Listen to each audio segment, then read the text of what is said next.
Well, morning, everyone. Welcome to the 12th edition of the Jamaica Developers Association webinar. And we are very pleased to have a full program for you this morning.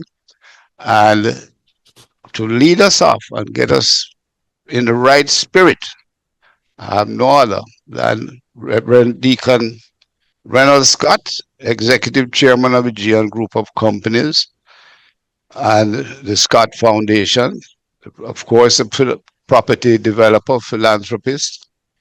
He is the chair of the Kingston College Development Trust Fund and has served on the boards of UWI's Endowment Fund, NWC, UDC, and of course, a chairman emeritus of the Jamaica Developers Association.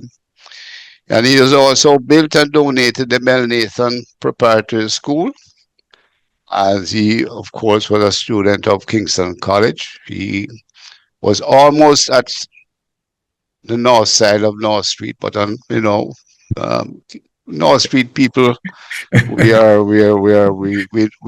stick together. Yes. We stick together.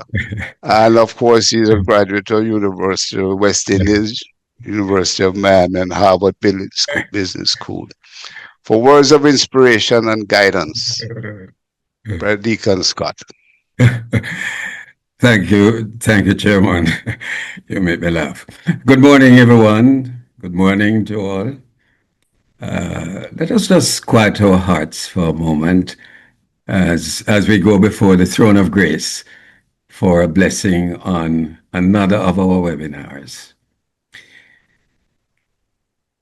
Lord and Father, we come before you this morning with grateful hearts, acknowledging that you are God over our lives.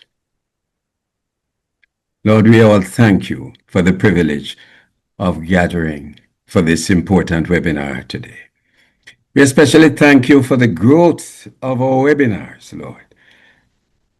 From a fee-paying event to one that is now open freely, open to all, now over 1,000 persons attending.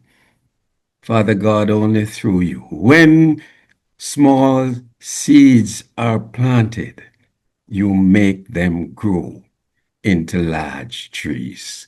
And you have grown this webinar. Thank you, Lord. And of course, Father, you know this has been made possible by the expansion of our corporate sponsorship. So, Father, we ask that you will increase their storehouses, expand the territories, Lord God. We thank you. We acknowledge your hand and favor on our promoters who have stayed and kept close to us, Bertina McCauley and her team. Your hand and favor, we ask also, Lord, on the chairman, Dayton, our directors and staff of the association for their commitment and service to the development of our nation. Father, we commit into your care Minister Montague. First, shall we say first among equals in your sight among us, Lord? We commit him as a minister to you. May all that he does prosper Jamaica. Lord, we present the moderator, Afif, and all the professional presenters and panelists who will share today. Grant them wisdom, clarity, and grace as they present on topics that support national development. Father God, may the information today in Jamaica that's needed to restore Jamaica, Lord God, may the information they share be received with understanding and be put to good use for the preservation of our entire environment, which is degrading, Lord God, where our people build communities, help us to build environment with communities where people can live, people can work, people can play and raise families in safety, Lord God, in dignity and in harmony. We thank you for hearing us. And Father, now at this time, We pray for especially a member, a panelist, Lord, who will be absent today, Cedric Stevens, whose daughter has taken ill. Lord, we ask that your Jehovah Rapha hand, that you stretch it out now and touch his daughter and restore her to normality. And may peace, your peace that passeth understanding, be upon Cedric. Father God, we put all this before you and we commit this webinar, this session in your hands. In your name we pray.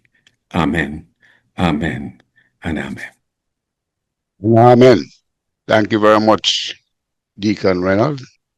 As always, you have touched us and you have set us on the right path this morning. Welcome again, everyone.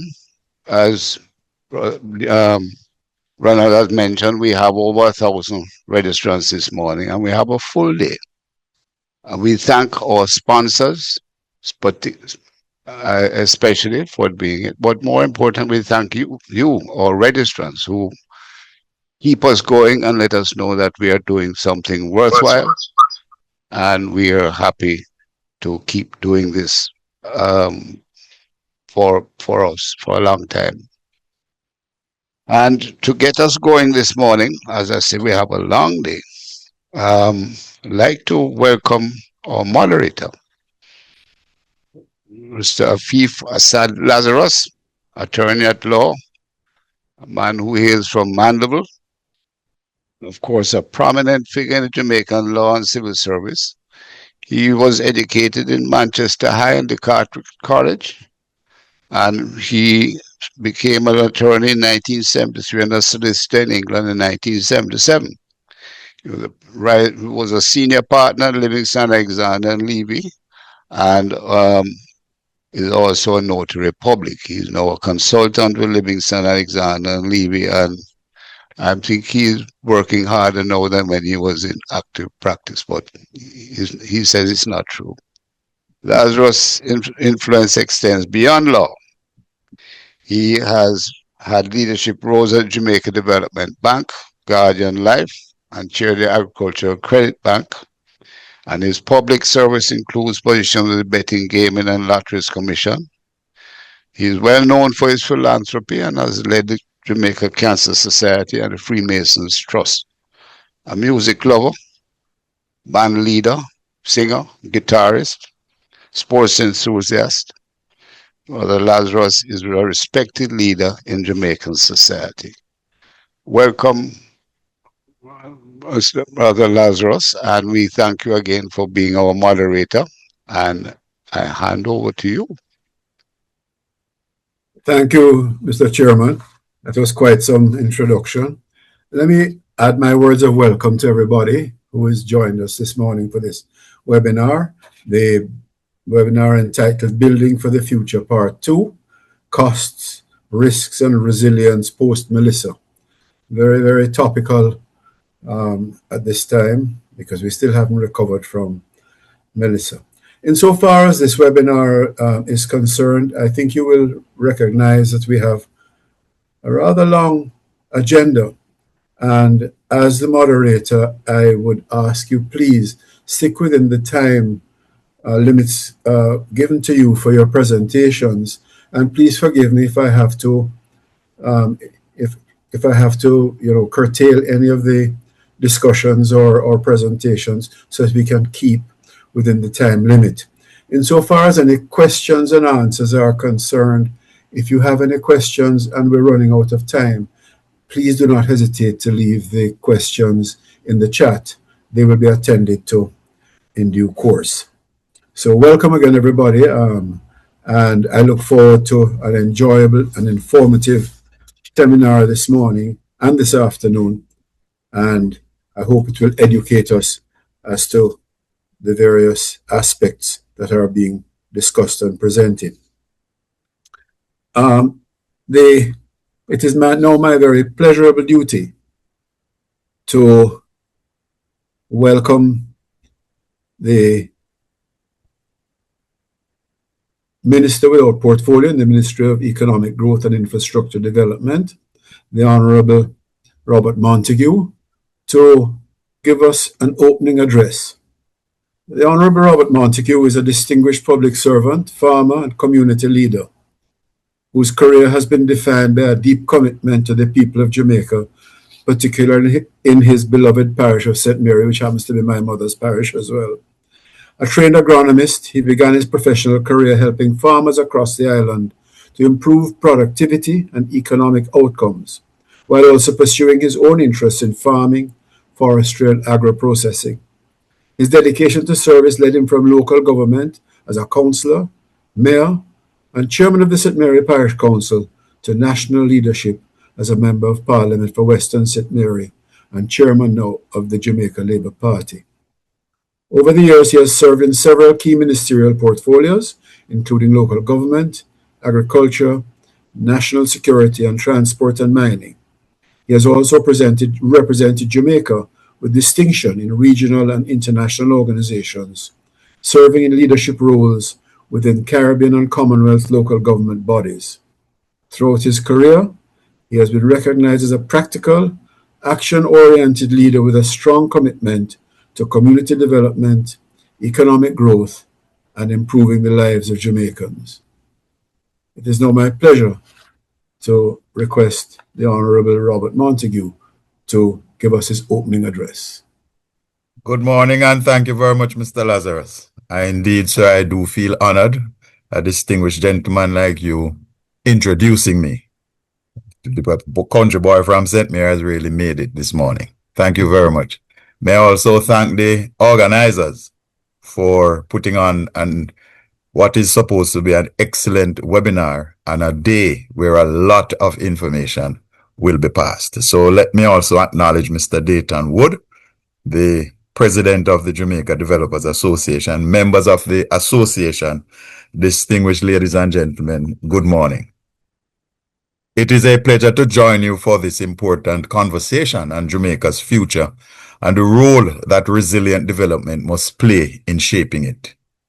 Let me begin by commending the association for bringing together government, developers, financiers, technical experts from around the table, around the theme that could not be more relevant.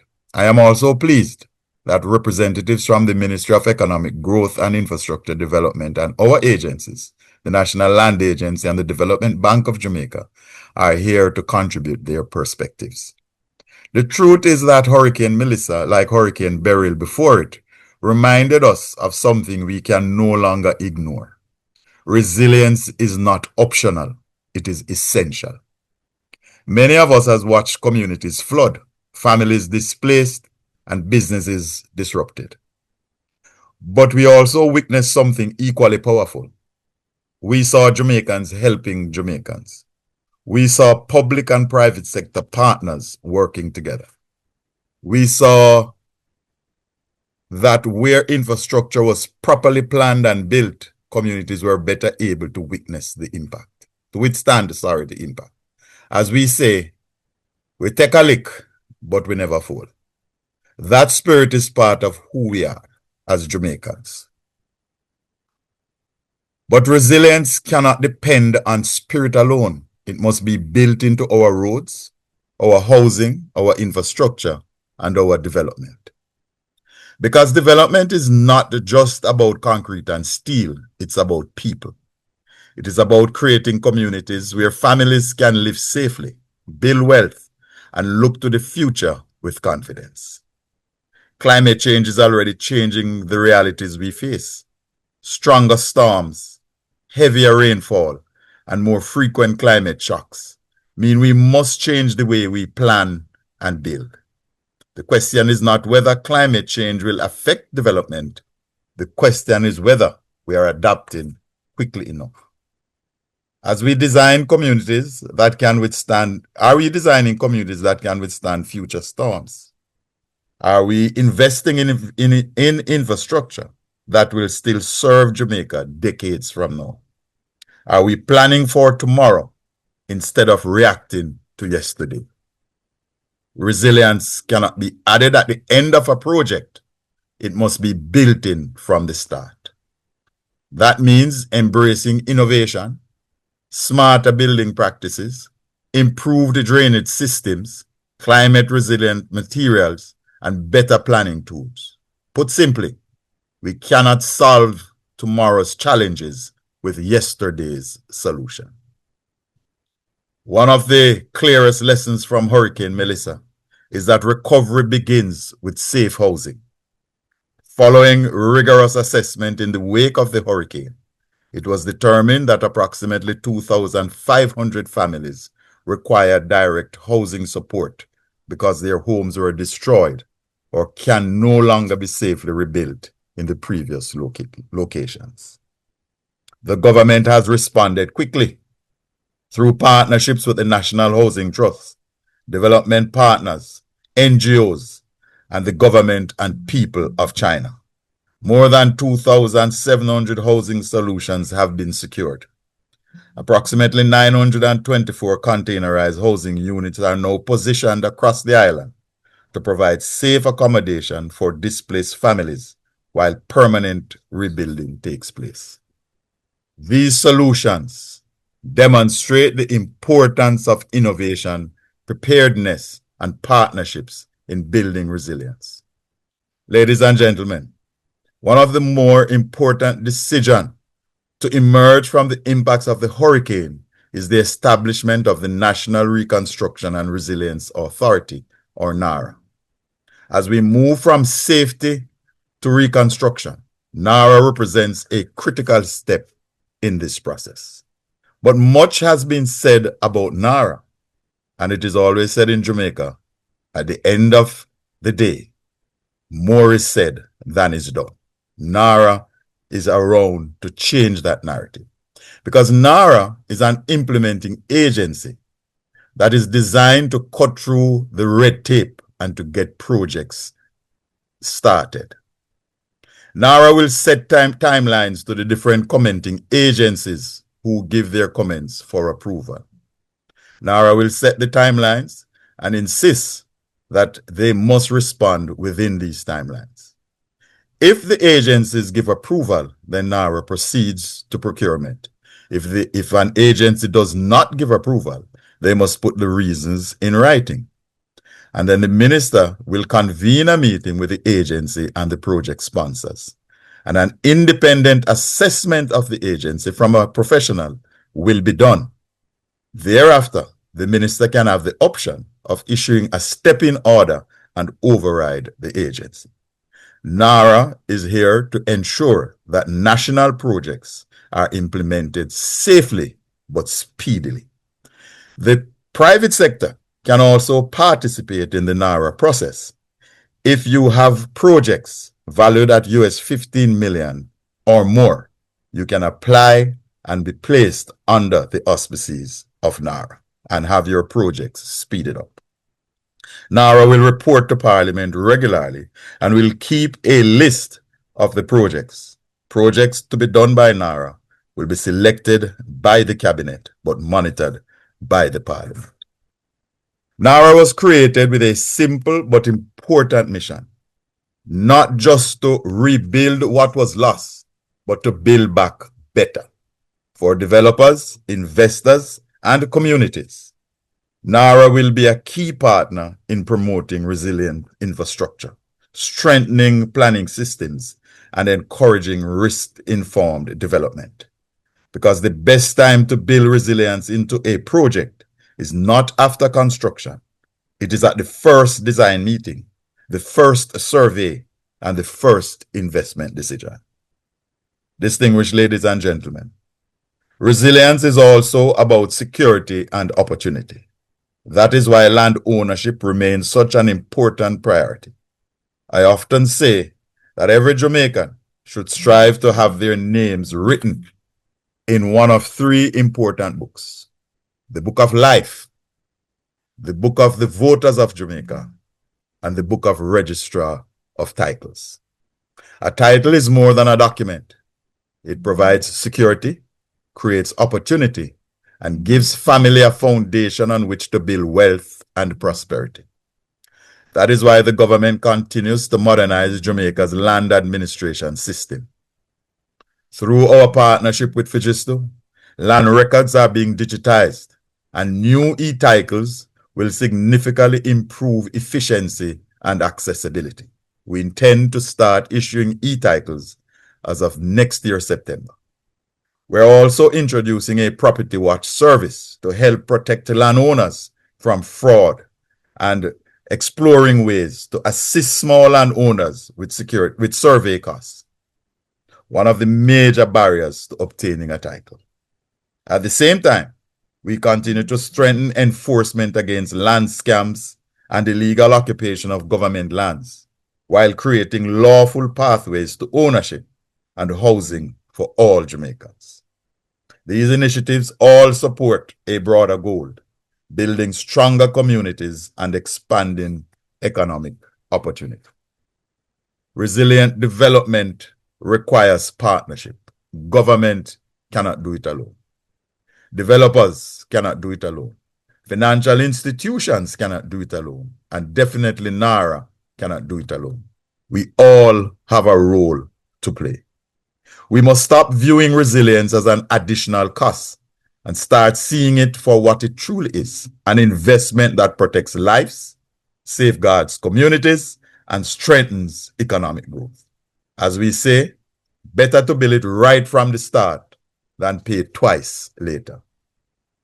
The decisions we make today will determine whether Jamaica simply recovers from future shocks or emerges stronger because of them. That is why the upcoming presentations and the conversations in this webinar matter.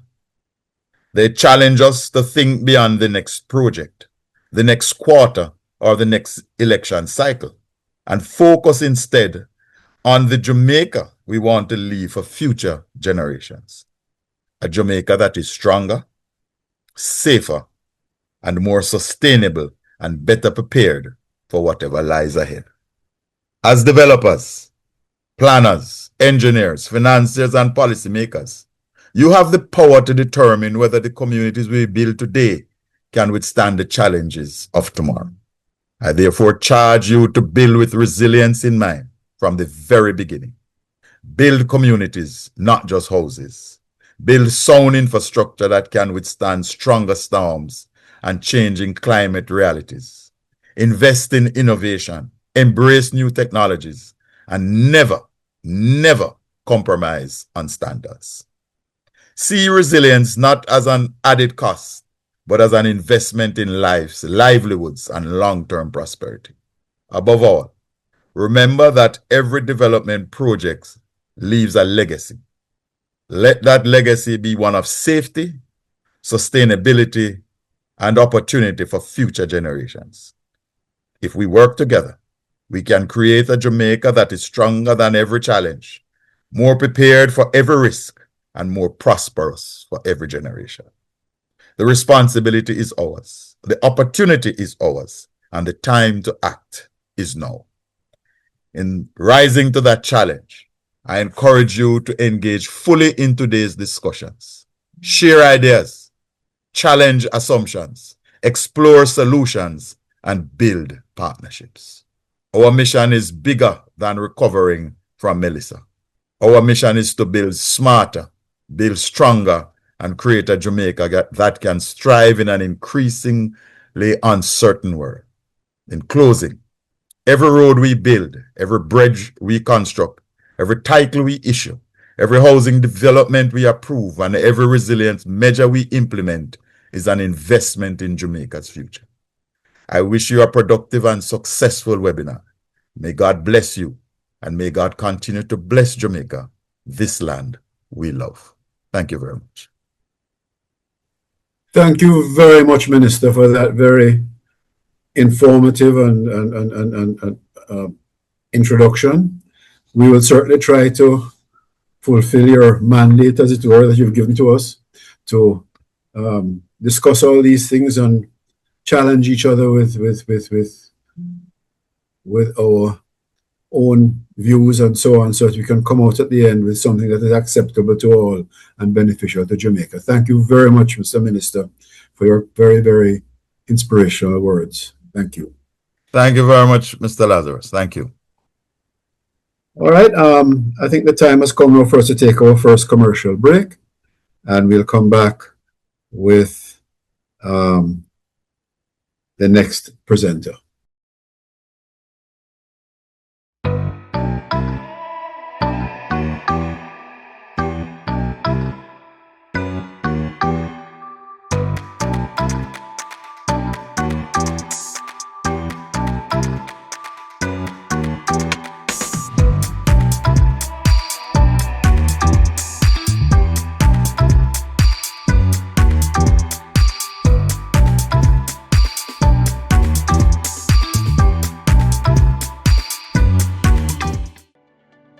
For over 40 years, the GN Group of companies have been developing plans, laying foundations, building hundreds of homes of distinction, creating exclusive and secure communities in which we live, play, and raise families.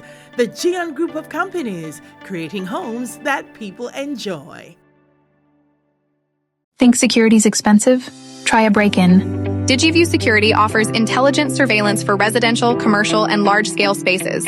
Our surveillance captures up to 360 and 180-degree angle, human and vehicle detection, line crossing and intrusion detection, license plate recognition, face capture and facial recognition, early fire detection, 24/7 full-color footage even in complete darkness, built-in audio talk, access control technology, and active deterrent. Contact us today to see what you've been missing.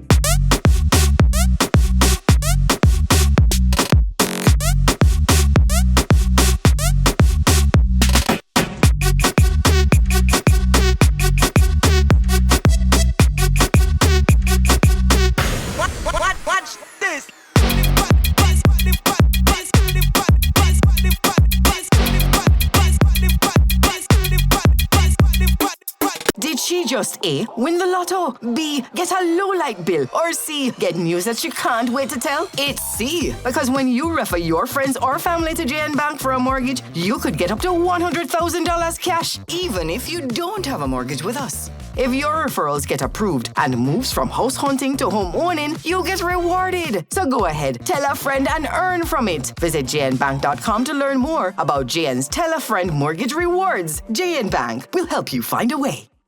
Buying a home isn't just about the financing, it's about the feeling. With CIBC Caribbean Home Financing, we make home ownership feel so much easier with up to 95% financing and up to 35 years to repay. $400,000 cash back, no loan application fee, a pre-approved credit card, interest-free insurance loan, plus a special housewarming. Get started today. Visit CIBCCaribbean.com/Jamaica Supports Team.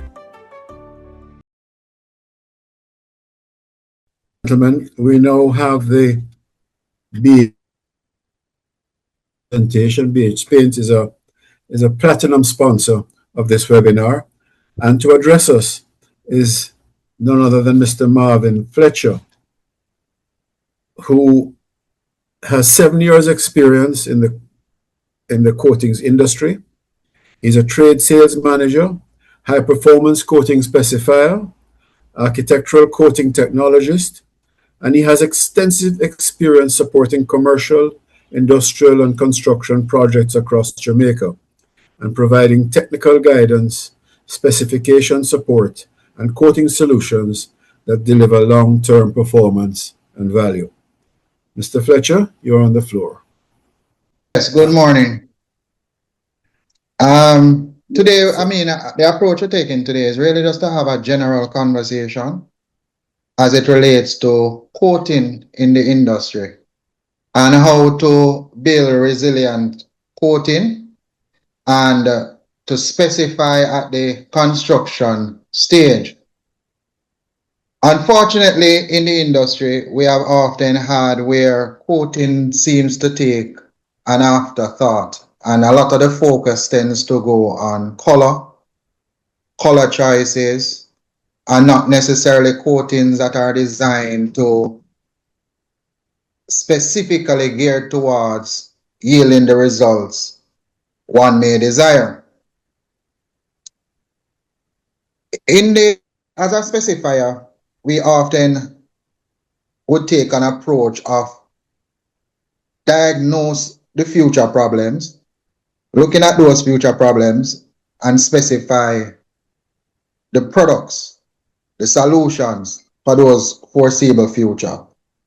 Some of the problems we face in the Caribbean are as follows. Sealing, in terms of water sealing and waterproofing our roofs, that is one of the challenges that we face. Fading has always been due to our environment when it comes to salt spray, when it comes to products fading before the desired time. How do we fix this? We fix this by doing a few things. One, looking at the substrate, and the substrate in this case, what are you coating? Are you coating concrete? Is it properly cured?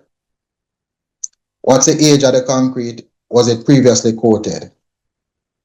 And in gearing towards the solutions, we then design or specify a product to solve the problem. Now, the reason why this approach is very important is because we cannot take a broad brush approach. Not one product solves all problems. You have to look at areas like your proximity to the ocean. You have to look at the elevation. You have to look at the type of concrete being used. And us at BH Paints, we have never taken that broad brush approach. While our catalog of products is vast, we rather do more consultative approach where we come on your project, we look at the foreseeable future, we look at the current situation, and we make our recommendation.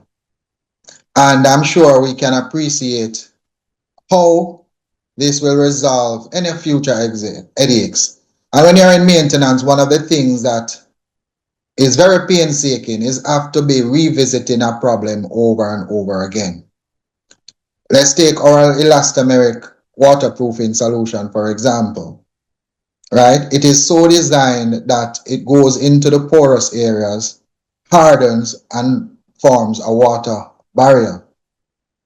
Now, though this exists, it may not be suitable for all projects. Therefore, we take a different approach. So at BH Paints, we look at several solutions, and being a part of the Nova group, this has helped us to be able to come up with different solutions that fits your need. We have multiple testimonials from persons who would have presented an issue and asked us to solve the issue. We are known in the market to be the problem solvers, and we'll always work closely with our developers and contractors to ensure that we solve these problems. And that's really just the short introduction that we want to make at this time. Thank you very much, Mr. Fletcher. Thank you very much indeed. Very, very concise and very interesting perspective. It's now my great pleasure to introduce to you Ms. Charlene Lawton, Manager Adjudication Services of the National Land Agency. Ms. Charlene Lawton is the Manager Adjudication Services in the Adjudication Services Division of the National Land Agency. She's an accomplished attorney at law who boasts over 13 years' experience in the field of conveyancing and has been employed at the National Land Agency for some 24 years, where she started as a Total Quality Management Officer. Some of her many responsibilities include providing legal advice to clients and the public as it pertains to land registration and related matters, in addition to providing general advice to attorneys, surveyors, and other members of the public regarding legal and procedural matters and issues. Ms. Lawton has been assigned to the executive management team as of July 2021, where she assists the CEO and the Commissioner of Lands. Outside of her legal qualifications, she also holds a Master of Science degree in Government and a Bachelor of Science degree in International Relations, which is a major with a minor in Political Science. She was recently commissioned as a Justice of the Peace for the Parish of Kingston. Congratulations, Ms. Lawton, and welcome. Thank you. And I now turn it over to you. Good morning, Mr. Lazarus. Good morning to my colleagues, everyone on the panel, on the call. And this morning, I just want to share with you, well, the minister has charged us, yes? So I would like to share with you what some of the land titling reforms that we are doing and how we are working towards a safer settlement as it relates to squatters. So I'll go ahead now and share my screen. Or is the presentation gonna be shared for me? Okay. All right, I'm getting there. I'm there. Yeah. Let me know if you're. Akeem, will you be able to share it? Oh, it's here. Okay, thanks very much. So Akeem is sharing it for me?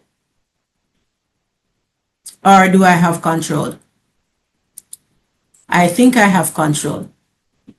All right, this is it. Is everyone seeing my screen?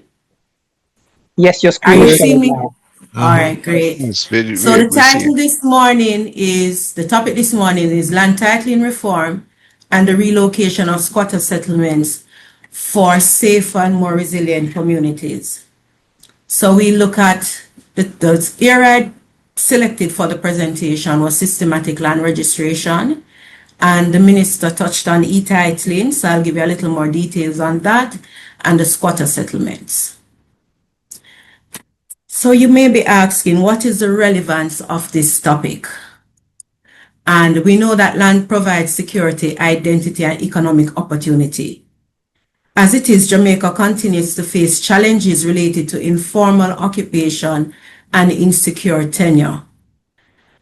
We recently experienced a Category 5 hurricane, so we know that climate change and the disaster risk make the issue more urgent. And the government's objective is not simply to issue titles, but to ensure that people live safely, securely, and sustainably.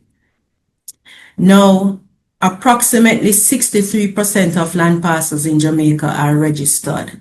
So we have 37 that are unaccounted for. And that is the focus, trying to get these 37 parcels on the register.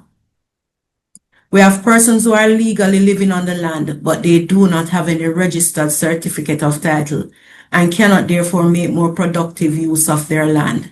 We have persons who can trace their land ownership informally to maybe a fourth generation great-great-grandparents, but there is no paperwork to support this claim.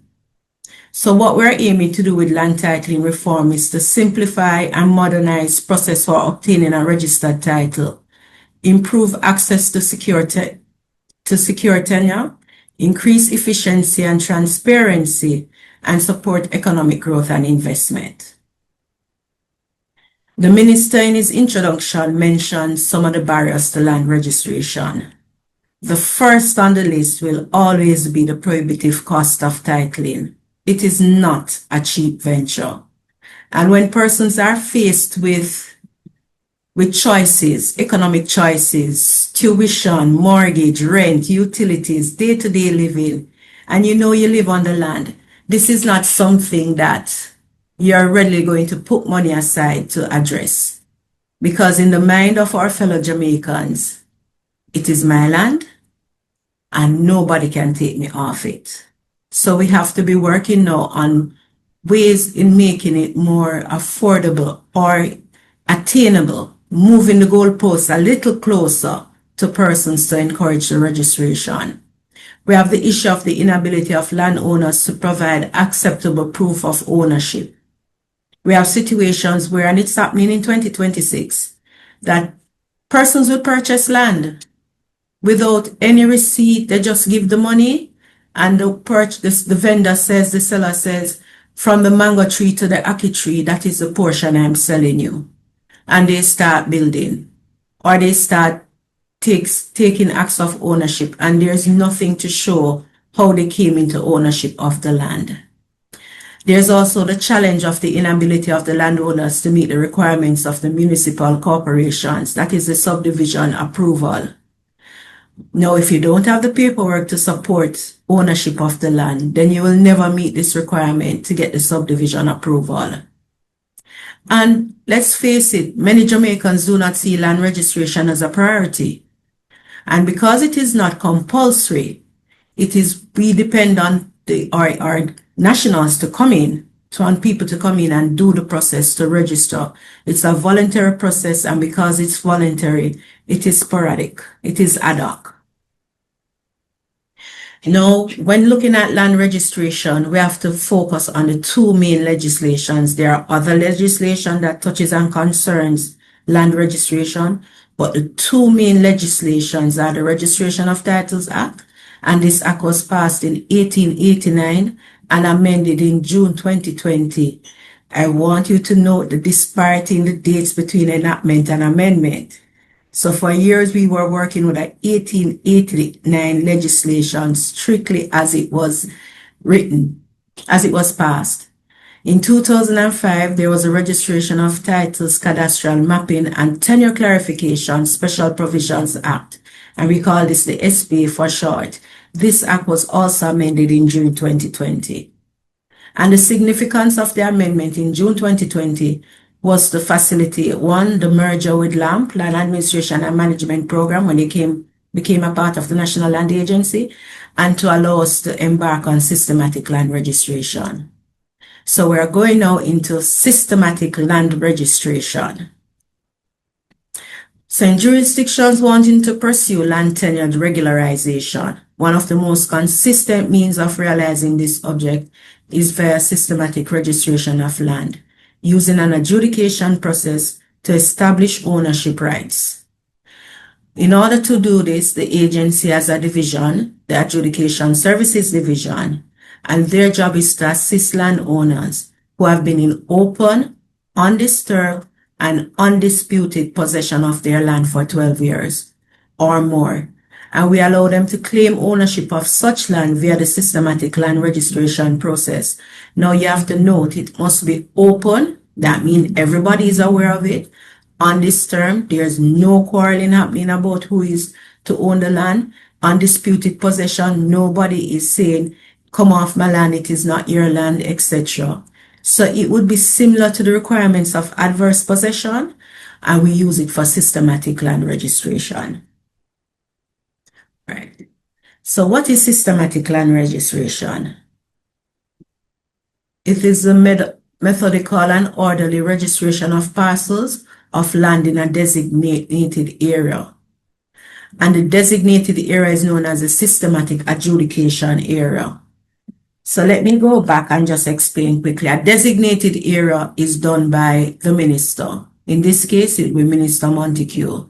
So the recommendation, I will explain it further in the slide, just so you know that a designated area is an area that is so designated, for want of a better word, by the minister, and this is the area that the team will go in and work. So land adjudication, this is defined as a process through which existing rights in a particular parcel of land are finally and authoritatively ascertained. It does not alter existing rights or create new ones.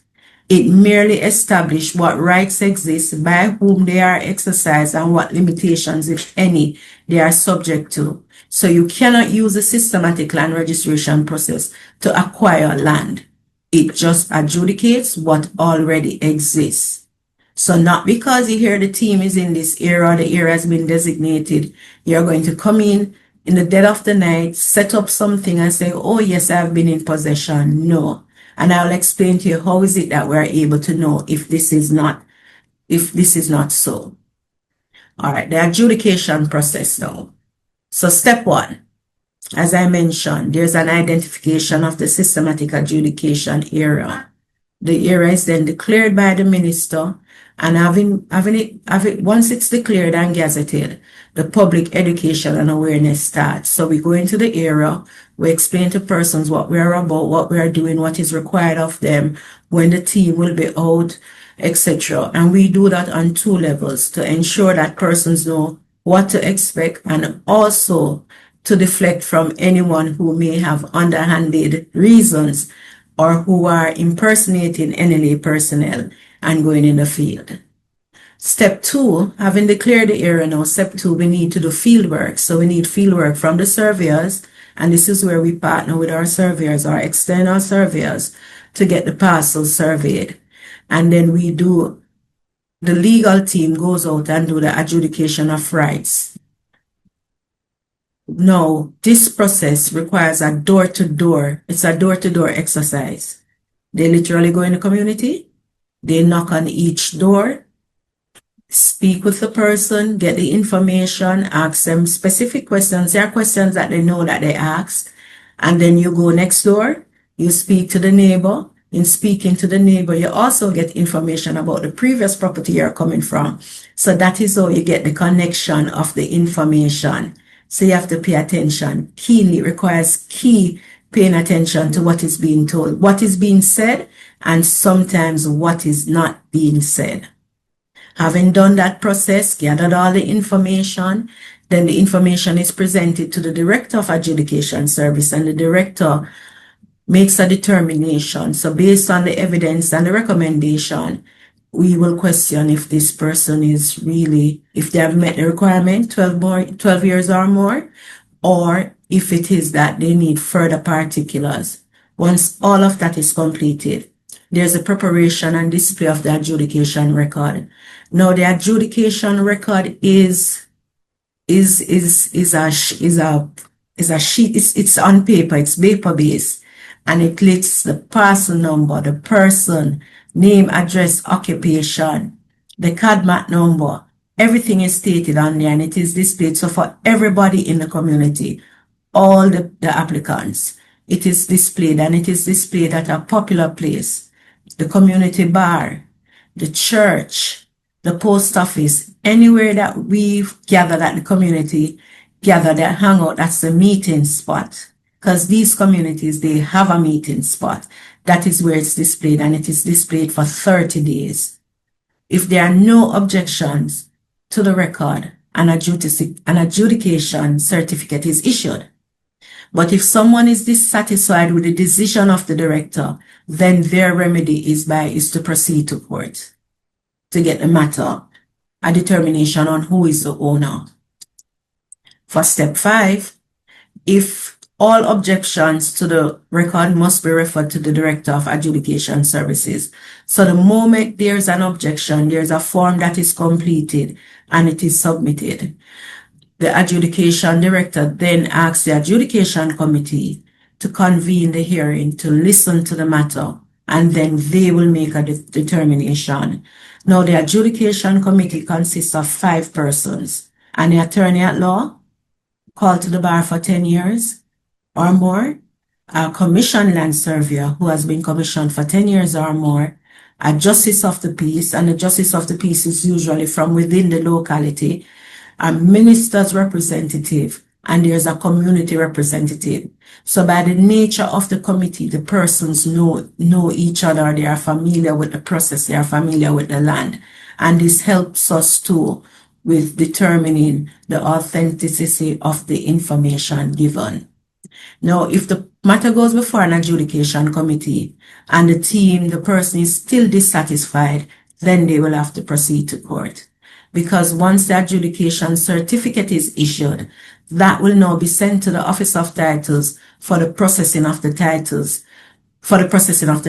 and the title, so that certificate goes straight to the Office of Titles. There is no referee of titles in this process. The adjudication certificate is the final authority on who is the owner of the land. So that is the document on which the title is going to be produced. So that will help persons who are unable to produce documentary evidence. But the adjudication committee relies on documentary and oral evidence in order to make a determination on the issuing of the certificate of title. Now, 3 types of titles are issued coming out of the process. We have the absolute title, and everybody is aware of this. They are familiar with this. But then there's a qualified title, and a qualified title is in the Registration of Titles Act. Section 25 to 27 addresses it. And the qualified title are issued to persons who do not meet, so they are in possession of the land, but they have not yet met that 12 years requirement. So they are given a qualified title, so there's a limitation on what they can do. So it's a security to say this is the intention, but the qualified title can be challenged, because you'd have to wait until you acquire the specified time, and then you apply now for the absolute title. If we are unable to determine who is the owner of the land, or if we are unable to find the person who is supposed to be in possession of the land, then the title is created in the name of the Commissioner of Lands, where it is being held on trust. And when the rightful owner comes up, or we are able to settle a matter, then the property will be transferred from the Commissioner of Lands to the person. So if the matter is before the court, because there's some disagreement or persons are not satisfied with the process, the title will still be created, but it will be placed in the name of the Commissioner of Lands, and it will be noted that these persons are the interested party. Once the matter is resolved, if it's before the court, the transfer will be done in the name of the person. But in this instance now, when this transfer is being done, it will trigger the requirements of transfer tax, stamp duty, and the ensuing fees. All right, the benefits of a systematic registration. The costs are subsidized by the government. And service brought to landowners' doorstep.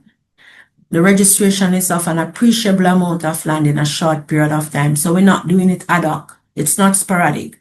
You go into a community, let me visualize. You go on Hope Road, from the top to the bottom of Hope Road, and you say, listen, when we leave this area, every parcel on Hope Road will have a title. It's a lower cost per parcel because all the parcels in the area, in this adjudication area, are dealt with at the same time. So they are done in bulk. And there's an element of certainty as the process facilitates maximum publicity and detailed investigations on the ground with direct oral evidence from owners of adjoining properties. I must add that for systematic registration, the process is done upfront, as in the government subsidizes it. But what we need to emphasize, the applicants pay nothing until title is produced. A caveat is placed on the title, so they can't mortgage or transfer the property until they pay the cost of doing the registration. And they can pay in all of it if they want. They can pay in monthly, they can pay in parts. There's no pressure on how long they need to take to pay. They just need to pay. And it has been working well because persons have been coming in. Once they are sent their invoice to say this is the cost, they have been making payments, some in full, some in part, but they have been making payments. All right, just a diagram to share the benefits of the program. So we are improving land tenure security, and it is our hope that we are reducing land disputes, because once there's tenure security, then everybody knows where they stand, and we are empowering landowners for economic activity. You can use the title as a collateral. What we like to say to persons, suppose you have an emergency or you want to invest, especially in the farming communities, you now have security. You can go to a financial institution and stand bravely because you have security if that is your personal choice. All right, so that's a little unsystematic. So we're jumping over to NLA's latest baby, e-titling. Now, NLA, for some of you, I don't know if everyone is aware, but NLA turned 25 on the 1st of April. We are 25 years old. 25 years ago, NLA was manual. Everything was a big book or paper. If we had 10 computers in the agency, we probably had a lot. Now, if the system is down, we cannot work. But you know, as children grow, NLA is growing. And we're at a stage now where we are going fully digital. That is our intention. And the minister stated that the start date is proposed to be September next year. And what are we looking at is e-titling. Now, e-titling is the name that we have given the project now, but it is not only about titles. It is a digitization of the NLA system. As we come closer to launch time, the official name will be rolled out. But for now, we refer to it as e-titling. And it is a groundbreaking digital platform that will modernize the country's land administration framework. The project is fully funded from the Government of Jamaica budget, and this marks an historic first for the country. So we are paid for it. We as in Jamaicans, each and every one of us, because we have our tax dollars, yes? We are paying for it. This is our project.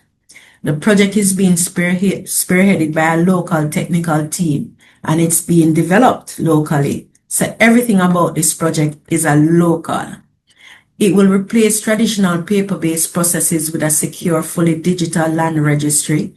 It will enable digital insurance and storage of land titles. So the aim is that you will no longer get paper titles. The titles will be electronic. So there will be no duplicate. So the back-end processes are in place now for the subsequent legislations to be amended. And it's not just the Registration of Titles Act. There are implications. So the Stamp Duty Transfer Tax Act, all the acts that touches and concern the process will have to be amended. You will have real-time update to records and secure online access for property owners, legal professionals, and government agencies. Key transactions, including but not limited to, our transfers, mortgages, subdivisions, and these will be processed more quickly and efficiently, drastically reducing delays and administrative burdens. The benefit now is that we are hoping now that we'll be able to formalize over 350,000 informal and unregistered parcels of land. Because if the process is being made easier, then it will allow us to do more. We'll be able to provide secure ownership to citizens and communities. And with the acquisition of land titles, the project will transform informal settlements into thriving, formally recognized communities and enable land to be leveraged as a valuable economic asset. So e-titling, is moving is futuristic. So now our attorneys, our surveyors, our valuers, they use proper jam-prop, e-land, everything will be impacted by this digitization process. We're building out bigger and better. So we're going to have a look now at squatter settlements. Now, there is a squatter management unit at the Ministry of Economic Growth and Infrastructural Development. And there's also a squatter management committee that meets quarterly. So they meet 4 times for the year. And this information, I thank my colleagues from MEG-ID, the ministry, who provided me with the information for the presentation. So what is squatting? It is defined as the illegal occupation of land and or buildings without explicit permission of the owner. So as the attorney in me will tell me that we say adverse possession because you're taking it adverse to the owner. Squatter settlements are a residential area where individuals illegally occupy land and construct housing, typically without formal authorization or planning. And squatter settlements generally exhibit informal access to essential services, lack of proper roads, proper building structure, and lack of legal tenure. I would just like to add that there's also squatting as it relates to the coast, the beaches, the coastlines. But for this presentation, we're focusing just on the residential area. So there's a data on squatting in Jamaica. So there's a national squatter survey. I don't know how many persons are aware of this survey, but it is being conducted. It was done in all parishes except St. James. St. James is ongoing. And so far, the survey has identified 530 squatter settlements. This is across the island. Of this, within these 530 squatter settlements, we have 60,000 households. And within the households, we have 163,700 persons living in the settlement. So, ladies and gentlemen, squatting is a real issue in Jamaica. The map shows you the squatting in Jamaica. Not sure how clear it is for you, so I'll just read it for you. So Kingston and St. Andrew leads the way with 73 settlements. Then we have, Clarendon leads the way with 81 settlements, followed by Kingston and St. Andrew. You can tell my bias that I'm from Kingston, right? Because I jumped to Kingston and St. Andrew first. My apologies to the Clarendonians on the call. So Clarendon has 81 squatter settlements, followed by Kingston and St. Andrew at 73. Westmoreland is at 60. St. James, which is ongoing, is currently at 42. Hanover is 46, Trelawney 25. And I highlight the western end because of what we experienced with Hurricane Melissa. Now, when you look at the number of squatter settlements in these parishes, you know that building back now is a different approach. It's not a matter of a landowner building back his house. We have to now look at where these persons were living, the condition of the area, etc. So it's a little more work that is required to build back in this side of the island.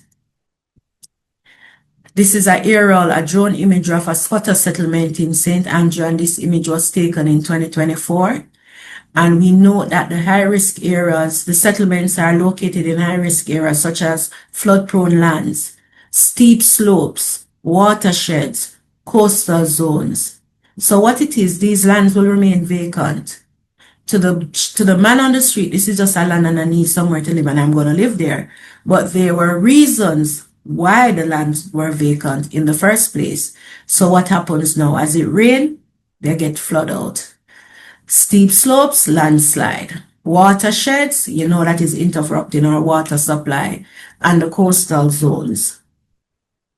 So what we have to look at in dealing with the issue is regularization versus relocation. When you regularize, you formalize the settlement. So what exists, you go in and you give them tenure. You find a way to integrate it into the legal and planning framework. And this is done when the area is suitable for occupation. But if the persons are not in an area that can be regularized, the government now has to look at relocation. And we're looking at moving households from unsafe or unsuitable areas to safer locations with secure tenure and access to service. And this is pursued where occupation poses significant safety, environment, or development risk. Relocation should not create a new cycle of informality. So it makes no sense we lift a settlement, squatter settlement, from parcel A and relocate and start a squatter settlement at parcel B. It is critical now that we look at ways of regularization and bringing persons up to a level where they can live with some dignity and make them a part of the formal structure. Beneficiaries should receive secure tenure arrangements in relocation sites. And when new communities are planned, these things have to be looked at. We have to plan it. So we need to use sound land use and settlement planning. It must be serviced with access to roads, water, sanitation, and utilities. It must be safe, located away from environmental hazard risk, and it must be legally recognized, supported by secure tenure and formal land administration. Because secure tenure encourages investment in resilient housing. Because if your tenure is secure, you can step out in faith and do proper construction. It requires planned communities facilitate provision of infrastructure and basic services, reduce exposure to flooding, landslides, and other natural hazards, improve emergency access and disaster response, stronger environmental protection and stewardship. And when we do all of that, we will support our national priorities, which are climate resilience, sustainable land management, disaster risk reduction, and Vision 2030. The government cannot do this alone. We need, because no single institution can solve tenure insecurity or settlement vulnerability. So we need, all the stakeholders have to come together. The Ministry of Economic Growth and Infrastructural Development, yours truly, National Land Agency, or local authorities, ODPEM, National Housing Trust, the communities themselves, private sector partners. Each sector of society has to come together in order for this to be fruitful. So, looking at the 5 strategic pillars, just to sum up, we have systematic land registration, which is a fast and broader tenure regularization, and it gives increased access to secure land ownership. E-titling, which is modernizing land administration, improve efficiency and transparency. The National Squatter Survey, which will give us a better use of hazard and spatial data and prevention of future informal settlements. Integrated land governance requires stronger coordination between government agencies and stakeholders, more effective land management solutions, and climate resilient communities, which will provide safer housing, reduce disaster vulnerability, and sustainable development. And I thank you, ladies and gentlemen, for your undivided attention. Mr. Lazarus? Thank you very much, Ms. Lawton. That was very informative indeed. And we learned a lot. And we're just about to go into the Q&A section of this aspect of land titling and squatter settlement relocation. We're running a little bit late, so I would ask, after I introduce the panelists, who are Mr. Alton Morgan and Mr. Timothy Thwaites, I would ask that if we run out of time, I want to complete that by about 11 o'clock. So if you have any questions that have not been answered during the Q&A time, I would ask that you put them in the chat. Now, so as not to take up any more time, I'll introduce the panelists for the Q&A session. Mr. Alton Morgan, who really needs no introduction. He's been a part of this webinar program for years. Mr. Morgan is the managing partner of Alton E. Morgan and Company, and he brings more than 45 years of experience in real estate practice to the table. He's widely regarded as one of Jamaica's leading voices in the sector. For over 2 decades, he has served as an associate member and legal advisor to the JDA, providing guidance on issues affecting the development community and representing several of the country's major property developers. His public service includes appointment to the National Land Agency Advisory Board, the Jamaica Chamber of Commerce Legislation and Regulations Committee, and the Land Development Board, where he contributed to national policy and regulatory development. Mr. Timothy Thwaites also needs very little introduction. He's well-established land surveyor. He's a commissioned land surveyor, as I've said, and principal of Thwaites Surveying Limited, a full-service land, aerial, and hydrographic surveying practice serving Jamaica and the wider Caribbean. Since entering the profession in 2007, after completing a master's degree in surveying at University College London, he has built extensive experience carrying out surveys across the region. Mr. Thwaites currently serves as president of the Land Surveyors Association of Jamaica and has represented the profession on numerous panels, focus groups, and legislative review bodies. He has also contributed to professional education through seminars and lecturing in the land surveying and GIS program at UTech Jamaica. I now have great pleasure in opening the Q&A session and handing it over to the panelists for that session. Ladies and gentlemen. Thank you very much, Afif. Thank you, Afif. And welcome to Timothy and Ms. Lawton. Congrats on a lovely presentation.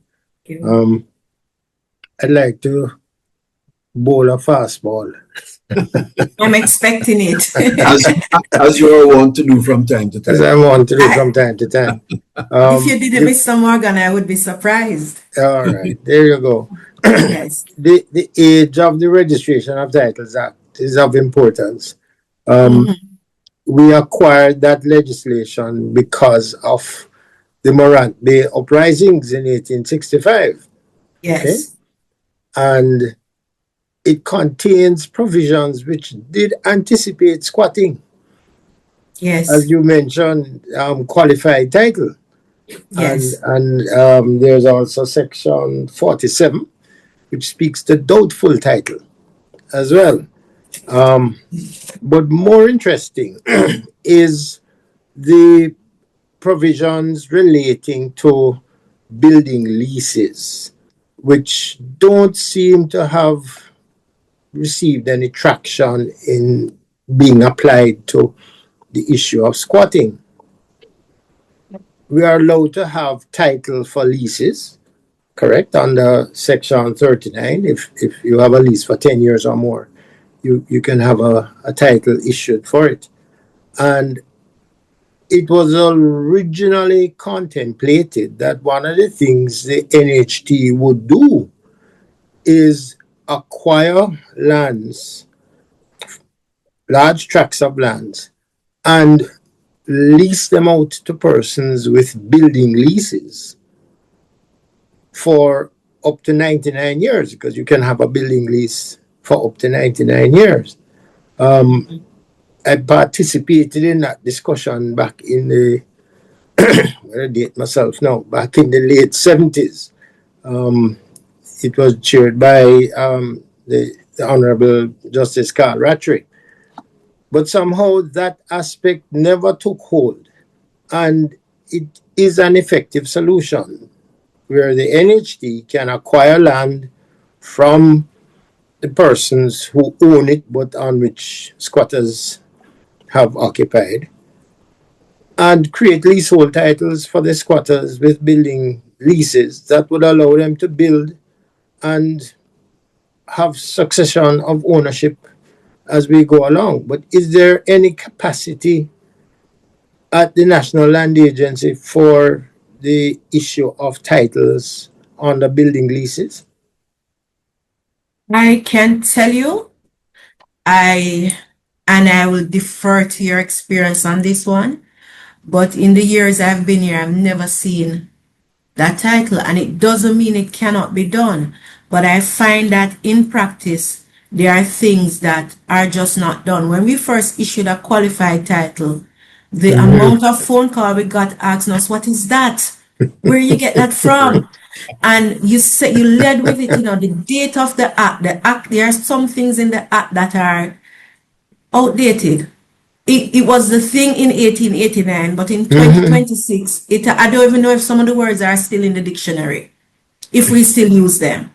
But the act allows for it. But whether it is being utilized is a different issue. I've never seen NHT made that venture. I'm not going to speak absolutely, because maybe someone from NHT can put in the chat, in the Q&A, and give me some response on this, but I've never seen it, so I don't know if it's an option that they would be willing to explore. But the reality is, if it is being done, then NLA has a duty to produce these titles. Sure, and just to dovetail into that, and it's a matter, Shalene, that I know is thought of a lot by the land surveying community, and how these processes of improvement of titling actually empower the end users. Because if that's a broad picture, to empower the landowners, the occupants of the land, we have to factor in the full spectrum of moving from occupation and tenure to the empowerment and incorporation into the formal economy. Yes. And what we have seen is that anything other than absolute title is not really considered in the moving parts of our economic system or banking system or financing system. And so while there are provisions for these alternate forms of title in our legislation, in practice, there's a disconnect between anything other than the absolute title and the empowerment to the title holder that we kind of keep as an ultimate goal of any of these exercises. So it's always something to caution, not only through various forms of title, but also through variations of titling standards and the component parts of a title that are not considered by financial institutions and potential mortgagees. And that leads to disconnect when you have someone who says, yes, I finally have my land title. They go to a financial institution and that title in and of itself does not meet the standards that the financial institution is looking for to then extend to them that very empowering capital or financial injection that we see as the ultimate goal of these, of having the land title. And so I think there is a conversation to be had beyond just the issuance of a large volume of titles to ensure that we are actually achieving that goal of empowering the title holder at the end of the day to have this improvement in their circumstances. Quite right, Timothy. I think there's also the cultural issue. Me want my land. My land is my land. The lease land don't make any sense. So, you know, we also have to challenge that.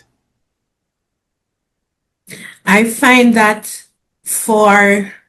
so we have to distinguish the approach when you're in the urban areas as opposed to the rural areas. Now, rural areas have a lot of family land, and persons are passionate about that because the graves are on the land.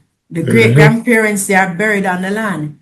But for the rural areas, when they have a survey diagram, and Mr. Timothy, this is your part, they said that's the title.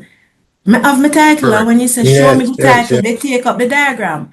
Because in their mind, once they have taken the steps to pay the surveyor to get this done, and there's a diagram coupled with the property tax receipt, for them, that is absolute ownership. So it's also a way of breaking it down to explain to them, yes, you own it, but you really don't have any indefeasible proof right now.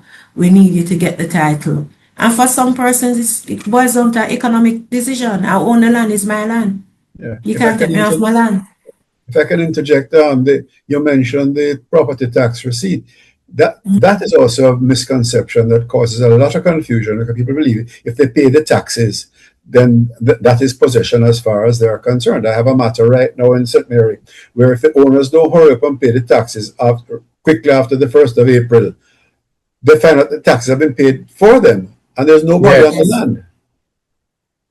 Yes, it is a strategy that is used. So I normally say to my customers, if you go to pay your property taxes and you see 000 fully paid up, nobody is that generous. You need to take steps immediately. Exactly. On the land. Correct. You need to go there. A friend of mine shared with me that he's in Kingston and he went to the parish to visit the land, and the land was well fenced up, farming in full gear. Wow. So he asked the person, whose land is your land? Yes, man, my land. And he just said, listen, when I come back in 2 months' time, you need to be gone. This is my land. So if you don't have somebody vigilantly watching the land for you, especially when you're dealing with unregistered land, because there's no even any way to come and look at a title to see what is happening. The land is just there in abeyance. You now need to have somebody on the ground and pray that the person on the ground is not the person adverse possessing you. Because sometimes the caretakers are the adverse possessors. Oh, yes. Right. So that is what it requires. When I just started here, I was taught that owning land is a liability. And I was like, how could that be? You mean you own the land? And then when I saw all the responsibilities that came with land ownership, I said, no, I understand why it's a liability. The burden is on the owner. That's correct. The burden is on the owner. And just to what you said, Charlene, a lot of the value that people recognize out of what they consider to be land ownership is security of their occupation, as well as possession and the ability to use the land. It's very easy to see the step of acquiring a registered title as being surplus to the value that many people extract out of the land. They have everything they want already. They have possession, they have use of the land, and they have segregated their physical space from other people. As you rightly say, people tell us as surveyors that getting a title just obligates them to too many other things that they don't see as necessary.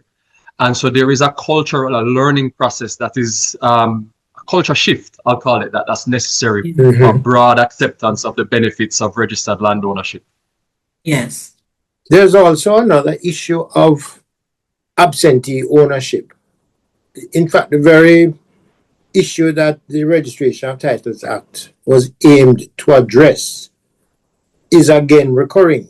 Back in the 1800s, the plantation owners had departed. They were being compensated for the loss of their slaves. Growing up sugar was no longer of economic benefit unless you had cheap labor. And the whole idea was if you own land in the colonies, especially in Jamaica, make sure you have a title for it. Because within the legislation itself was the avenue for squatting or adverse possession. Yes. And regrettably, we are seeing that there are persons owning land in Jamaica who live in the diaspora, pay little or no attention to the land. They've inherited it or they bought it and say, well, I'm not coming back to live there, but I'll give it to my children or grandchildren. They don't visit, except maybe when they come at Christmas time and they'll pass by and have a look to see if the land is still there. Don't know if they expect it would have gotten up and gone elsewhere. And they don't appreciate that the taking of land doesn't mean moving it physically. It means losing your right of possession and control.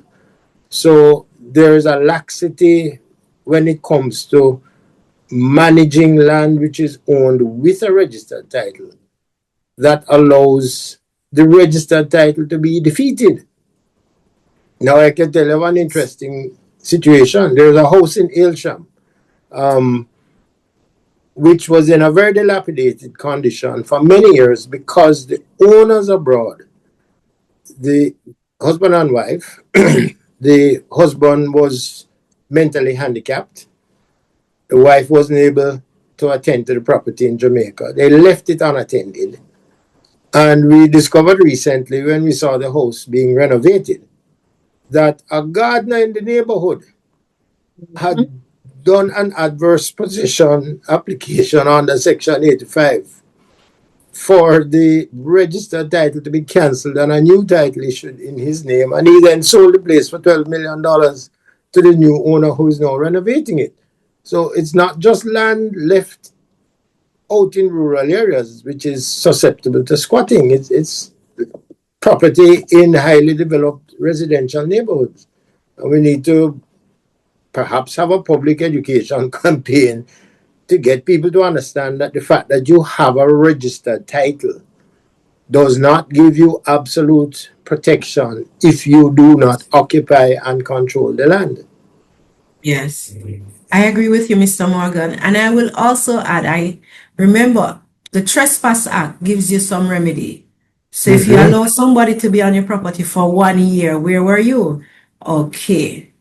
You fall out of that period. Now we come over to the Limitations of Actions Act, which was Section 3 is what was adopted when the Registration of Titles Act was passed. And somebody's on your land, and I'm going to be the devil's advocate here. I am the adverse possessor, and I passed this land for 12 years. I start bushing the land, nobody says anything to me.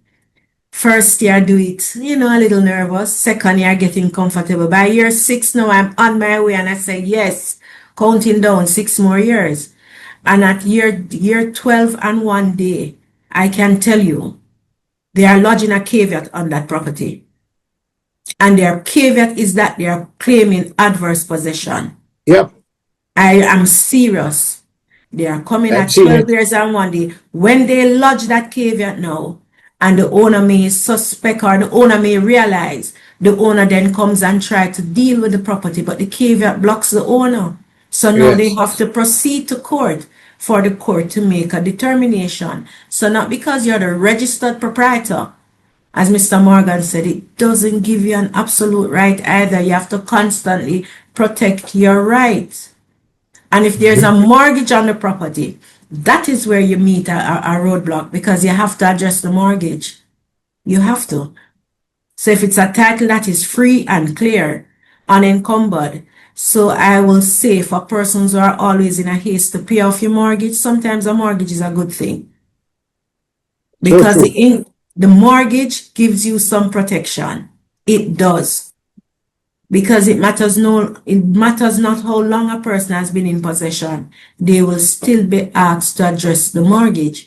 Now imagine, Mr. Lazarus, you're paying your mortgage even though you're not on the property, and the property is now effectively a forest. You have not done any bushing or anything, but you're paying your mortgage. How are they going to get to say that they have an interest over yours?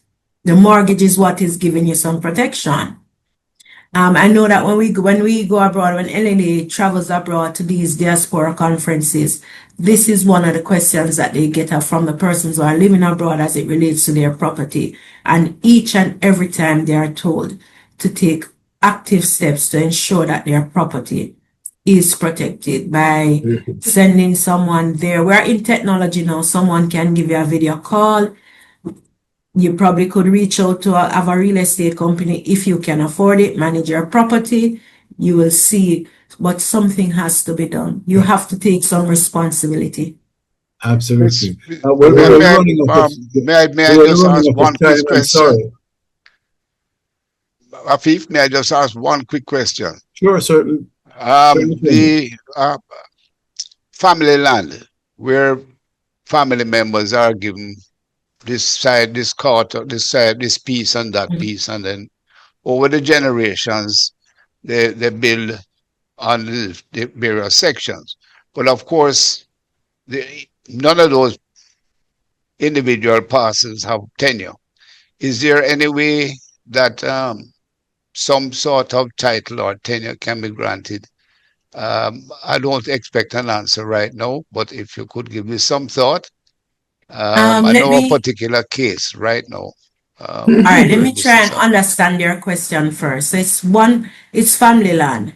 And one parcel of land. And they divided it because they normally give a square here, a chain there. That's the language they use, right? Yes. So everybody has built their own component. And the issue now is whether or not they can get individual titles or if they will have to get one title.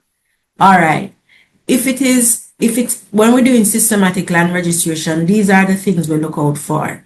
And they will show us our piece. When the surveyor goes into survey, what is critical is that you have access. Egress and ingress. So if it is family land and they are the owners in common, the easement is what will help them, because if you have built inland and your access is through a sibling property, but in this moment you're all living harmoniously, so it's not an issue.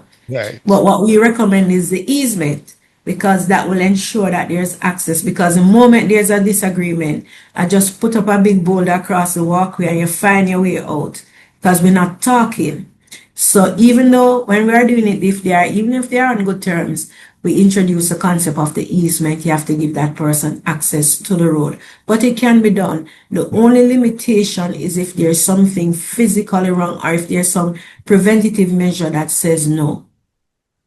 Otherwise, if you cannot get if they can't get individual, no, I was just saying, Shirley, this is kind of where titling and planning kind of run head on into each other, because a lot of times these allocations are done with no consideration for the provision of services, even for something as basic as access. And of course, a lot of times what is understood to be the allocation cannot be accommodated in a formal subdivision, and that makes already difficult situations to untangle, sometimes impossible to detangle.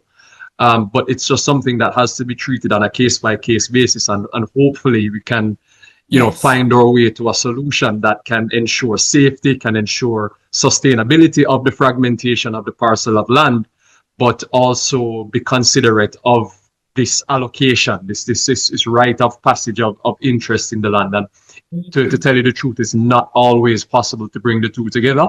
But it really does present some of the more difficult scenarios that we face as professionals in the industry. But I'm sorry, but I really have to bring this Q&A session to an end, because we're run out of time for this, and I want to bring us back on track.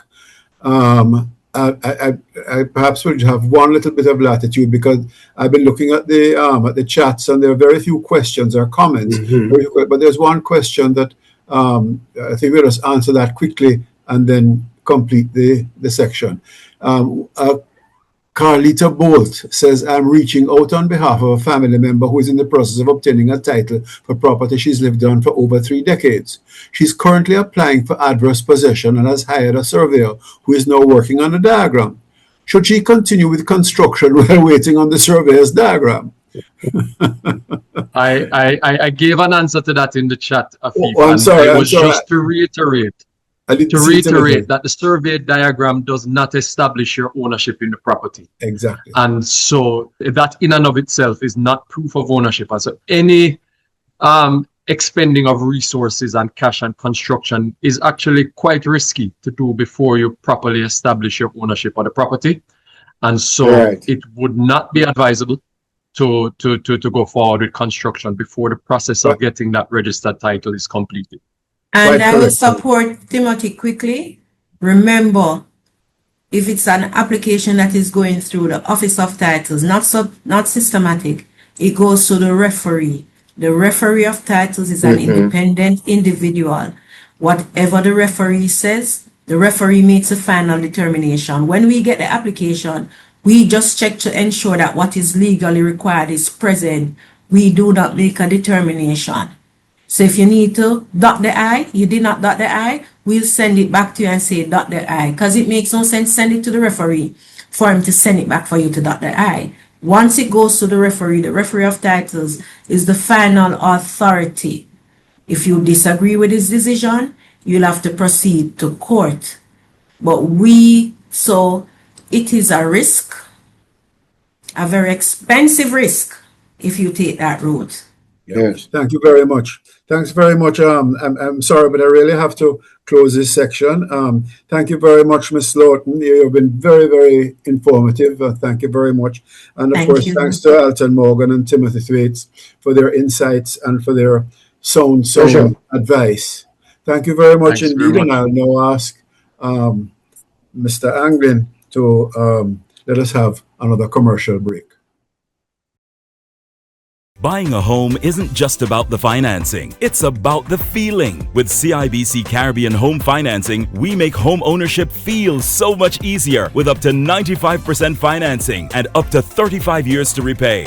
$400,000 cash back, no loan application fee, a pre-approved credit card, interest-free insurance loan, plus a special housewarming. Get started today. Visit CIBCCaribbean.com/Jamaica Supports Team.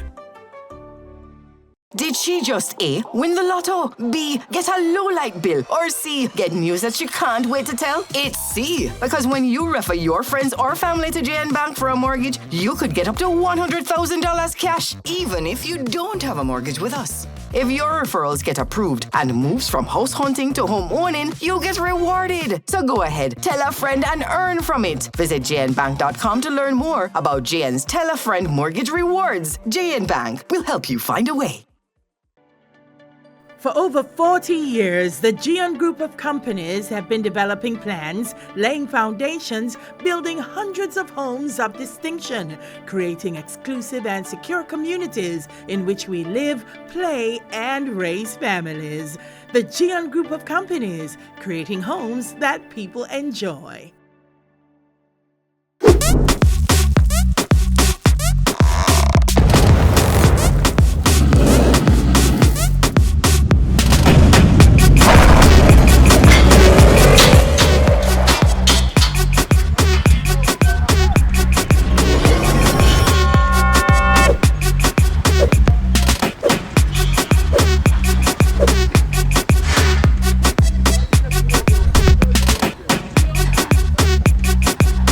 Think security's expensive? Try a break-in. DigiView Security offers intelligent surveillance for residential, commercial, and large-scale spaces. Our surveillance captures up to 360 and 180-degree angle, human and vehicle detection, line crossing and intrusion detection, license plate recognition, face capture and facial recognition, early fire detection, 24/7 full-color footage even in complete darkness, built-in audio talk, access control technology, and active deterrent. Contact us today to see what you've been missing.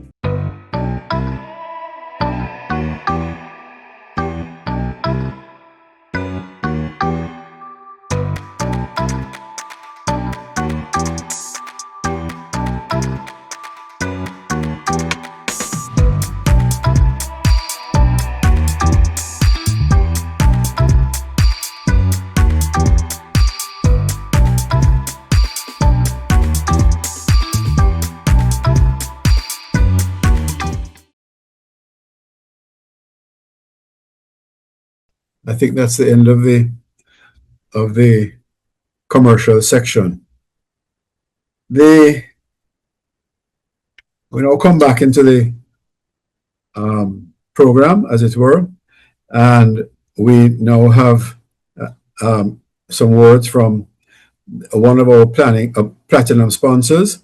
The CIBC is a platinum sponsor, and we invite Mr. Horace Watson, who is going to address us for a short while. Mr. Watson is the product owner for deposit products at CIBC Caribbean Jamaica, bringing more than 30 years experience into financial services. He has played a key role in banking innovation and digital transformation across the Caribbean and is recognized for his expertise in savings, investments, and technology-driven banking solutions. Mr. Watson, the floor is yours. Thank you, Mr. Lazarus. Good morning, ladies and gentlemen. Let me begin by thanking the Jamaica Developers Association for inviting CIBC Caribbean to once again be a part of this important conversation. At CIBC Caribbean, our purpose is simple. We help make your ambitions a reality, and that is what we are looking to do for the developers. Today, I'm going to be talking briefly on how we can partner with you as developers in 3 specific ways that will make your ambitions in a real tangible way. And these 3 ways are in development financing, strategic sales, and being your trusted banker.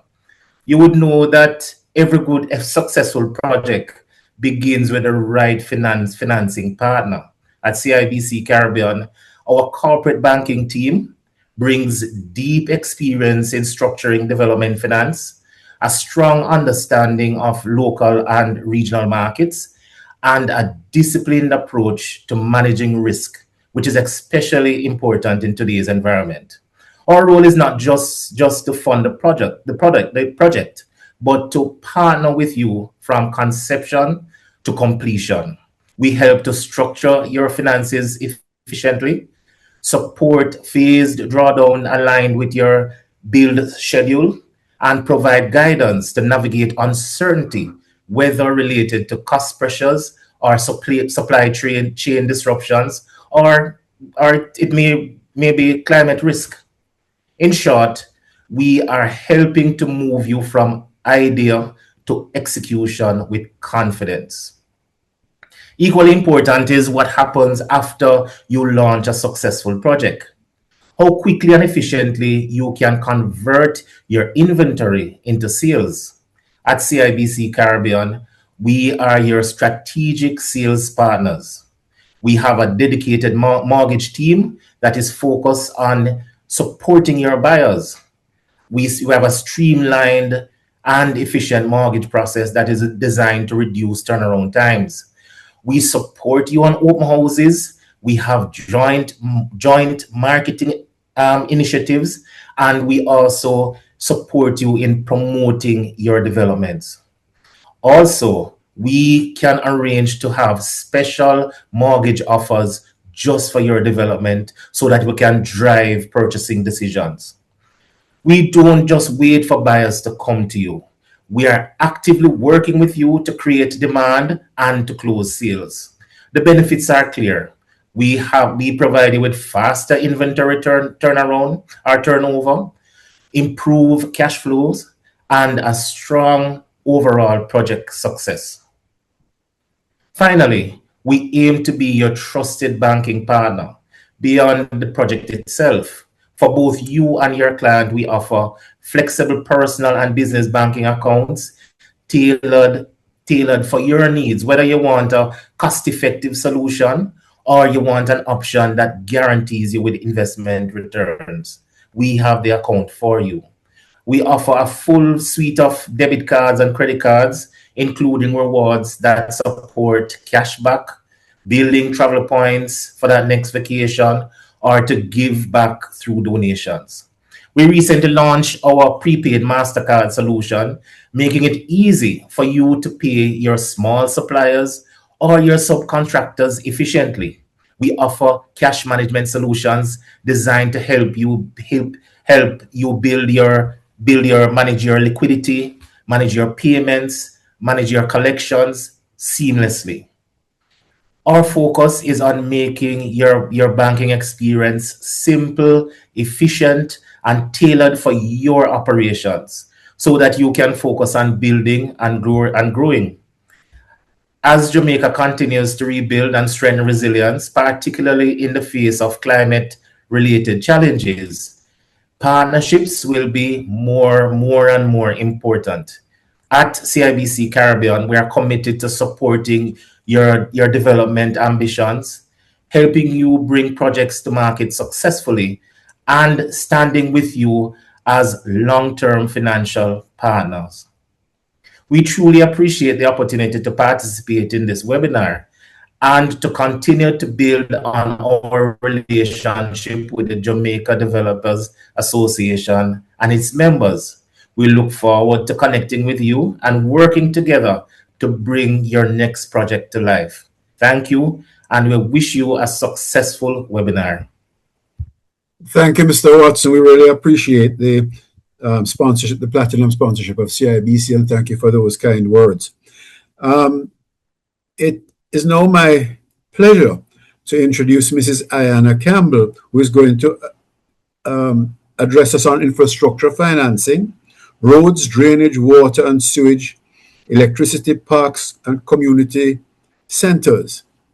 Now, Mrs. Campbell is a manager at the Public-Private Partnerships and Privatization Unit at the Development Bank of Jamaica, with over 15 years of diverse experience across financial services and public sector infrastructure development. She began her career in retail banking, where she built a strong foundation in financial services and risk awareness, before transitioning to the Development Bank of Jamaica. Over the past 9 years, Ayana has specialized in the implementation of public-private partnerships and privatization projects, supporting initiatives that advance sustainable economic development and infrastructure delivery. She holds the Project Management Professional Designation, the AMPG-PPV certification, an MBA in Finance from the University of Technology, Jamaica, and a Bachelor of Science in Banking and Finance from the University of the West Indies. Her combined expertise contributes to the successful structuring of partnerships that balance commercial viability with public value. Ms. Ayana Campbell. Thank you so much. So today I'll be speaking on infrastructure financing for real estate development with a focus on public-private partnerships and development finance. So today's presentation will follow a simple flow. First, I will define what infrastructure means in the context of real estate development. Then I will explain why infrastructure matters. I will then look at the core financing challenges, how infrastructure should be funded, the main financing models, the role of PPPs in infrastructure financing. I look at the bankability of infrastructure projects, as well as DBJ's role in infrastructure financing and financing facilities that we provide at DBJ. And then I'll touch on master plan development to end my presentation.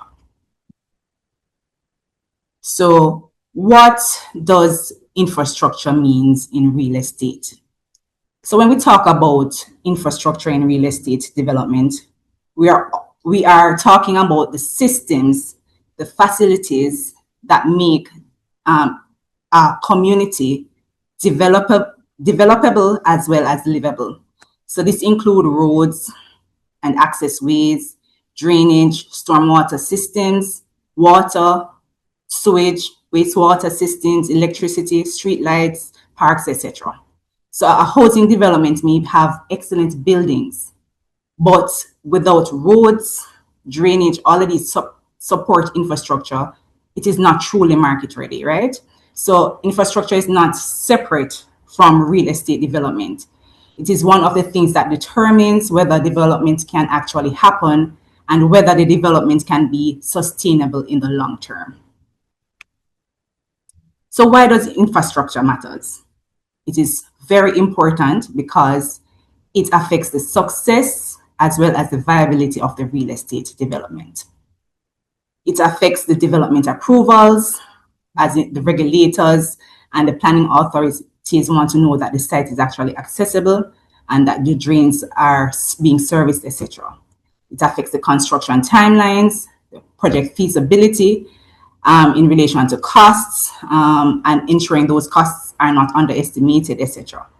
It affects the sales price and the ultimate take-up of the properties by the purchasers. Because no purchaser will want to buy into a property without the necessary support infrastructure. They want to ensure that water is accessible, there's reliable electricity, there's a road network so that they can go to their property, etc. Right? So it also affects lenders and investors' confidence. A financier will be concerned about infrastructure costs, the outstanding approvals, and repayment mechanism. From the community perspective now, the infrastructure affects quality of life, climate resilience, disaster risk, and long-term maintenance. So poorly planned infrastructure will likely increase cost and ultimately reduce the value of your development. And on the flip side, when the infrastructure is well planned, it will unlock development and improve confidence and create long-term value. Now, what does infrastructure financing means? Infrastructure financing is more than just funding the infrastructure. It is much broader than that. It is about mobilizing the capital to deliver the infrastructure. It is about, importantly, determining who pays, who benefits, and how costs are recovered over time. It's also about structuring the project so that infrastructure is affordable, it can attract the appropriate investment, and is sustainable. So the risk must be allocated to the persons that have the ability to manage them. So the core financing challenge is that infrastructure usually has to be delivered before the full benefits of the development are realized. This challenge exists whether it is funded by the government or the private developer. From the government's perspective, there is limited fiscal space. There are several projects, several needs that are competing for this small fiscal space. So some infrastructure also does not generate direct revenue. For example, drainage systems, public roads, parks, etc. And the government must be able to find that upfront cost nonetheless to fund the infrastructure. There's also the long-term maintenance obligations. It is not enough to just build the infrastructure, someone has to maintain it over time. So that is also a challenge from the government's perspective. On the developer's point of view, the challenge is different, but it is also related. Developers often face high upfront infrastructure costs before sales proceeds are fully realized. So they too have to find that high upfront infrastructure cost. So for roads, their internal roads, drainage, water, etc., all of those may be needed before the units are actually sold. They also face coordination and approval risks. So utility connections, planning approvals, regulatory requirements, and offsite infrastructure dependencies can affect cost and timing. So the question is, who pays? When do they pay? And how is the cost recovered? And who maintains the asset? This is why financing infrastructure needs to be considered early in the game and before even the project is fully priced, financed, and marketed. How should infrastructure be funded? There is not a perfect model to how infrastructure should be funded. So there's not a one-size-fits-all approach. The right financing structure depends on answering these three important questions. Who is going to be benefiting? How are costs going to be recovered? And how risk will be appropriately allocated. So where benefits are mainly private or privately funded, then it's likely that the developer will be funding it. Where benefits are public or shared, government, utilities, or blended finance may be required. So where there's a clear revenue stream, then PPPs can come into play, or concession models may be appropriate. And I'll speak further into PPP in the presentation. So this slide here shows that different parties may be responsible for different types of infrastructure. The government or public authority are usually responsible for public infrastructure such as the main roads, the public drainage, the public facilities, and the wider enabling infrastructure, right? These may be funded through budget allocations, grants, sovereign borrowings, multilateral loans, or private financing. The developers are usually responsible for the internal roads, the drains, subdivision, site-specific works needed to make the development viable. These may be financed through developers' equity, commercial debt, pre-sales, or sale proceeds. Utility providers may be involved in water, sewage, electricity, and network upgrades. Funding may come from the utilities capital program, connection charges, developer contribution, loans, or tariffs. Then there are hybrid or some kind of shared arrangement. These are relevant where infrastructure serves both the development and the wider public or community. In those cases, the financing may involve a combination of government, developers, utilities, users, purchasers, or other beneficiaries can be involved.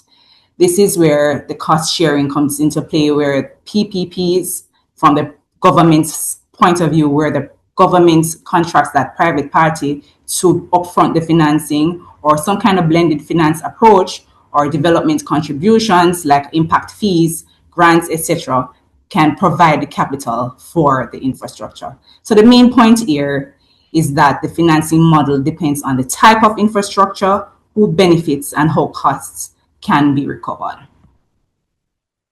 Now, DBJ's role in infrastructure financing.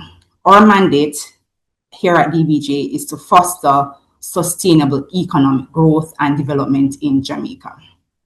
And one way we do this is by supporting investment in the productive sectors and strategic infrastructure.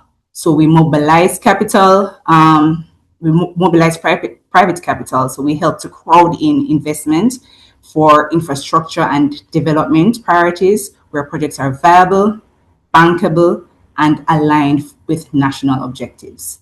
We support government priorities, so we work with the ministries, departments, and agencies to structure infrastructure-related transactions that support housing, utilities, community facilities, and economic development overall. We improve access to financing. So we do this through approved financial institutions and other mechanisms. We support access to medium and long-term financing for eligible infrastructure-related investments. And we also structure PPPs and privatization projects through where infrastructure delivery requires clear risk allocations, cost recovery, and long-term value. So DBJ has several financing and support mechanisms that assist infrastructure-related development, depending on the infrastructure eligibility structure, right? These may include loan financing through approved financial institutions. DBJ acts as a primary wholesale lender. So funds are typically channeled through approved financial institutions to eligible borrowers and projects. So DBJ may support concessionary financing as well, which can help reduce financing costs for qualifying projects. Credit enhancement or collateral support can also be important, especially where access to financing is constrained by collateral limitations or some kind of perceived risks as well, right? DBJ also supports transaction management for public-private partnerships and privatization. This is especially relevant where the government is seeking to structure private sector participation in infrastructure or some kind of strategic assets. So an example here of DBJ support in infrastructure and financing infrastructure is the Rio Cobre Water Treatment Plant, PPP. And for this project, through a blended finance approach, We participated in financing the consortium that was selected competitively, and this demonstrates how development finance can help mobilize private capital for critical infrastructure. So let's talk some more about public-private partnerships in Jamaica. So before going to this slide, let me just define clearly what public-private partnership is. So PPPs are a long-term contract between the government and the private party. The private party will have the responsibility for providing a service or upgrading a public asset or constructing a public asset. And this is for a long term, usually between a 20 to 40 year period. The private party now recoup its investment over that period of time, while the government is actually getting the asset. They have the assets available to them, or they recoup their investment. This is a private party, either through government payments, so the government can pay for the asset being available to them, and that is mostly for social infrastructure projects like the hospitals, etc. And the government or the private party can recoup their investment from users. For example, the toll roads. So tolls can be the mechanism for payment to the private party. So with that said, PPPs are not appropriate for all infrastructure, but they can be appropriate where infrastructure is needed to unlock housing, mixed-use development, or wider community benefits. The government, it's appropriate where the government does not wish to carry the full financing or delivery burden alone. Where there is a clear repayment or cost recovery mechanism, as well as once risks can be allocated where the party is best able to manage them. And finally, where performance standards are included with associated penalties for non-performance, as well as accountability and long-term maintenance. Once those are clearly defined, they could be appropriate for a PPP structure. Let's talk a little bit about bankability of infrastructure projects. So infrastructure projects are more likely to attract financing when the scope, costs, approvals, risks, and repayment arrangements are clear from the outset. So bankability depends on ensuring there's a clearly defined infrastructure scope. And what that means is we understand clearly what is being delivered, when it's going to be delivered, and to the standard that it will be delivered, the quality. So bankability also depends on robust cost estimates and certainty. And we understand if you don't have realistic estimates, the jeopardy that can cause in your infrastructure in the short term, medium term. Bankability also depends on approvals and utility requirements. So planning, environmental, land, water, sewage, etc. should be identified early. It depends on as well on credible cost recovery or repayment mechanisms. Costs must be recoverable through sales, user charges, government support. That should be clearly defined as well. Clear risk allocation is also important for bankability. So risk should be allocated to the parties that are best able to manage them, including the design aspect, the financing, approvals, demand, utility, connections, maintenance risks, etc. So bankability is central to infrastructure financing. And the key point is that bankable projects, they do not eliminate risk. They will identify the risks, they'll price the risks, and allocate them accordingly, manage them in a way that gives investors and lenders confidence. And I'm just going to touch a little bit on master plan developments. Master plan developments are important because they bring together land use, infrastructure, private investment, and long-term community planning, right?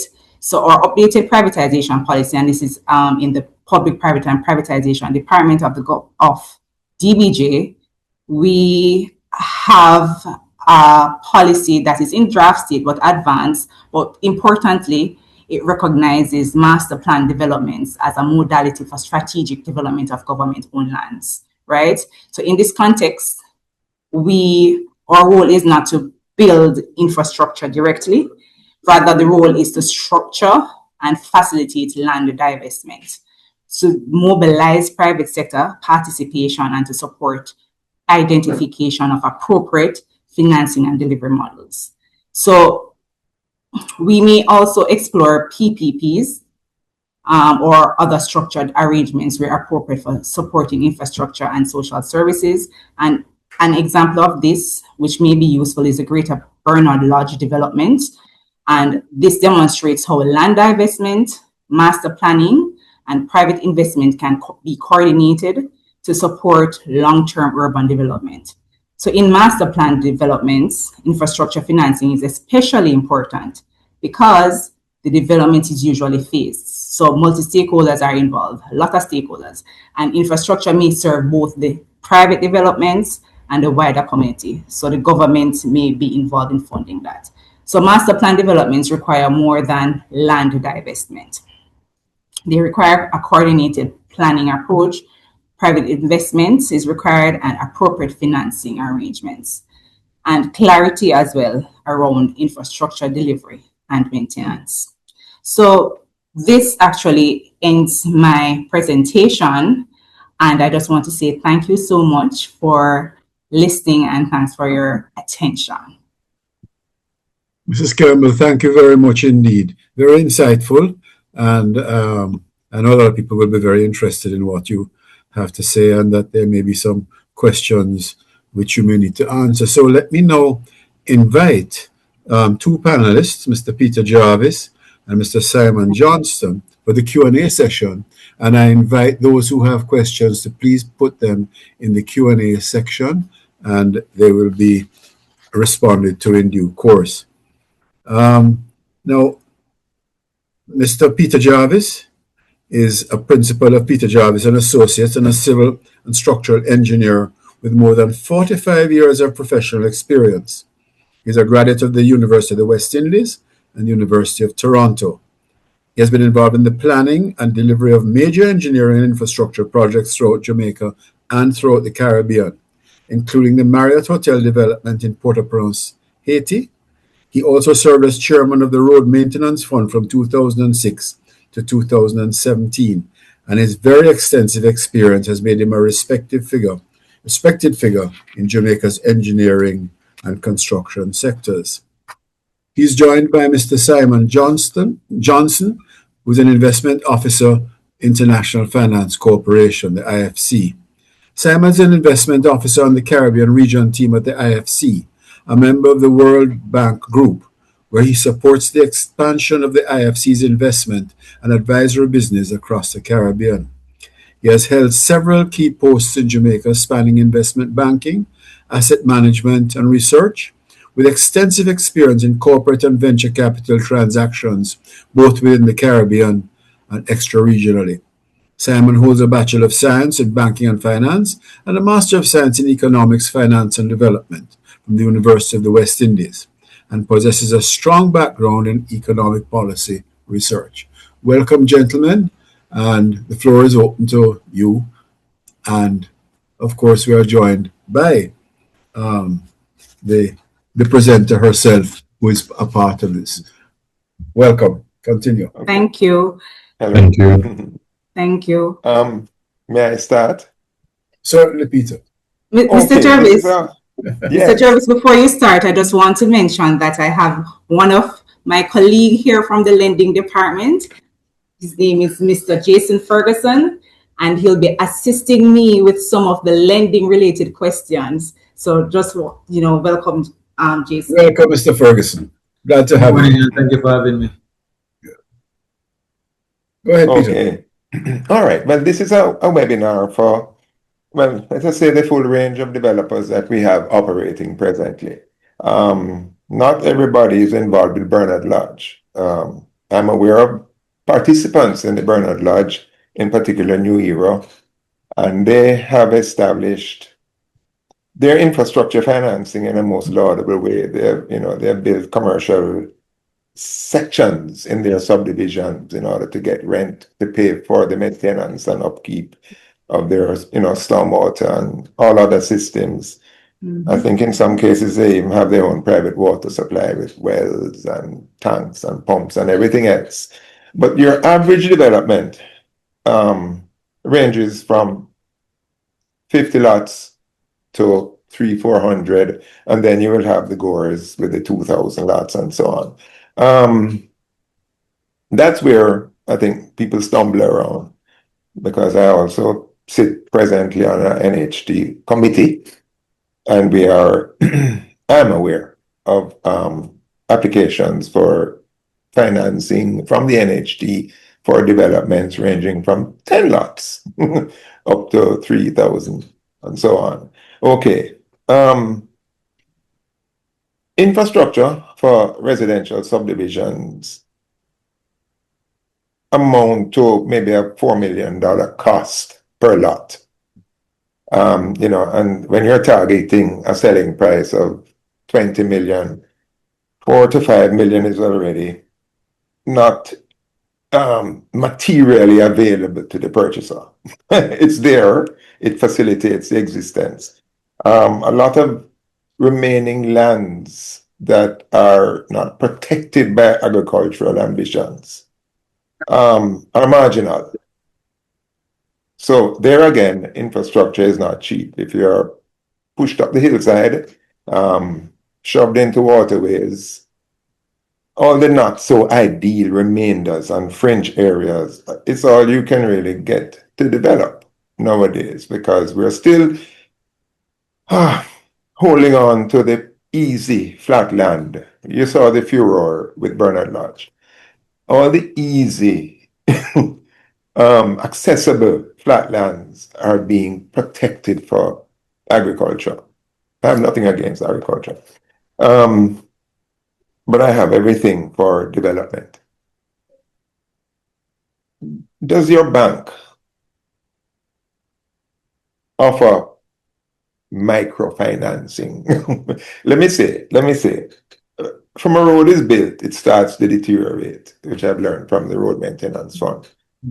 The moment a road is finished, all it has left to do now is deteriorate. And there's a 8-year lifespan for asphalt roads, where it should have substantial redoing. Concrete roads, as New Year is beginning to show, will last far better, far longer. But the capital is immense. Stormwater runs from off-site through these developable sites. So the stormwater management, as would be insisted on by NEPA and NWA, has to cope with upstream runoff. You cannot interfere with that with your development, and your development must now put it out into a non-threatening form and flow for the downstream properties. So there isn't anything that can escape municipal tie-in. Similarly, JPS and NWC, not every small developer can do their own well. And not all developments are viable if you have to do your own sewage. And of course, NEPA and the environmental concerned parties insist on absolute treatment for sewage. All of those things will send the infrastructure per lot price up to 5 million or maybe more. So financing for infrastructure is the big bugbear in our achieving housing ambitions and targets. And you are offering a facilitation which would link the developer to the providers of municipal services. Or are you actually doing that? That's my base. That's my premise. We did that one, but there's not so much finance. So you're saying if we're actually Right. Say again. So if I understand your question correctly, you're asking if we're actually providing that kind of financing to developers currently?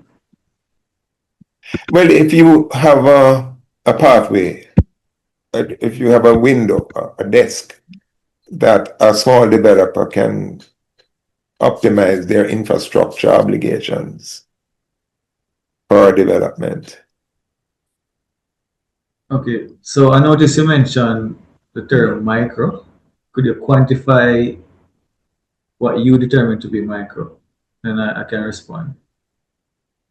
Oh dear, I shouldn't have used the word micro then. What I see are developers wanting to do urban 12, 14 unit, 16 unit that are protected by strata rules and regulations to let the user pay.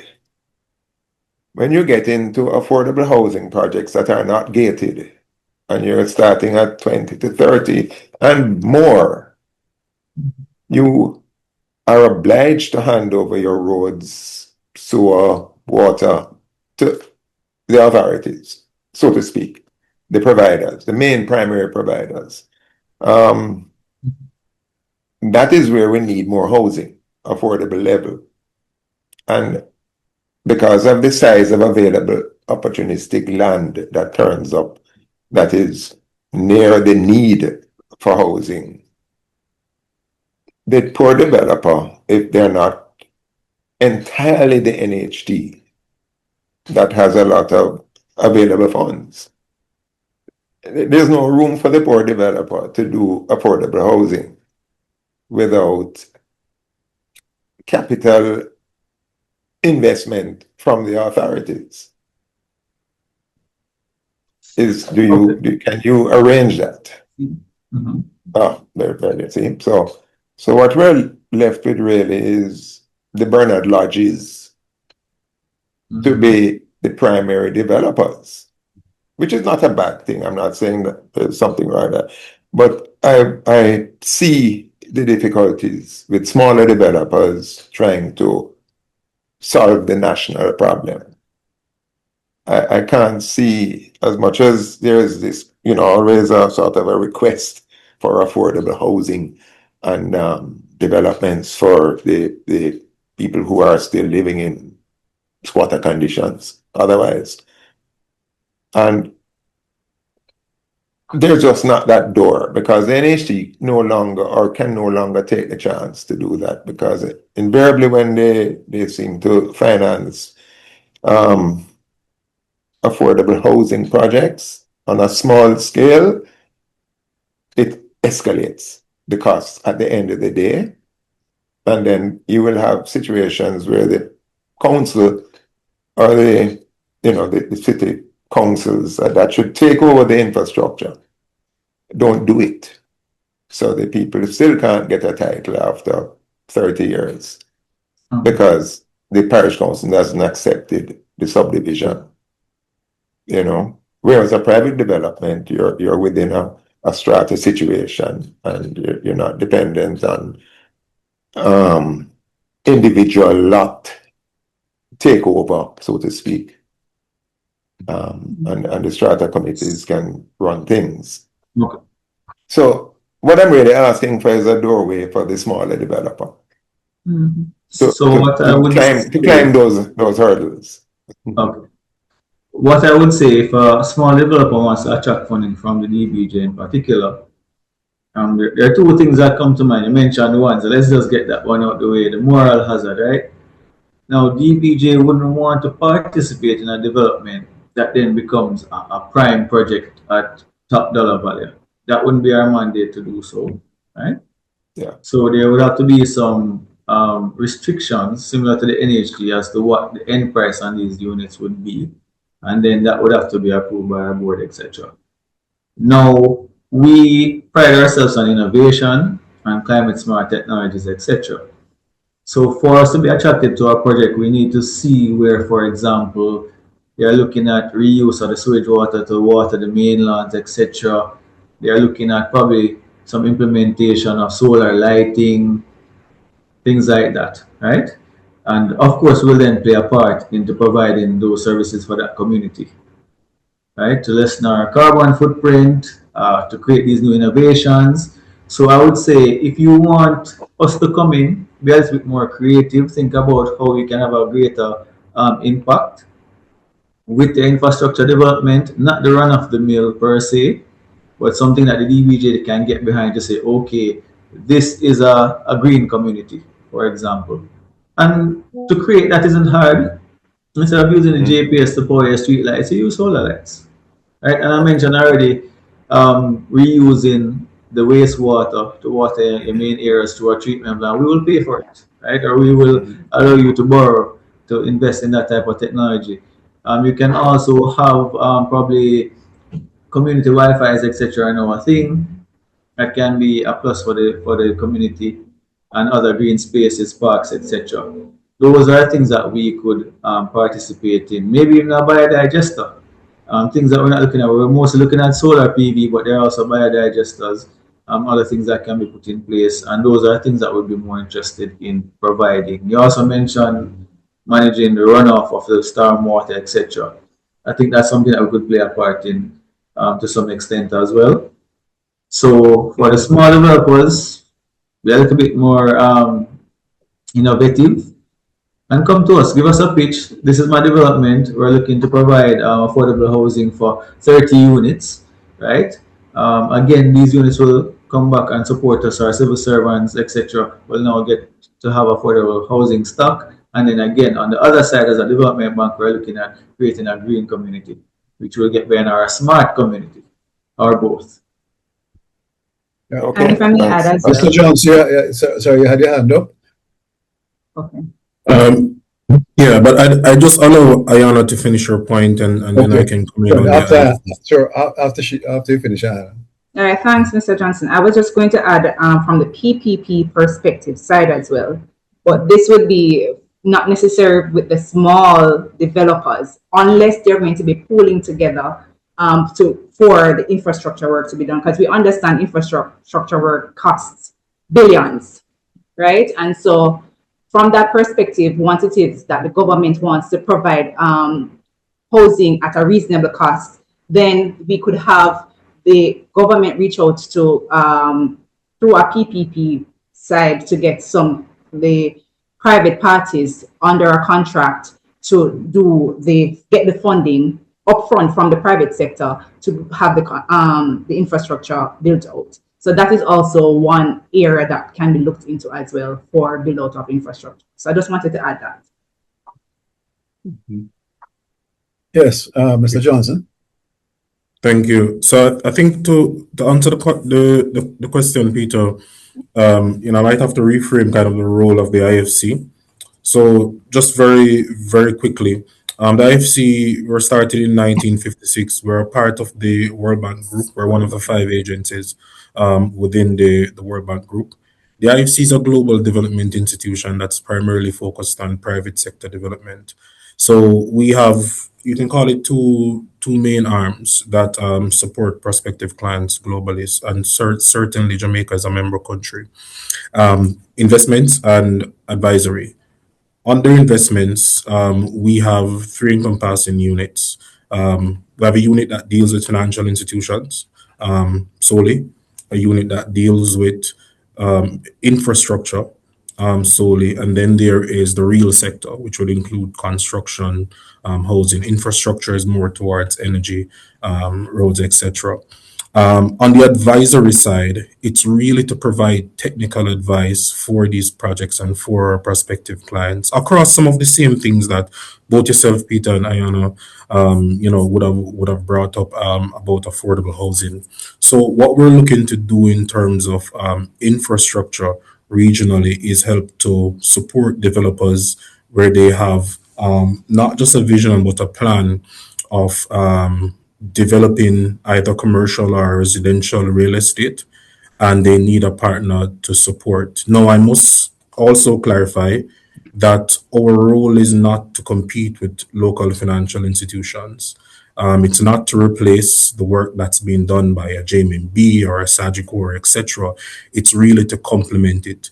So if developers are seeking to build sustainable solutions into their constructions, developments, we have programs such as our EDGE or BRI certification that's particularly focused on green financing for development. And that's how we can support. So we come in on the investment side and on the advisory to support that investment. Thank you. I enjoyed the tight fund management of the IFC on a hotel project in Haiti. Yes. See, so you're familiar with our work. We have quite a few projects in Haiti, obviously that we've done, but that are ongoing as well. Barbados, etc. And we're looking to grow a business, across the Caribbean. So encouraging developers here, and also Jamaican developers who are looking to do construction projects across the region that may need guarantees, for example, in terms of, just as an example, political stability in another country. We do have an agency within the World Bank Group called MIGA that provides that type of guarantee. There's so much that I could say about this, but I just encourage people to reach out, developers to reach out if they have any further questions about that. Sure.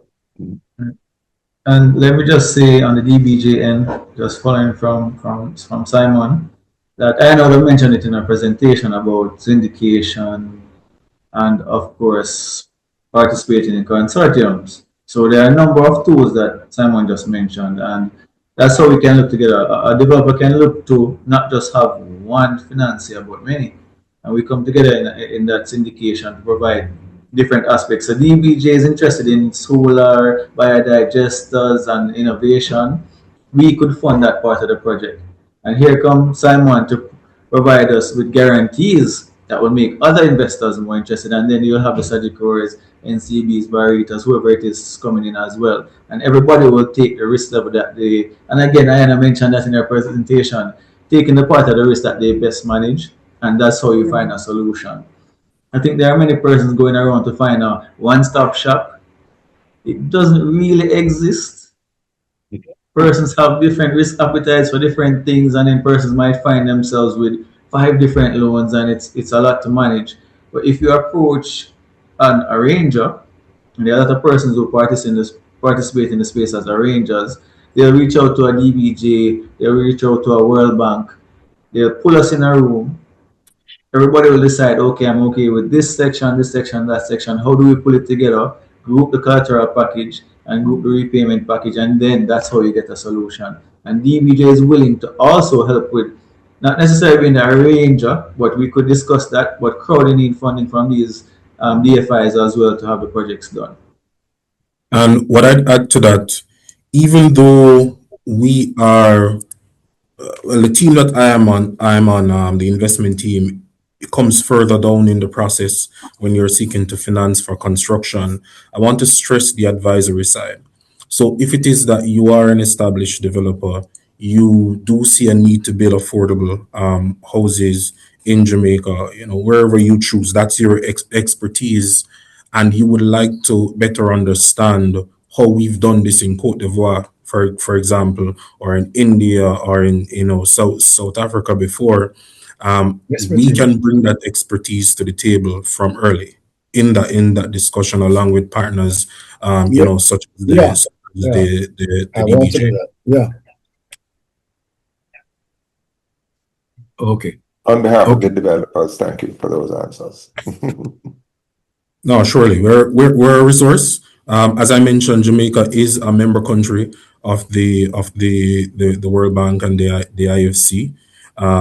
And these resources are available to private sector players, particularly through the IFC. So certainly, if there is any need, reach out. What we do. So my role is really on the business development side and to support the initial part of the investment process. So when clients or developers will send a deck to me and say, Simon, look at this. What do you think? We really have to go back internally, and it's really an iterative process that can take time to bring in advisors, to bring in thought leaders within the organization from around the world to get their understanding of what this is and to send back questions, etc. Which is why we usually, encourage, prospective clients to reach out to us as early as possible, share thoughts with us, and of course, I must mention that skin in the game is important, as well as I suspect it is for any financier that's looking at projects like this. So if I may, Simon, you segued into something I was just about to bring up. So of course you don't lead with debt, you lead with equity. And something that developers must also think about, more so smaller developers, the larger developers are a bit in that game already. But getting private equity and again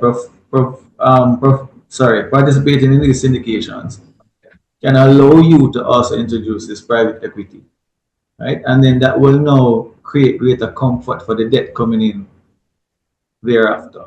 So again, just a person's turn. If you don't understand, you can always reach out to us. There are many companies that do all investment houses. I don't want to necessarily endorse particular persons, but investment houses are very good at that.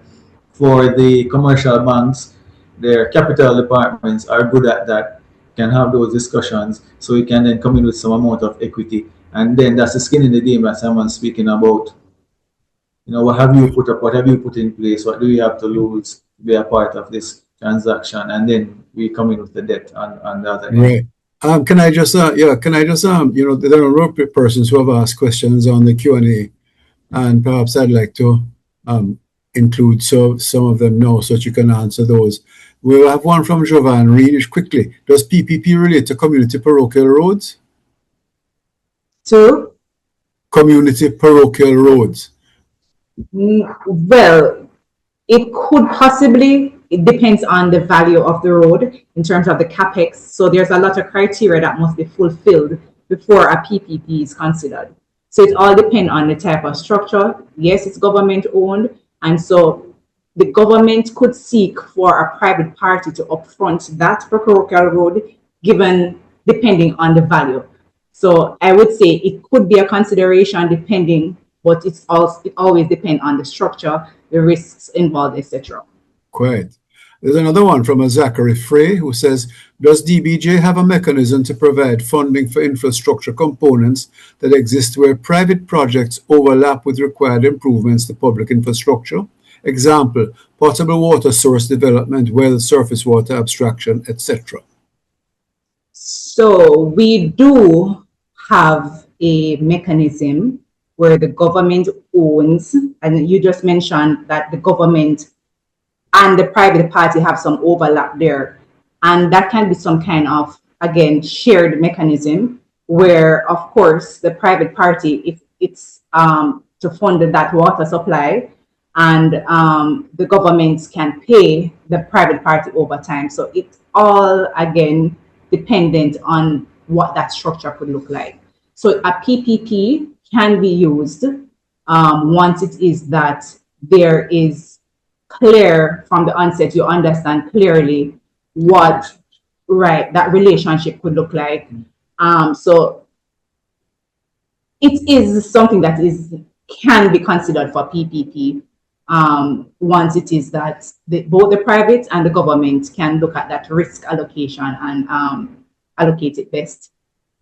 Right, and in cases where you have power buybacks or water buyback arrangements, those are and the users can pay, right? And the users can be the payer. Okay, lovely. I have one from an anonymous attendee. How can small developers pitch to DBJ? Can we reach out to you via your email? And it's directed to the gentleman who is with Ayana. Okay, yes, you can. You can always reach out to DBJ and pitch ideas for financing. We'll guide you on it. If we can participate directly or indirectly, we will let you know. And if it's something that we don't necessarily support, we can also put you onto our AFIs who do provide private solutions as well. So yes, definitely we can point you in the right direction or assist directly. Okay, just one more then. Let me see. What are they? Hang on. It's a two-part thing. In the issue, is the issue for affordable housing a lack of financing opportunities for small-scale projects? And it goes on. He goes on to say, what other factors are affecting the lack of affordable housing solutions? All right, for housing solutions, what I understand based on my research is that there is this upfront cost that is associated with the infrastructure altogether that must be met, and this is super expensive infrastructure. The governments themselves have a lot of different priorities and limited fiscal space. So you have a lot of other projects that's competing for just that small amount of fiscal space that's available.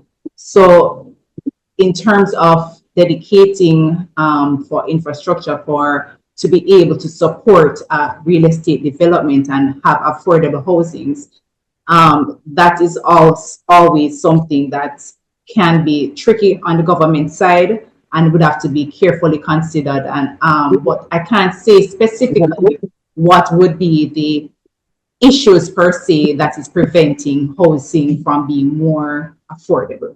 But I know that infrastructure works is very expensive. Yes, it's a very wide question. Very, very wide question indeed. Sorry? Somebody was saying something? I'm not sure. All right. We've reached the point now where, are there any more questions on inquiries on this? Keith, just to mention, infrastructure financing.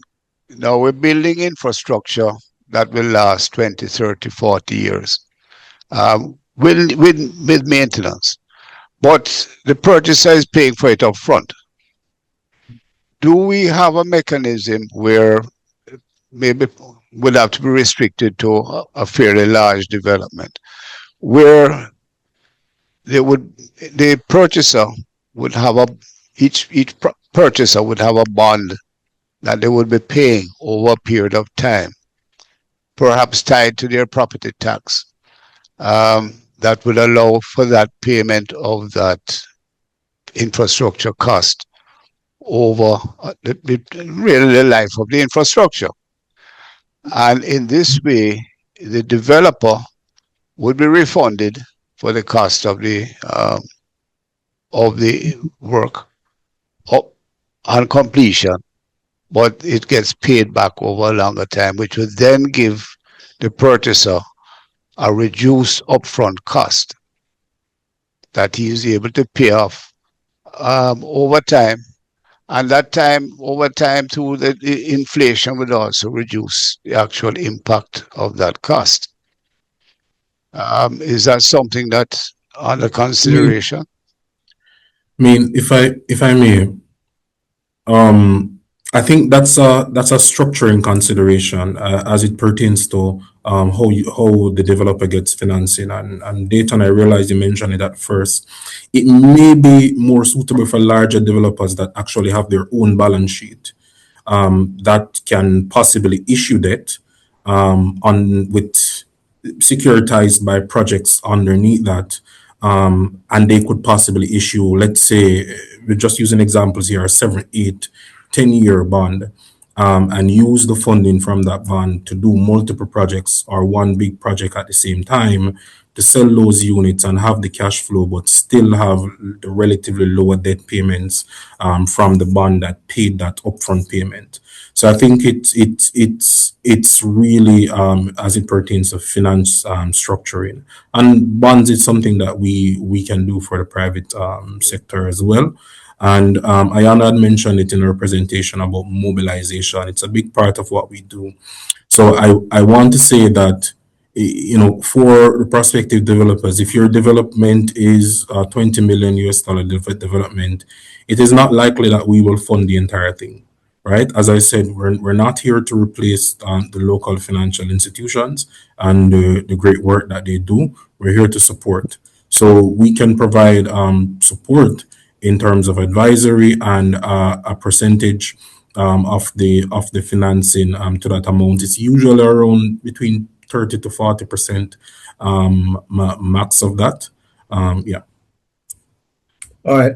Just I think we can stretch the time a little bit more for two quick questions and answers. The first one from an anonymous attendee: the application for government lands through the appropriate channels, estate division of the ministry, seems arbitrary at best. How can information be gained about applications made years ago? I don't know if anybody has the answer to that one. Unfortunately, we don't have an answer to that. We're unable to answer that I didn't think so. Not yeah. This is the next one is for the DBJ.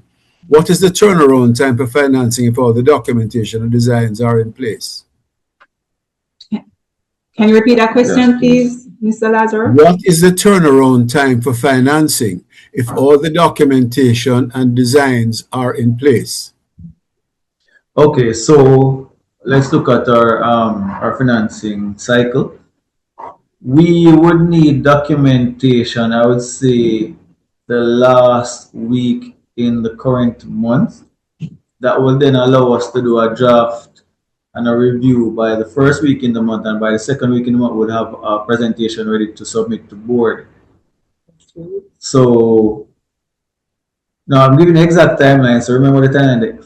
The end of the month, we need those documents to review. After first review, by 2 weeks, we'll have a draft.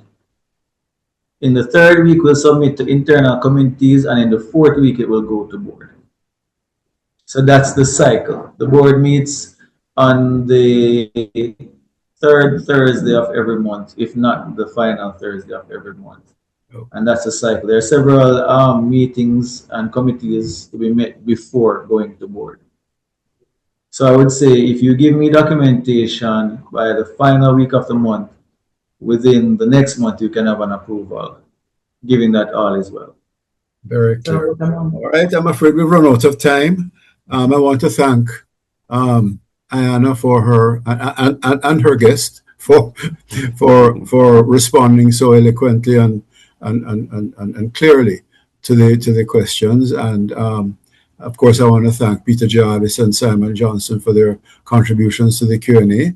Thank you very much indeed. And we have to move on now, and we are just going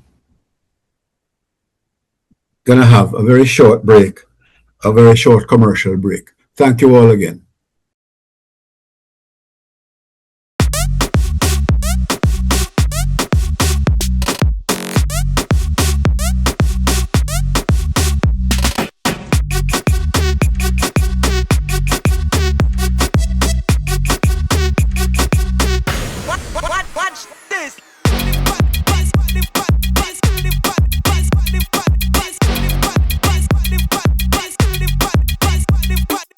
Think security's expensive?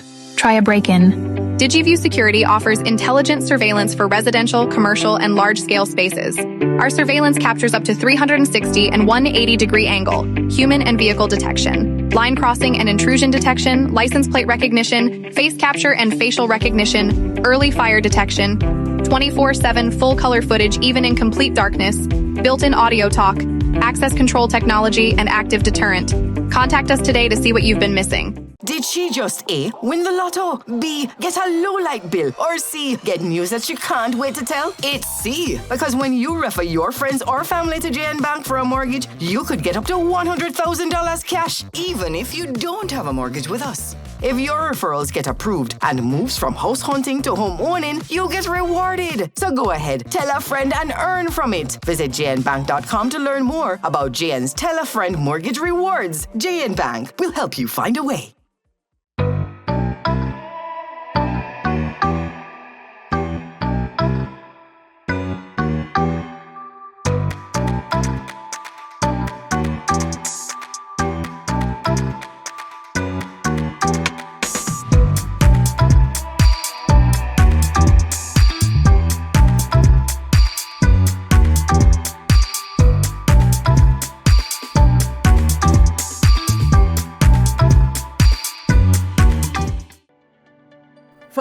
40 years, the GN Group of companies have been developing plans, laying foundations, building hundreds of homes of distinction, creating exclusive and secure communities in which we live, play, and raise families.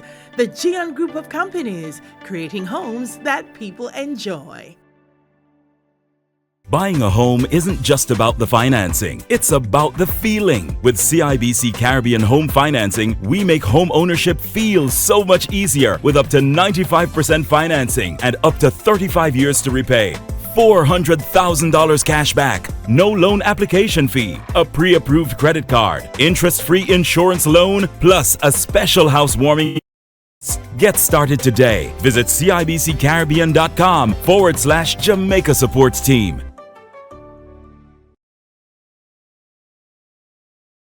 All right, we're back from our short commercial break.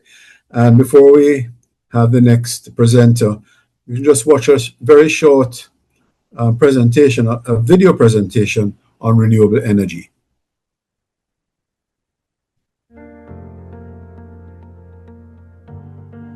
The Mars Face Lecture Series has always been about bringing the brightest minds in the world to come and talk to us about how we can transform our economy and our country.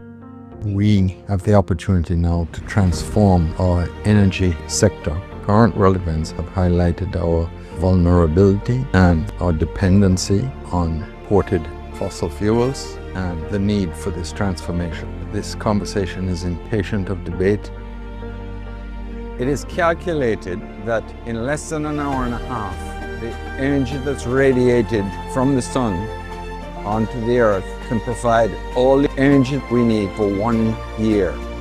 Jamaica, we are blessed with abundant sunshine, and best of all, it's free. All we have to do is find a way to capture it, and technologies are available. We can wean ourselves of fossil fuels and become energy independent in a very short space of time. There has been much discussion in the media about energy and the possibilities of a new agreement with JPS.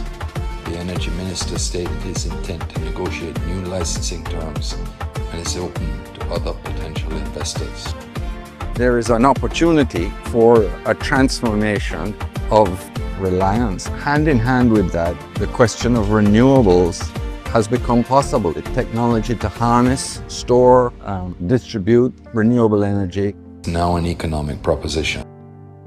Other countries are showing the way, and we think that Jamaica should be at the cutting edge of the conversation.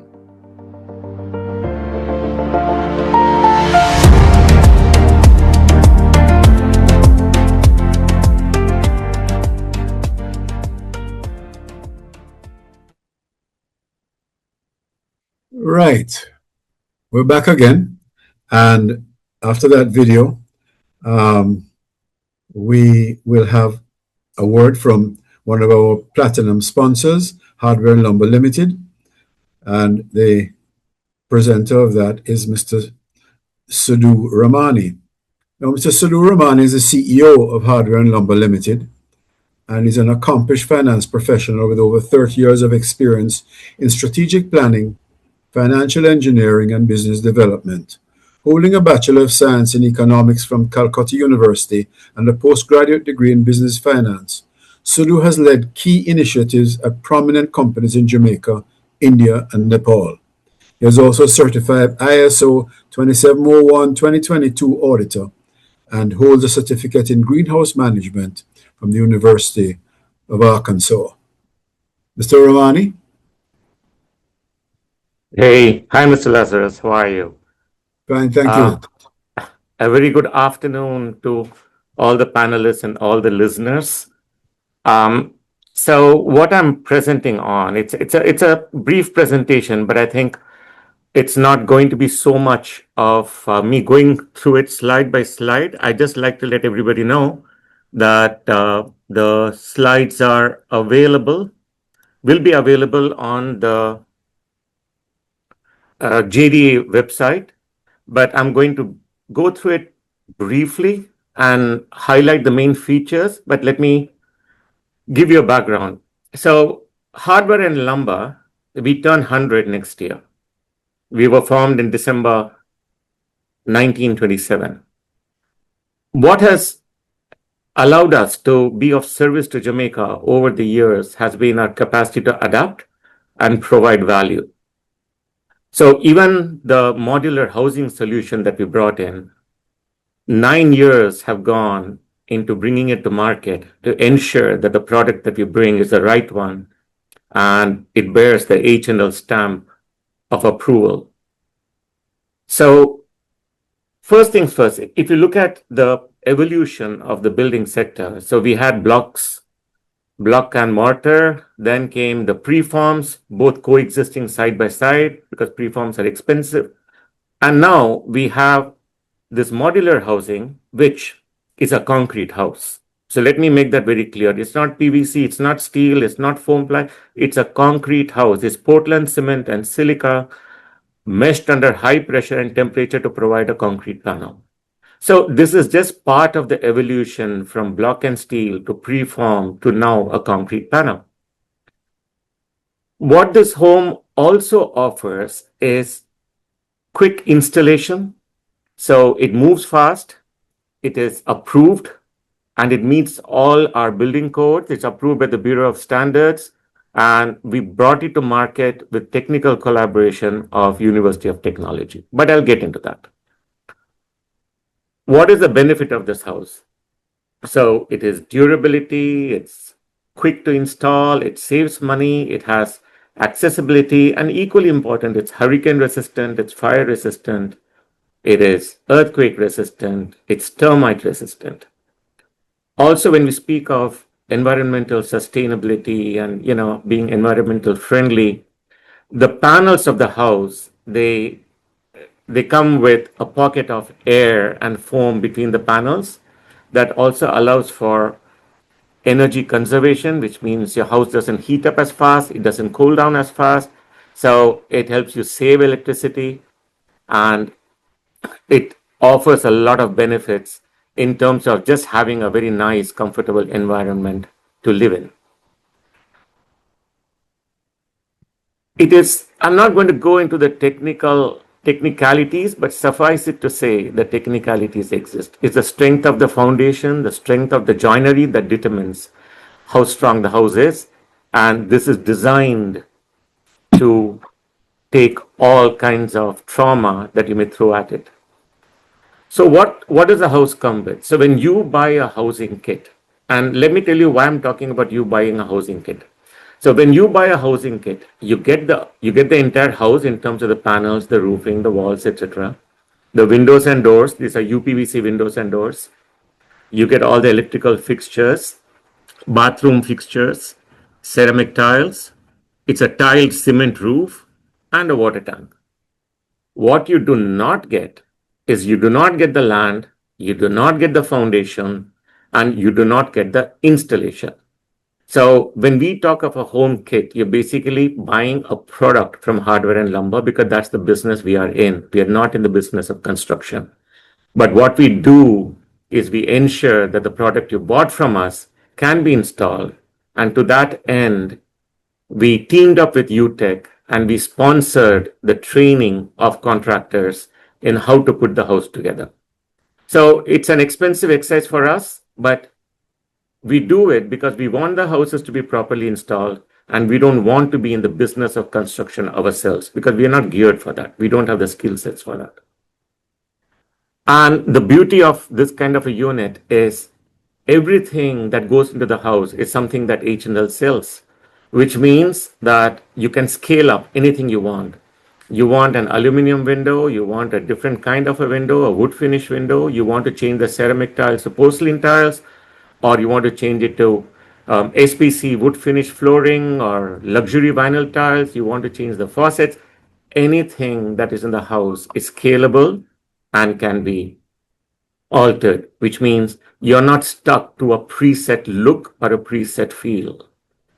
The next thing is the houses are customizable to an extent, in the sense if you want, instead of 1,000 square feet, you want 1,400 square feet. Yes, we can provide you with a 1,400 square foot solution, but It is not a hack. It's not something we do here. We will get the system redesigned and import it for you. All these systems come as completed units in panels, of course, to be assembled, but you can customize it. In fact, we have a customer who wanted a 4-bedroomed house by joining together 2-bedroomed house to make one large 4-bedroomed house. And we were able to do that. We were able to get the engineering, the solution, and with the vendor, and we were able to do it. The houses are very pleasant. We actually have a model unit in our property. The entrance is from Washington Boulevard, but we have 3 models, the 1-bedroom, the 2-bedroom, and the 3-bedroom.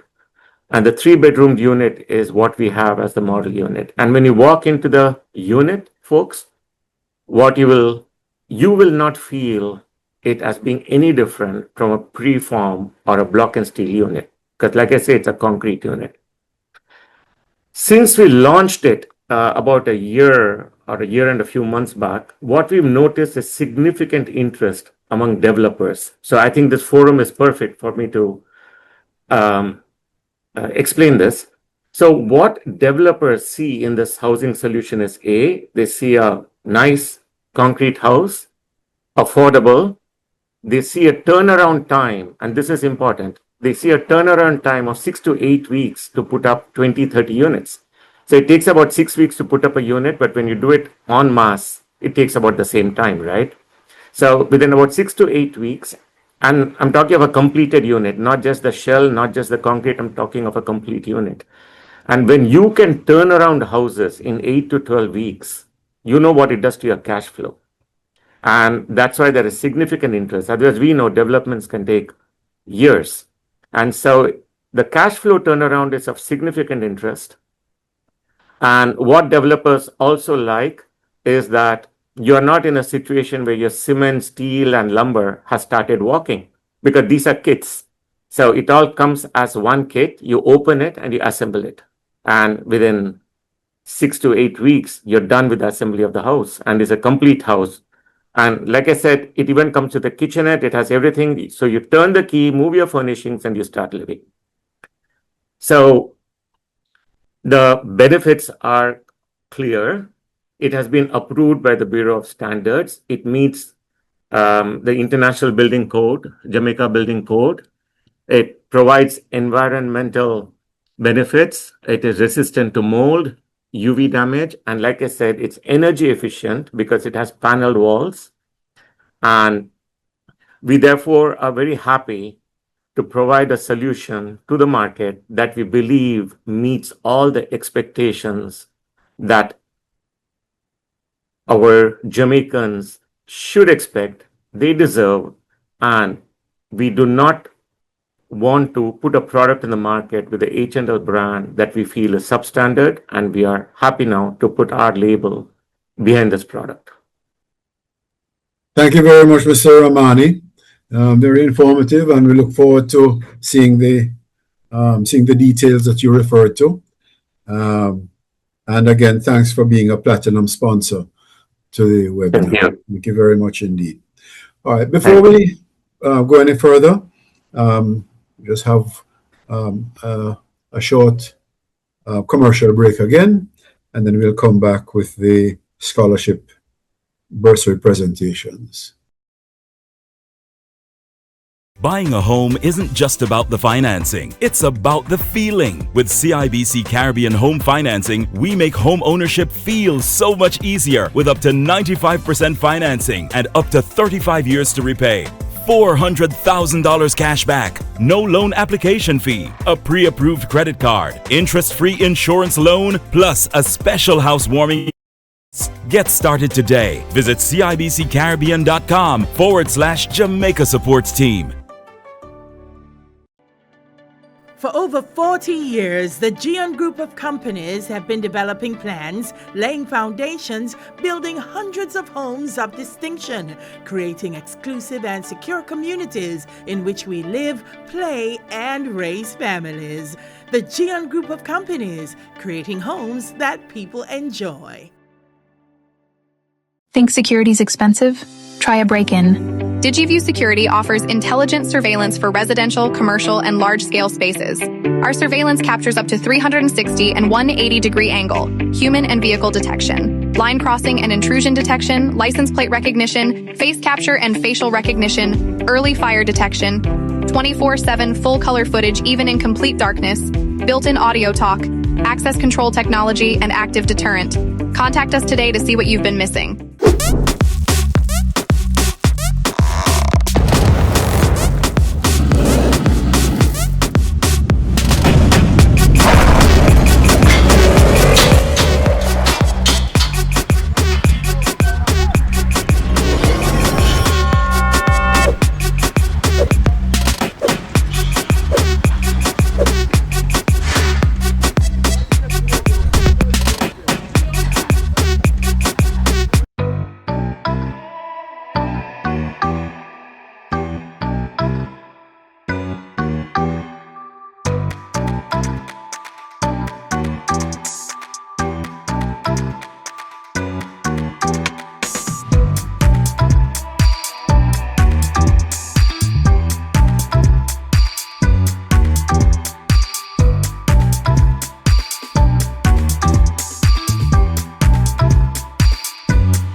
Well, thanks very much. We have to look after our sponsors the same way that they look after us. At this time, I would like to introduce Miss Terrian Rule, who is the Acting Scholarship Officer at UTEC for the bursary presentation. Ms. Rule, over to you.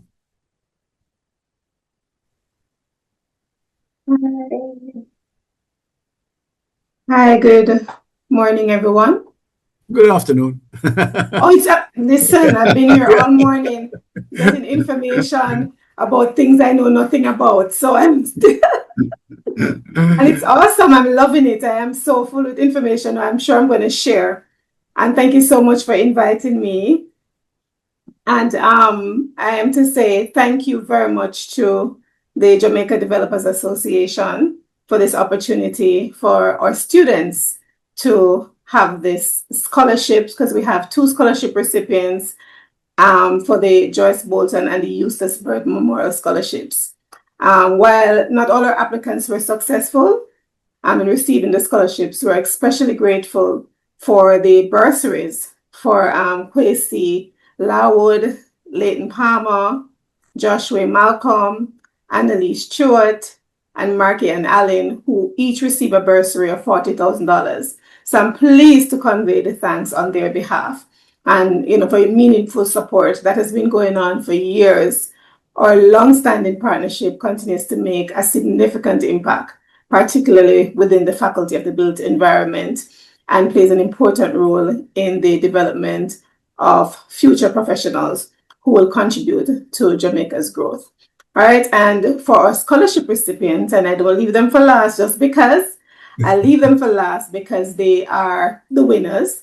We have Amoy Francis, who is online right now, and she got the Joyce Bolton bursary, scholarship, sorry, and Aaliyah Beckford, who get the Eustace Bird Memorial Scholarship. All right, so thank you so much, JDA. Thank you, ladies, so much for representing University of Technology Jamaica. All right, all ladies are online. All right, Amoy, would you like to say something? Yes. Good day, everyone. I'm Amoy Francis, a final year construction engineering student with the University of Technology. I would like to express my sincere gratitude to the Jamaica Developers Association for this award. My journey through university has not been a traditional one. I started my degree late and I had to pursue my studies alongside work. And so as a result, my path through university was not as quick as many of my peers. Yet still, the association awarded me with the Joyce Bolton Memorial Scholarship for simply doing well in my studies in spite of my circumstances. And so more than the financial support, I'm grateful to the association for allowing me to feel seen, to feel encouraged, and to be reminded that there is a space within our institutions, even for students like me. So thank you a million times for your generosity, your support, and your belief in the trying youth. Thank you. Thank you very much, Amoy. It's Alia, Yes, you're sir. on. So much. Good afternoon, members of the JDA, distinguished guests and associates. I am Miss Alia Bickford, a third-year construction management student at UTech and now an appreciative recipient of the UCES Bird Memorial Scholarship offered by the JDA, as you know. This appreciation would have been much longer if I had the time, but just to keep it short, I am deeply honored and grateful to have been selected for this bursary, and I do hope it is understood how meaningful of an impact such generosity really is. Thank you so much for your commitment to nurturing the next generation of developers. And I intend to honor this through excellence and through service. I wish the JDA continued success and growth. Thank you so, so much. Thank you, Amoy, and thank you, Alia. It's wonderful to meet the both of you, and we wish you all the best. Congratulations to all the recipients, and particularly to Amoy and Alia, who have done so well.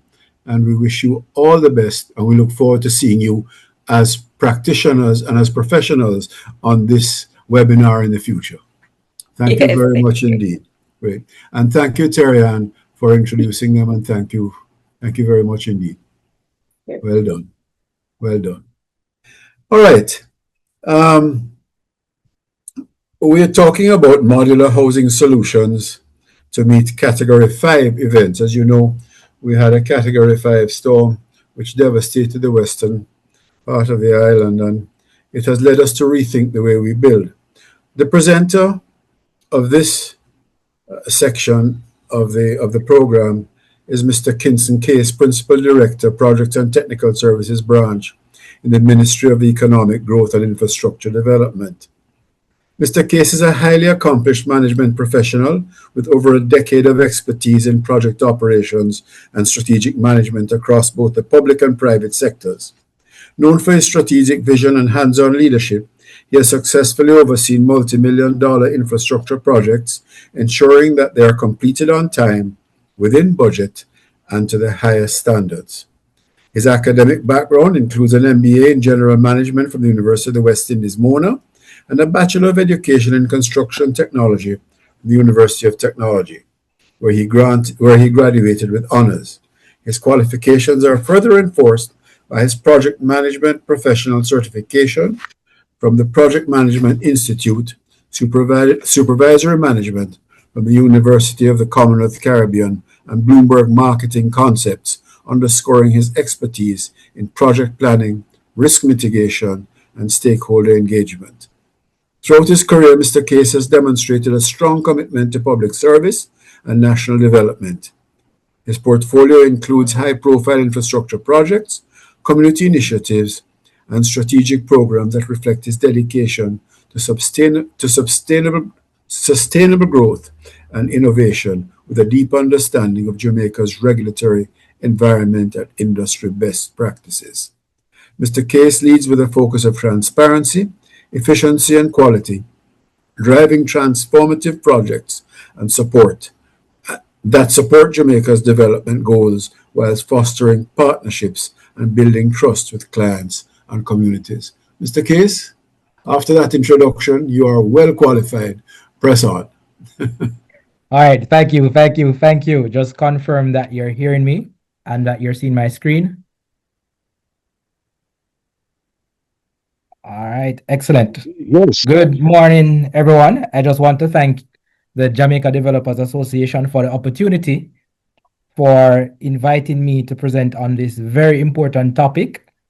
As the moderator said, modular housing is now becoming very popular in Jamaica, especially because of the events of Hurricane Melissa.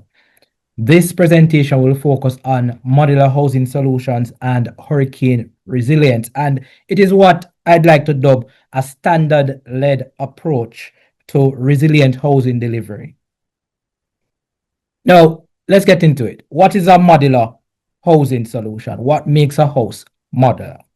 I'll tell you. It is really the factory production of the house, the methodology behind the construction of the components. There are there are several types. You have modular volumetric, which is really a three-dimensional room or building modules that you build off-site and you bring them onto the site and you install. You also have prefabricated panelized, which I believe the presenter from Hardware and Lumber spoke about, where the buildings are built in panels and then you will come on-site and then you will assemble on-site. There are containerized units, as well as there are folding and expandable units. Now, all of these units are types of modular housing. The key things that I want you to focus on is factory production. It's produced off-site in a controlled environment. It is then transported to the site, installed on-site, and then once you have the system installed, you'll have a complete building. Now, in terms of modular housing systems, I'm going to give a few examples for the group. We have factory-built timber frame modular structures, and this is normally popular in America and other European countries. Steel frame panels, which is very popular in spaces like China, Japan, South Korea, the Asian market. You have concrete modular, precast concrete, which I believe the Hardware and Lumber presenter spoke about, that his buildings are concrete. Yes, concrete structures of that nature are considered modular structures. And then you have the containerized folding modular structures. Now, there are many types of modular structures, and we want to really distinguish between temporary units and prefabricated permanent modular units. Now, in terms of the temporary units, these are really what we call short-term relocatable units. We dub them semi-permanent, right? Now, the intended occupancy is just about 36 months. However, it is extendable subject to inspection and approval, right? Now, when it comes to the prefabricated modular structure, it must comply with the Jamaica Building Code and all relevant engineering standards. And I know you heard it before. The presenter said it, that his structures comply to these codes. It's very important that all prefabricated modular structures comply with the relevant codes. Now, in terms of factory production versus site performance, while these units are designed and they are manufactured in a controlled facility, in a factory facility, when it comes on site, you would have site-specific designs and site-specific tweaks that you have to do based on the location. Now, it is all good and well to build panels specifically in a factory setting and say, all right, we're anticipating that the conditions on site are going to be gradually or gently sloping. However, when it is that you get to the site, you realize that that is something different. So you have to then retweak your design and reconsider the components that you intend to manufacture. So while factory production can improve quality and it allows for controlled fabrication, repeated checks and all those things, the site is what will really determine what exactly is built and how it will perform when it is installed on the site. Now, when it comes to modular housing, there are a lot of brochures and a lot of claims. Well, a lot of people will say, all right, my modular home can withstand a category 6, a category 7, a category 8. What will really determine that is the technical evidence. Are there calculation, testing, certifications, manual, especially for a system that has never been proven in these current conditions? So you have to have those engineering specifications and calculations to back up or verify your claim. Once it is that you have that, then you talk about site-specific design, the foundation that the house is going to be installed on. The drainage around the space, because if it is that you don't have proper drainage, then you're going to have water impacting not only the building but also the foundation, which is going to cause failure over time. So you have to ensure that all these things are considered And then once it is that you have installed, you have to do an inspection and then certification. And if it is that's a type of unit that requires some sort of maintenance, you have to maintain. So from a technical and regulatory standpoint, the evidence is what is really critical when it is that you're thinking about a modular structure as a developer. So we spoke about what is a modular structure. Let's look at hurricane resilience. And I want to frame this section very carefully because while categories of hurricane are good, when it is that you're talking about hurricane resilience, this discussion moves away from really the hurricane labels and it leans towards structural performance, wind demands, openings, uplifts, overturning, anchorage, and so on. What is going to allow the building to be resilient? So following Hurricane Melissa, the government of Jamaica took a standards-led approach to recovery. The government of Jamaica coordinated a technical working group, and this technical working group had engineers, housing professionals, experts from the various industries, and they were all called to the table. And what we developed in this technical working group was a set of standards or a set of guidelines, not only to guide future construction, but also to guide the repair. And out of that committee came the Residential Repair and Rebuild Manual. Also, the National Spatial Development and Management branch here at the ministry led a no-build zone mapping with various entities that control and regulate land, NEPA municipal corporations, railway corporation, and they looked at no-build zones. Because at the end of the day, we want what is called safe, habitable, and code-aligned recovery, but the recovery must be in the right places. And I believe Mr. Montague made that very clear in his sector presentation. Now, these were some of the outcomes of the technical working group and the technical response overall of the ministry and the government. Your prefab modular standard, residential repair manual, and also the no-build zone mapping. And I want to highlight this because it is very important.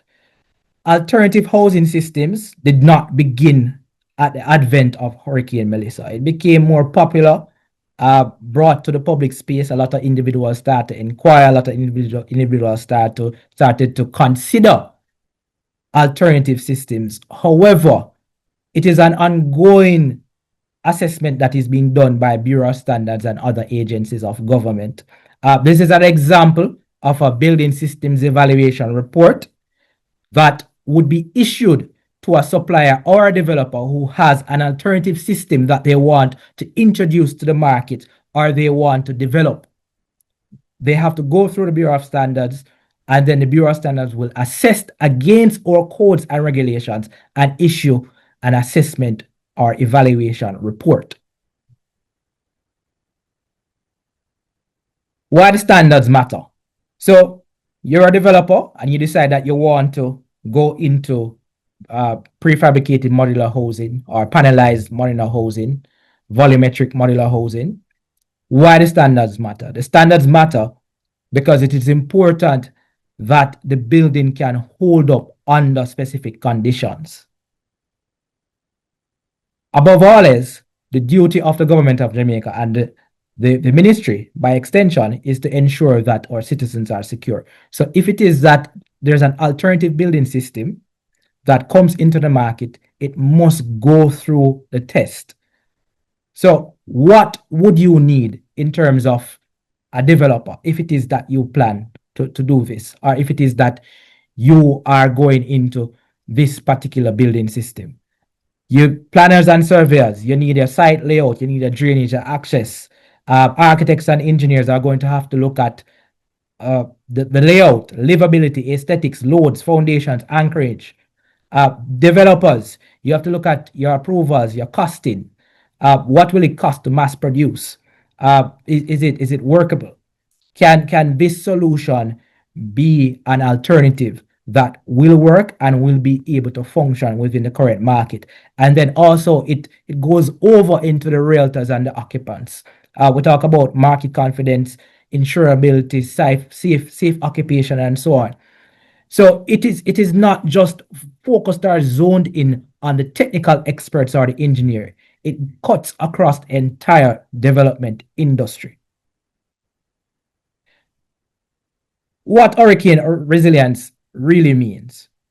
And this is a very important point, because when we talk about hurricane resilience, the benchmark or the minimum standard for wind load in Jamaica is 248 kilometers per hour. And in context, that is just a 4 kilometer per hour difference between a Cat 5 and what the minimum is. So you realize that the standards that already exist and have existed have always ensured that buildings that are constructed in Jamaica are hurricane resilient. Important considerations for hurricane resilience: you want to think about the site wind demand, you want to think about the openings, and something that I call critical, which is a continuous load path, which I will detail shortly, right? Anchorage, and also your evidence, your test reports and site inspections before it is that you decide you're going to put down a unit. Now, when we talk about the continuous load path, this is what we're speaking about. You have the lateral forces coming on the building, wind from east, wind from west. That force should be able to be distributed throughout the entire building, from the roofs to the walls to the anchorage to the foundation, and then eventually to the subsoil below. All right. So that is how you want the forces to be distributed. So when we talk about a continuous load path or the continuous loading of the building, this is a description of what we're speaking about. But despite all of that, your continuous load path, anchorage is sound, your wall panels are made from solid concrete, and it is considered hurricane resilient because you have conformed or complied with all of the requirements of the government, whether it be BSJ, whether it be the Ministry of Housing, whatever requirements are there and standards that are required, you have met all of them. It still comes down to where you intend to place the unit, which is why the government took the decision to focus on no-build zones and to look at the areas that should be considered no-build. Because regardless of how good your building is or how good your product is, if it is that you place it on an area or in an area that is prone to slippage, that is prone to flooding, then it doesn't matter how good your building is, it will fail. So it is important that where the unit is going to be placed is heavily considered when it is that developers are thinking about these types of units.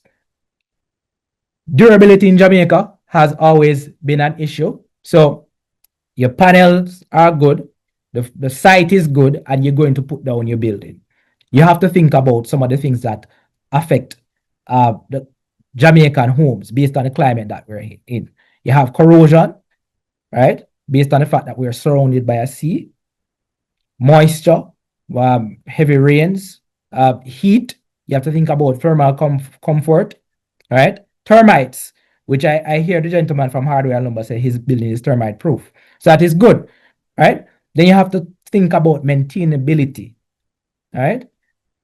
And think about also the finished floor levels and how it is that you intend to drain your site. So for developers, design responsibility. You have to select systems that can hold up in the conditions, right? So if it is that you're going to go for a permanent modular solution, you have to think about can this hold up under the current conditions? Also, when it is that you're engaging your supplier, you have to get the proof. You have to get the proof from them that this can hold up, that this can stand up to the requirements or to the standards that exist. Think about also site-specific foundations, right? if it is that the site requires a strip foundation, if it is that the site requires a pad foundation, a mat foundation, a raft foundation, you have to think about these, as well as the flooding and the drainage conditions that are there on the site. And you want to consider, if it is that you are manufacturing the unit here in Jamaica, you have to think about quality control in your factory. All right? Think about how it is that you're going to connect the different panels, how it is that they're going to be loaded based on the continuous load path. And also, you have to think about buyer and insurer confidence. If I take this to an insurance agency, will they be willing to insure this home? Will they be willing to insure this system? Will an individual in the average Jamaican, because we have a culture here of block and steel. So when it is that a developer comes in with an alternative system, there are a lot of skeptics. A lot of individuals look at it and say, I don't think this can really work. I'm sticking to my block and steel. So you have to think about buyer insurer confidence. So you want to ensure that you have the necessary documentation and approvals to support your system. And this now will help to build buyer and consumer confidence. So in terms of minimum standards, this standard came out of the technical working group, and it was based on the Jamaica Small Residential Building Code. So as I said, we're not doing anything new. We're not doing anything because of Hurricane Melissa. These standards have already existed and they have already been in use. And the Bureau of Standards Jamaica can attest to it. I believe Richard is on to answer a couple of questions as well.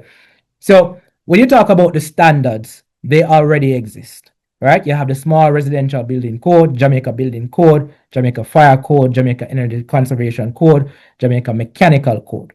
And these are all codes that are accessible, right? You can always contact the Bureau of Standards. You can purchase a copy. As a developer, it is useful for you to have a copy of these codes, especially if it is that you decide that you're going to import or you're going to start using an alternative building system. It is excellent knowledge for you and for your team of engineers, for your team of architects, for them to know and understand the standards in which the unit should operate.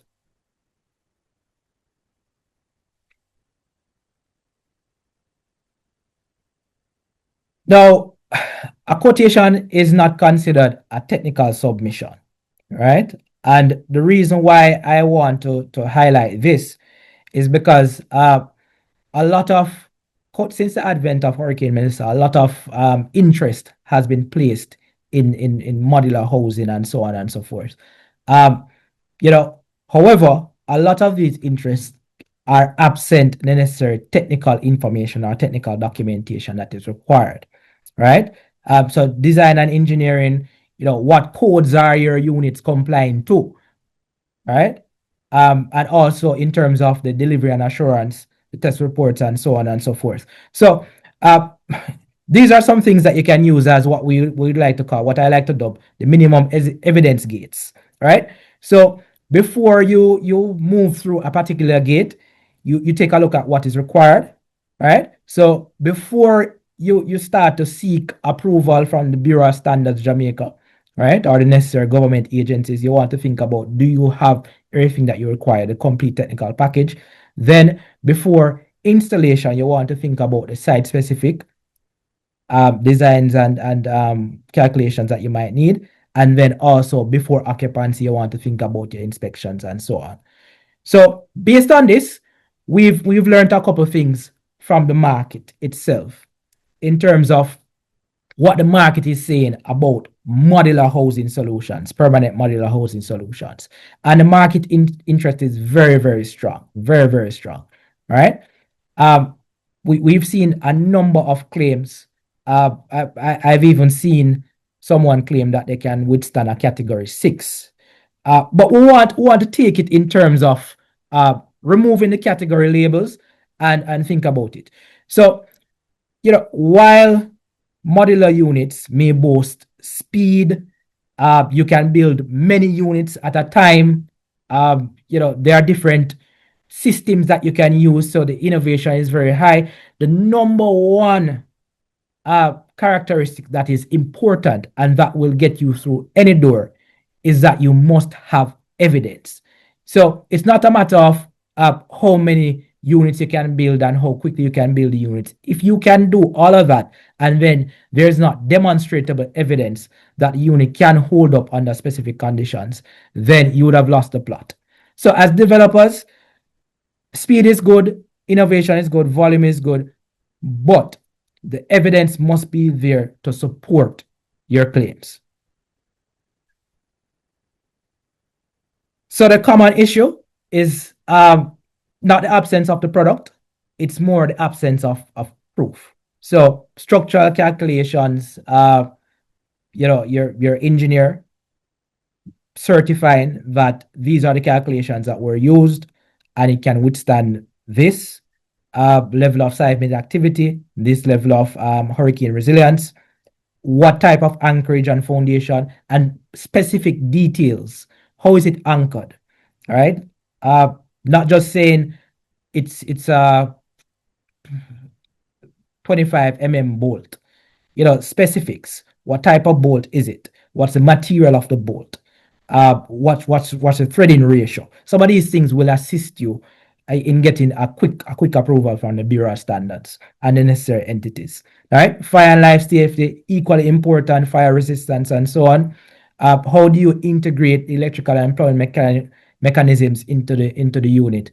And these are some of what we'd like to call the common evidence gaps, where a proposal may be sent and it is lacking some of these critical things.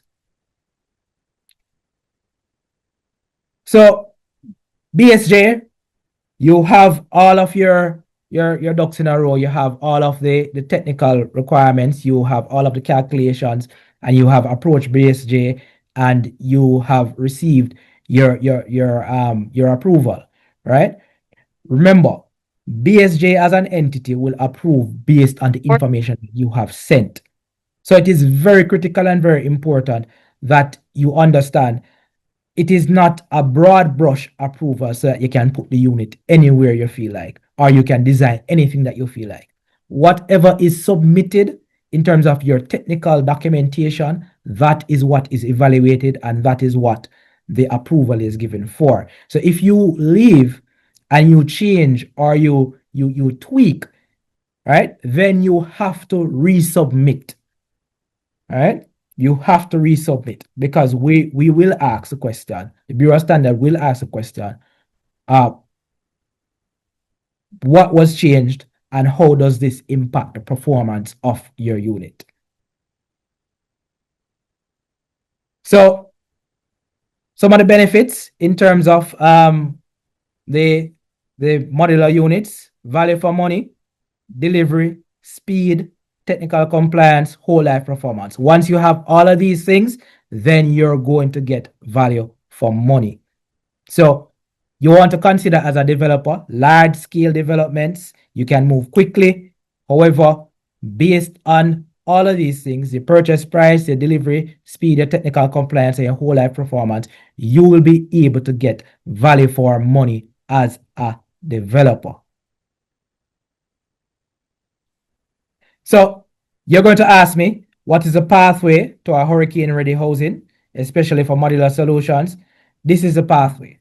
You're going to define the intended use, right? What do I intend to use my modular structure for? Is it an office? Is it a home? Is it a commercial space, a residential space, all right? You're going to select which codes are required, all right? So you're going to look at your modular structure and look through the code index and identify what codes are required for you to satisfy. Then you're going to submit the documentation. Bureau of Standards will now review the system, the building system, and give the stamp of approval, right? Now, if it is that professional certification is required, whether or not you need a PE or so on, before you go to the local authority, which is a standard when it is that you're doing commercial buildings or multifamily buildings, you need professional certification, then you will secure that. Then once you have secured that, you will then move to the local authority, which is the municipal corporation, who will apply your building permit. All right. Then install under supervision, and once you do your final inspection, you should be good to go. Roles and responsibilities. Mega ID, we're really policy. That's our role in this entire thing. In terms of BSJ, they're going to look at the standards, the system evaluation, and certification framework. The local authorities are going to look at your building permits, development permits, and so on. The professionals are going to be looking at the certification and also designing site-specific engineering. Developers, your responsibility, due diligence. You need to do due diligence before it is that you take on a particular system or even invest in a particular system. Because if you invest heavily without the necessary documentation being approved by BSJ and reviewed, then you're going to be spending your money without being able to implement your system. And then suppliers and installers, I heard the gentleman from Hardware and Lumber says that he's in a partnership to train suppliers, to train installers for his units, which is very good. So that is one of the things as well. Your responsibilities are to ensure that you have the requisite manuals and that your installations, if possible, come with warranties. So overall, and this is a beautiful topic because modular housing solutions are on the rise, and it's a real opportunity. If you look at the hurricane tracks, there's a massive increase in hurricanes from 1995 to 2025 than from 1965 to 1995. So the Caribbean on a whole, right, is looking for faster post-disaster housing options. They're looking to scale projects, quickly scale, and modular solutions have the ability to do that. Local assembly manufacturing is also something that is being looked at. So if it is that you have the factories in Jamaica, then it's less dependence on importing if it is that you need to build quickly. And also in terms of the government side, modular systems can support housing, clinics, schools, and so on. So there's a number of opportunities for modular solutions and alternative systems in the wider Caribbean context, not just Jamaica. So just to wrap up some key points.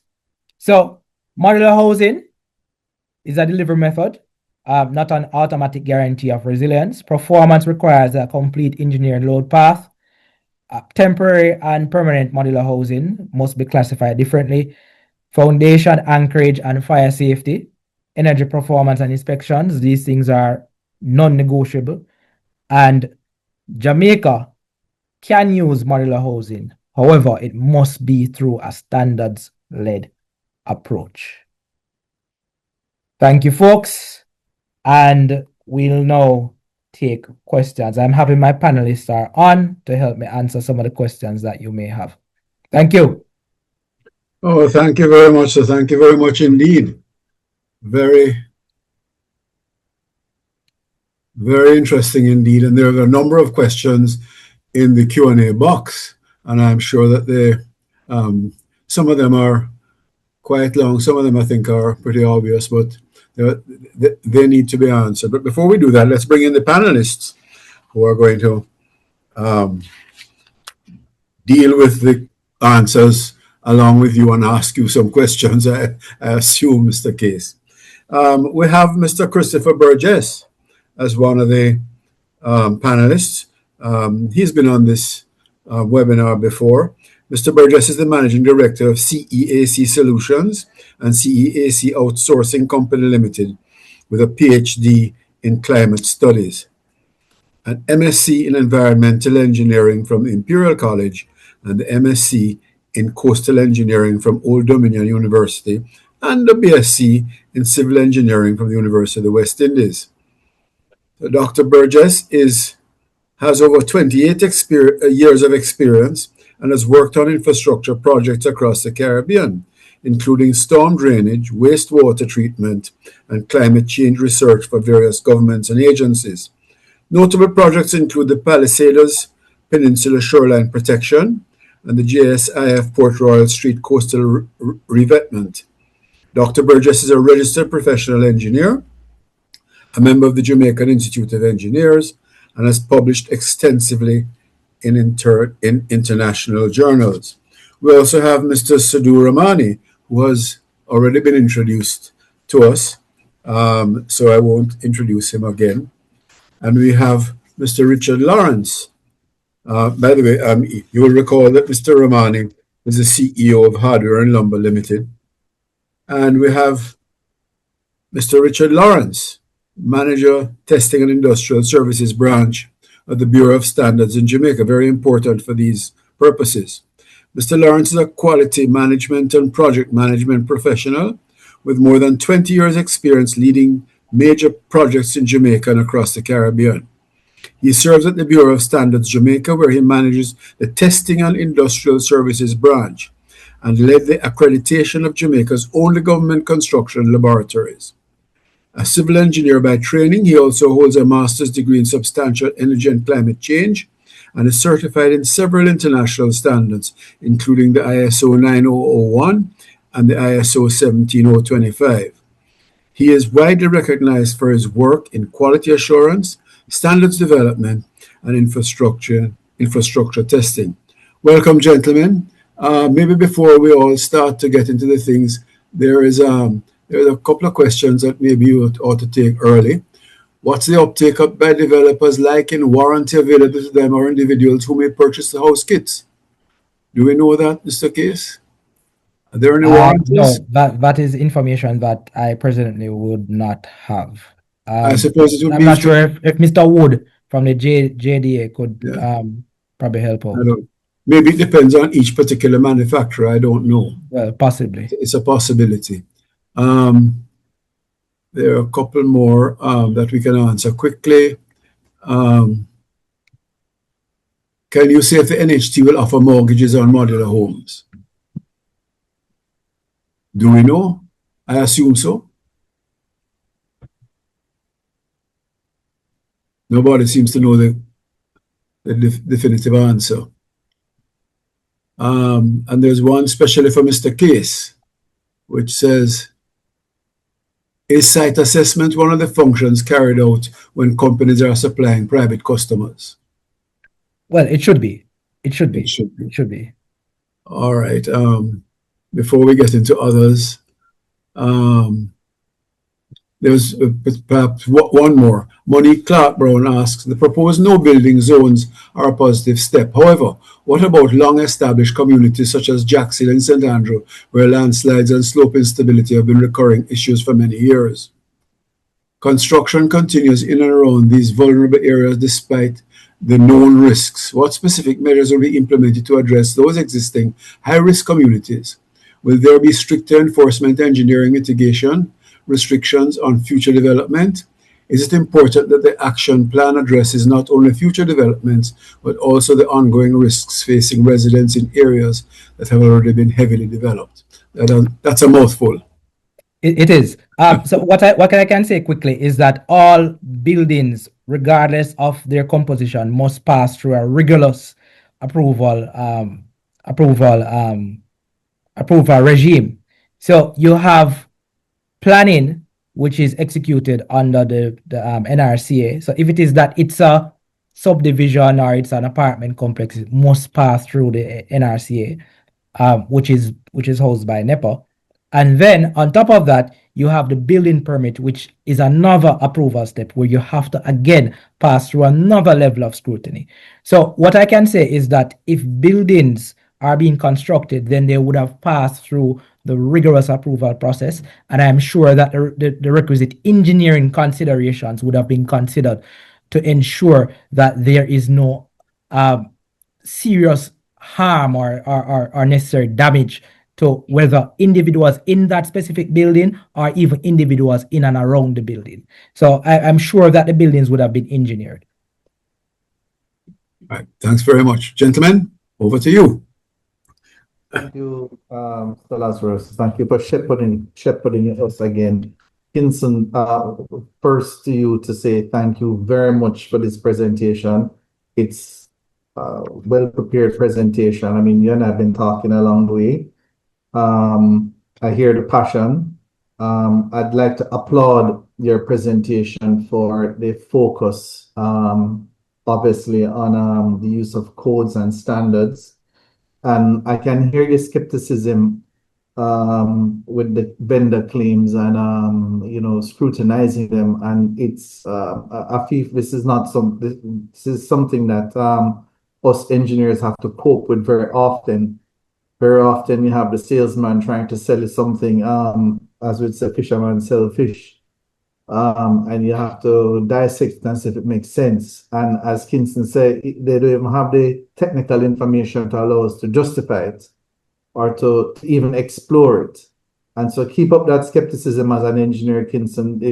This is what we're there for, to protect society, safety of society. That's in the Professional Engineers Act. That's part of our be that gatekeeper to make sure that they make sense and they're not just trying to sell us something to make a fast buck and then leave us vulnerable again. So thank you. I hear the thoughtfulness. I have a few questions for Kingston though, Afif. One, I see your thought about the modular housing. Have you thought of or conceptualized any projects from the ministry standpoint to address the housing need in the West, as far as NARA is going to be concerned? Do you have any ideas of communities that you want to, as a ministry, to purchase or to deploy, say, 1,000 units or 5,000 units in? I'd love to hear a little bit more about that. I heard about the technical considerations of wind, and the physical things, but what about the economic multipliers of these solutions? So you went through the cube solutions and the folding solutions, etc. But one of the things in terms of rebuilding and reconstruction, Afif, is that it has to make economic sense. But you have solutions that are going to have greater economic multipliers. As far as housing is concerned, when you have housing that's owned, that's titled, it displaces rent. So it frees up the income of the household from paying rent to being able to engage more in the economy. Then we have a house which is cool and which might have certain solar features. You also displace paying for electricity. And again, the occupants of the home, the family, can engage more in the economy. So have you given any thought to the economic multipliers of these solutions? And also, I think one of the questions, kind of ask it in a different way, how many of these solutions do we have approved, manufacturers that we can engage safely, that have had Richard's blessing, so to speak? Maybe I should ask Richard, but it's for you, Kingston. I will leave it there, Afif. But I want to come back later on after Richard would have had his chance to say I like the no-build zone idea. I just hope that we're not going overboard and displacing people where engineering can solve some of the problems. I'm not as worried about Jack's Hill as some are, because I know if you do your site-specific studies, you can answer the questions, kind of like what Kingston is saying, but they have to be done. Site-specific studies have to be done. But I'll leave those with you, Kingston. And I want to really thank you for a very thoughtful presentation. And I can hear the engineering in you, keeping the gate and, making sure that the salesman have to work for his money and make sure it makes sense technically. All right. Thank you for those questions. So in terms of a broader look of rapid build out of housing, you would have heard the Prime Minister speak on many occasions on the need to build more housing, that the current housing stock is insufficient, and that he's taking active steps through his office, the NHT, the HAJ, to look at housing solutions and how we can build out rapidly. So I know that that is something that is actively on the way through the various housing entities that build housing solutions on a yearly basis. In terms of the economic considerations of modular housing. What I can say from my research is that modular housing would tend to trend downwards in terms of a price point versus a block and steel component, because block and steel will have there's a time factor, and you know time is money in development, so there's a time factor as well as the scalability of modular units. So from my general experience, the price point will trend down. In terms of the third question, Richard, I'm going to count on you to help with that one. Want to see a relay team. But I know that a number of suppliers have been engaged in the Bureau of Standards to look at alternative systems, especially when it is that you consider the housing need and the government's push for more affordable housing solutions. I think it is not just something that is unique with Jamaica. Across the globe, you have a lot of first world, as we like to call them, countries or developed nations that are experiencing a shortage in housing stock, which is ultimately driving up the prices of residential construction as well as commercial construction. So it is a wholesale look at it to say, well, based on the number of individuals who require housing solutions, we simply cannot fill the market by ourselves as a government. So you hear the Prime Minister speaking about, having more contractors on board who you can partner with, more developers. The guaranteed purchase program through the NHT is also another program that the government is using to try and improve the housing stock and also to make housing more affordable. So I know there are a number of initiatives on the way, the specifics of which I'm sure you will hear in due time. Before we continue further, just let me make an apology for Mr. Sadu Ramani, who had an emergency and had to leave, so he's not on. Yes, Mr. Lawrence. Greetings, everyone. Good afternoon. First of all, congratulations to the JDA for this webinar. Very important, very timely. And congratulations to Kinson for that presentation. I'm glad they asked you to do it and not me. I don't think I could have done as good a job. Impressive. Yeah. The Bureau of Standards partnered with the JIE way back in 2003 to update the codes, and we promulgated the first set of I-code application documents in 2009. Now, since then, well, I have been at the Bureau of Standards for almost 25 years.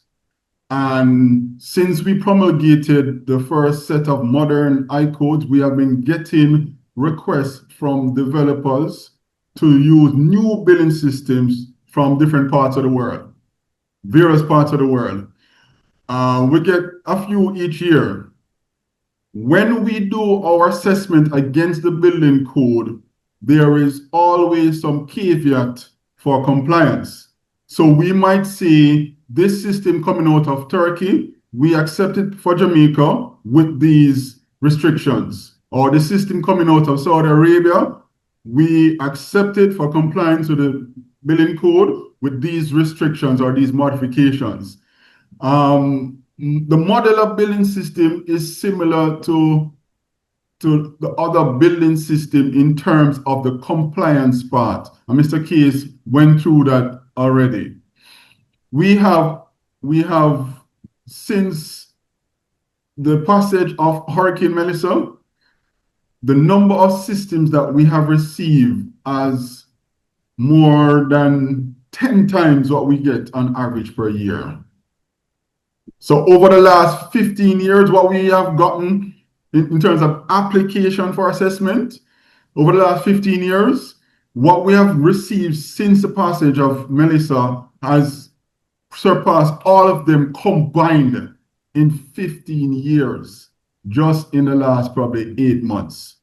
So we're working overtime to do these assessments. One thing of note is no system in my experience so far has met every single requirement of the Jamaica Building Code without the report saying, ensure that you do this or ensure that you do that. And we always say, get a registered professional as a part of the team so that if there's any local issues, and Mr. Case indicate that we're not just looking at the structure of itself, we're also looking at the local issues that may need modification for site-specific construction. The BSJ is not a regulator, and I always use this opportunity to plug their team because I'll hear on TV and radio, the BSJ must make sure. And why the BSJ don't ensure? We do not ensure.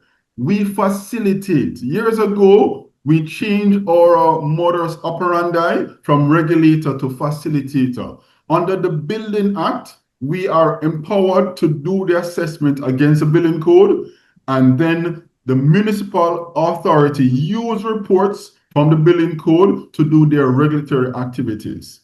So we are helpers.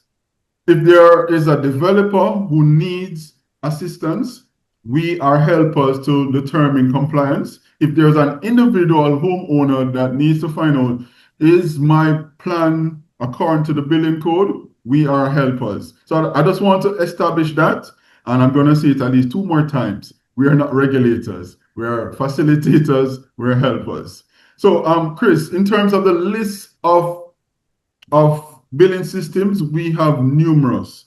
If you write to me, rlawrence@bsj.org.jm, I can email you the list. Give me a call, 876-881-6539. I will send you a list. We have numerous over the last 15 years, including modular systems. In other words, developers can engage numerous suppliers.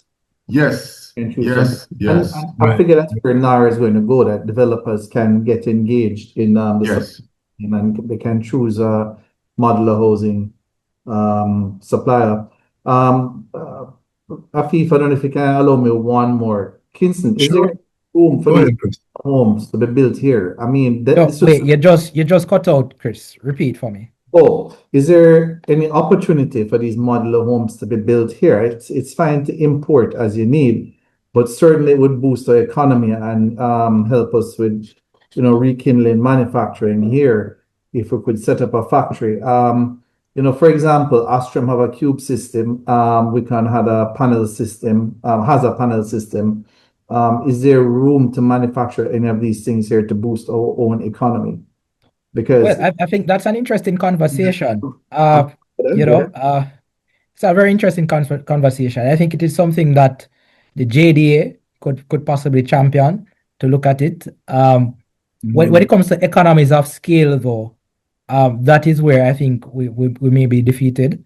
But I believe it is a conversation worthwhile, and I'm recommending that the JDA approaches the relevant stakeholders to discuss how it is that you can possibly have some sort of a conglomerate where you look at manufacturing these units here in Jamaica. All right, great. Thank you. Right. So just before we conclude, there's a couple of questions I think that can be answered very quickly. Can a purchaser of a module house later modify or add new rooms to the property with block and steel? we love to do that. Yeah. But what I'll say, in my professional capacity, I would not recommend it. I would recommend that you get the necessary consultation, speak with the professionals before you do anything like that. So don't go knock out a wall in a modular unit and say, boy, you're going to expand it. So consult with your professionals, speak with your engineers, speak with also the local planning authority, wherever you are, the local planning authority is. Speak with them as well to confirm if it is that this is something that is allowed based on your restrictive covenant. So there are a number of things. So you can't just simply put up a modular structure and then you say, all right, let me knock it out and expand it. You have to consider these factors. Yeah, absolutely.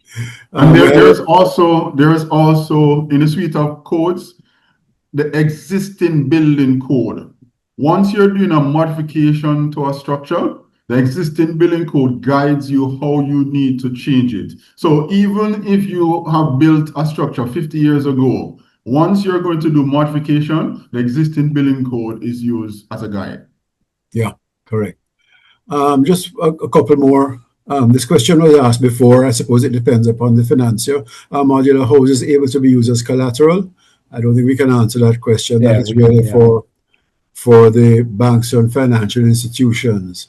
There was a question. A couple of people have been asking, Mr. Case, you mentioned some books, and they're asking if they're available and where they're available from and the approximate cost. Yes, the BSJ. I'm not sure of the approximate cost, but they can contact the BSJ. All the books are available there. And it's also on their website as well. You can purchase online, I believe. And one last one. Since the BSJ has given up, if I can just find it, it just disappeared off. Sorry, I was answering it in the chat. So let me. Okay, you are answering that. Good. Yes. Since the question was, since the BSJ has relinquished its regulatory function, who is now in charge of those? The National Compliance and Regulatory Authority, NCRA, National Compliance and Regulatory Authority. I can look to my right and I see them, they're building right through my office window right here. I can wave to them. So they are the regulators now and we are the facilitators. Excellent, excellent. Well done. That clarifies that. Maybe we can just do one more before we finish. Is there any development with modular homes only? Yeah, I believe there are a few. I think Astrom did some panelized units. Island Homes as well. I think that there are a couple. Not off the top of my head, but I know in the well, I don't want to tell you my age, but when back in the day, they used to have a lot of them. So that's why I say modular housing is really not new. Yes, correct.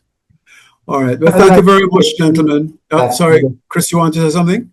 Yeah, that's why I'd really like to just rekindle that industry, Afif. You know, we speak about productivity going down and growing at 1%. This is another opportunity to put in overdrive, you know, to maybe shepherd 3 or 4 modular home companies here and see if we can get them producing here. Because sure enough, a hurricane is going to pass through the Caribbean again, and maybe it might be us again. We might need this skill, you know, this manufacturing manpower. I looked at the Manufacturers Association website and their membership, and it could do with some improvement, you know, in terms of these kind of companies. Astrom has a nice system. Wiccan had a nice system, and you mentioned another company there, Kinsey. Thanks, Chris. Good point. Good point indeed. Well, gentlemen, thank you very much. I have to wrap it up now. Time is upon us. We've gone past our time. Thank you very much, Mr. Case. Thank you very much, Chris.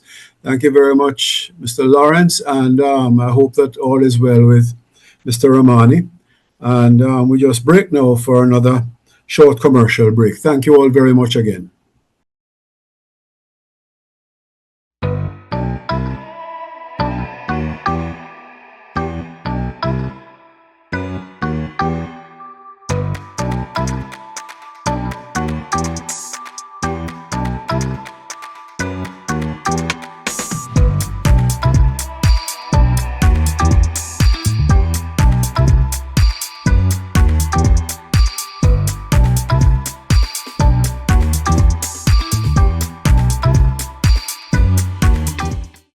Just A, win the lotto. B, get a low light bill. Or C, get news that you can't wait to tell. It's C, because when you refer your friends or family to JN Bank for a mortgage, you could get up to $100,000 cash, even if you don't have a mortgage with us. If your referrals get approved and moves from house hunting to home owning, you get rewarded. So go ahead, tell a friend and earn from it. Visit jnbank.com to learn more about JN's Tell a Friend Mortgage Rewards. JN Bank will help you find a way.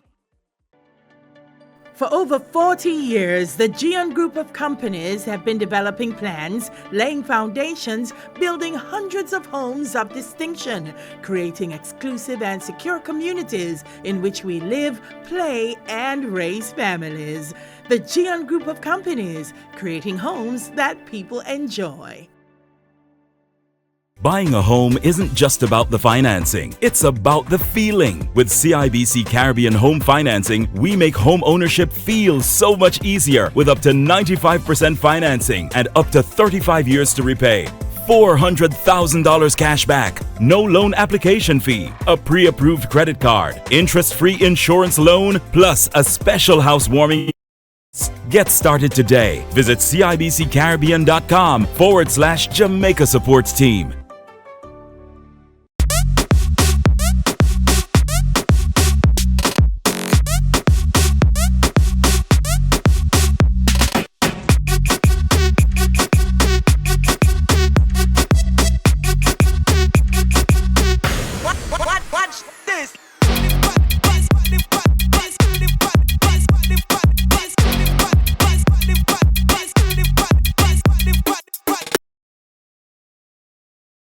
Thank you very much. Here we are at the beginning of session 4, which is initiated by one of the most important topics that we can consider and discuss at this particular time based on our experiences over the last 9 or so months.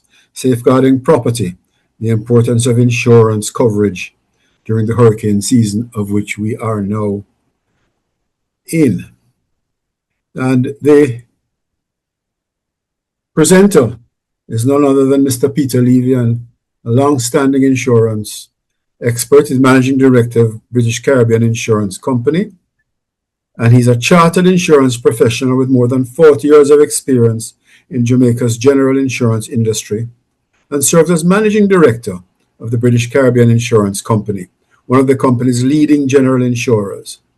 A respected industry leader, he served as president of the Insurance Association of Jamaica from 2018 to 2020 and continues to contribute through its board of directors. Peter has been instrumental in developing innovative, customer-focused insurance solutions and has led BCIC through sustained growth, profitability, and industry recognition. He also spearheads the company's digital transformation initiatives, helping to position BCIC as an agile and forward-thinking leader in an evolving insurance landscape. His expertise in insurance, innovation, leadership, and risk management brings valuable insight to today's discussion. Welcome, Peter. Over to you. Thank you very much, Afif. I feel like I need to just add on a personal note that I came into the industry and saw you, and just judging from the look of you, I might leave and leave you here too. I'm trying.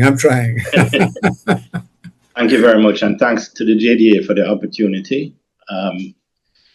Okay, my brief, as Afif said, is to talk about how best to safeguard property using insurance.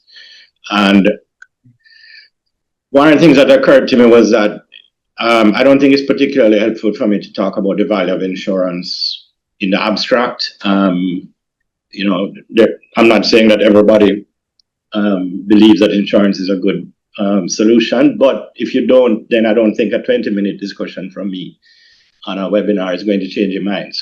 But I thought it would be more useful to talk about what makes the difference between effective coverage and ineffective coverage. What are the things that policyholders can do to maximize the return that they get when they have a claim? So first thing I want to do is to, given some of the reports and press that has been around since Melissa, arising from the admittedly inadequate response, too slow response in many cases to insurance claims, I thought it necessary for me to just point out that we hear about the bad ones, but there are a few good ones as well. There are some successful claims and claimants who have been able to recover in a reasonable time after the loss. So I will start with that, and then I'll go into the 6 steps that policyholders can take to put themselves into that position of being able to successfully claim in a reasonable time. So first of all, three cases. These are actual cases that BCIC handled coming out of Melissa. The first one was a homeowner who was doing an add-on. We just spoke about the propensity of Jamaican homeowners to add on to their homes. This homeowner did the right thing in terms of getting in touch with his insurance company and saying, I'm doing this add-on, and he was advised that he needs a contractor's all risk policy for that part of for that work. And as a result, when Melissa came, there was damage to the new building section, which was covered by the CAR policy, and then also there was theft that occurred to the contents in the existing home, and both of those were covered, and he was paid out, and he did the right thing going in by advising his insurance company and getting the right advice as to how to protect himself. The second case, we had a homeowner who was running an Airbnb, didn't tell us, which creates an issue because the normal homeowner's policy, for instance, it's intended for either owner-occupiers or for landlords who are renting on a normal one-year lease situation. The short-term rental is a very different animal in terms of risk because you have a lot of more activity, different people moving in and out, and so on. Nonetheless, he was properly insured in terms of his sum insured, and we took the decision that we'd honor the claim and then work with him to make sure that he had the right coverage going forward. And then in the third case, an interesting one where a homeowner had insured a strata separately. This would have been a townhouse unit, not an apartment unit. But the strata also had insurance on the property. And BCIC collaborated with the strata insurers and made sure that the repairs were funded properly. So those are things that go right, and what makes them go right is the fact that in most cases, the policyholders did the things they needed to do before a loss rather than after. So what are those things? The first thing is to have good documentation. In terms of the building, normally when people buy a home, they have a valuation. When they buy it, the mortgage usually requires it, or if they're doing their own construction, they should have receipts. They should have a record of what the value of the home is. And then keep up that value. This is probably the single biggest issue with insurance not responding to the extent that the policyholder needs it to. And I'll talk a little bit more about the average clause in one of the next slides, so I won't spend too much time on that. In terms of contents, if you're insuring your contents, keep a full inventory. Now, that doesn't mean itemizing every item in the building or home. Both commercial and residential insurance policies allow for general descriptions. In the case of homeowners, contents includes furniture, appliances, personal effects, all of those things. So you don't need to itemize, but you do need to have an idea of what it would cost you to replace those things. And again, that's something that's subject to inflation. So what you thought it was, or what it was, if it was correct 4 or 5 years ago, becomes obsolete relatively quickly. Something that I would suggest is to just, everybody has a camera in their phone. Take a picture of every room in the house or building, and just keep that. And then you have it. You have a record of what you had, and then in terms of values, if people just applied the inflation rate, the annual inflation rate at the time that they're renewing their policy, then they'll stay within reach of the actual replacement cost at the time of a loss. Give an eye to external areas. Some external areas are covered under a homeowner's policy automatically and a commercial policy. The building definition on the policies is usually what we call a wide description. So it includes external, it includes gates, fences, walls, but these are boundary walls, not necessarily retaining walls, which obviously can be a lot more expensive. Outbuildings, pools, landscaping are usually not covered, and if you have some significant values in those kinds of assets, then you'd want to specify that to your insurance company.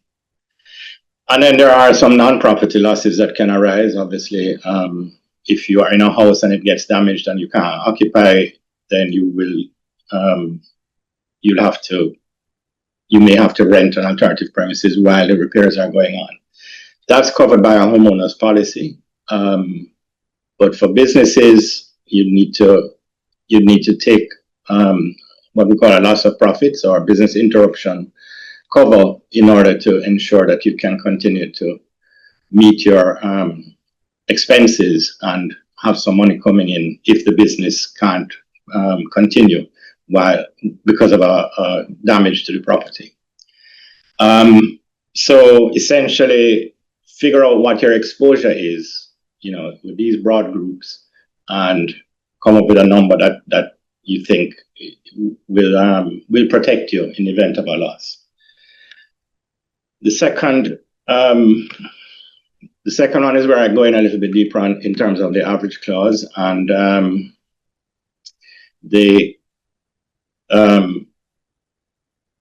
think we're familiar with the average clause, but just to kind of very thumbnail description is if your insurance is not adequate to cover the amount at risk, then the amount you can claim gets reduced proportionally by that amount.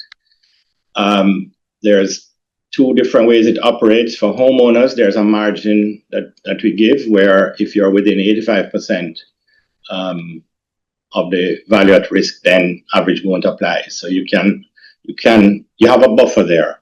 But I don't encourage people to insure for the 85% because it just means within a year you're below the 85%. So still should try and keep your sum insured as close to 100% of the value as possible. For commercial, there's no buffer, and so those policyholders need to make sure that they're maintaining their values. And essentially, the renewal is an opportunity. Renewal is usually once a year. It's an opportunity to just take stock. Nobody likes dealing with insurance matters. It's a chore, but it's what is necessary. That's the things we do in life that we do because it makes sense and not because we enjoy them. So maintaining values. This is the single biggest reason for shortfalls in between the loss that somebody suffers and the amount that their insurance compensates them is underinsurance. It's both chronic and acute, if I can say that. It's chronic in the sense that it's very widespread. A lot of times people just don't look at their sums insured. They buy the house or they build the house and they insure it properly at the beginning, and then after 5 years nobody's paying attention to it and it's underinsured. So it is imperative, I would say, for policyholders to keep an eye on that and to look at it every year. It doesn't mean you need to get a professional valuation every year. You're just trying to keep pace with inflation. If people just, again, apply the CPI, the Consumer Price Index, every year, it would prevent them from falling that far behind. And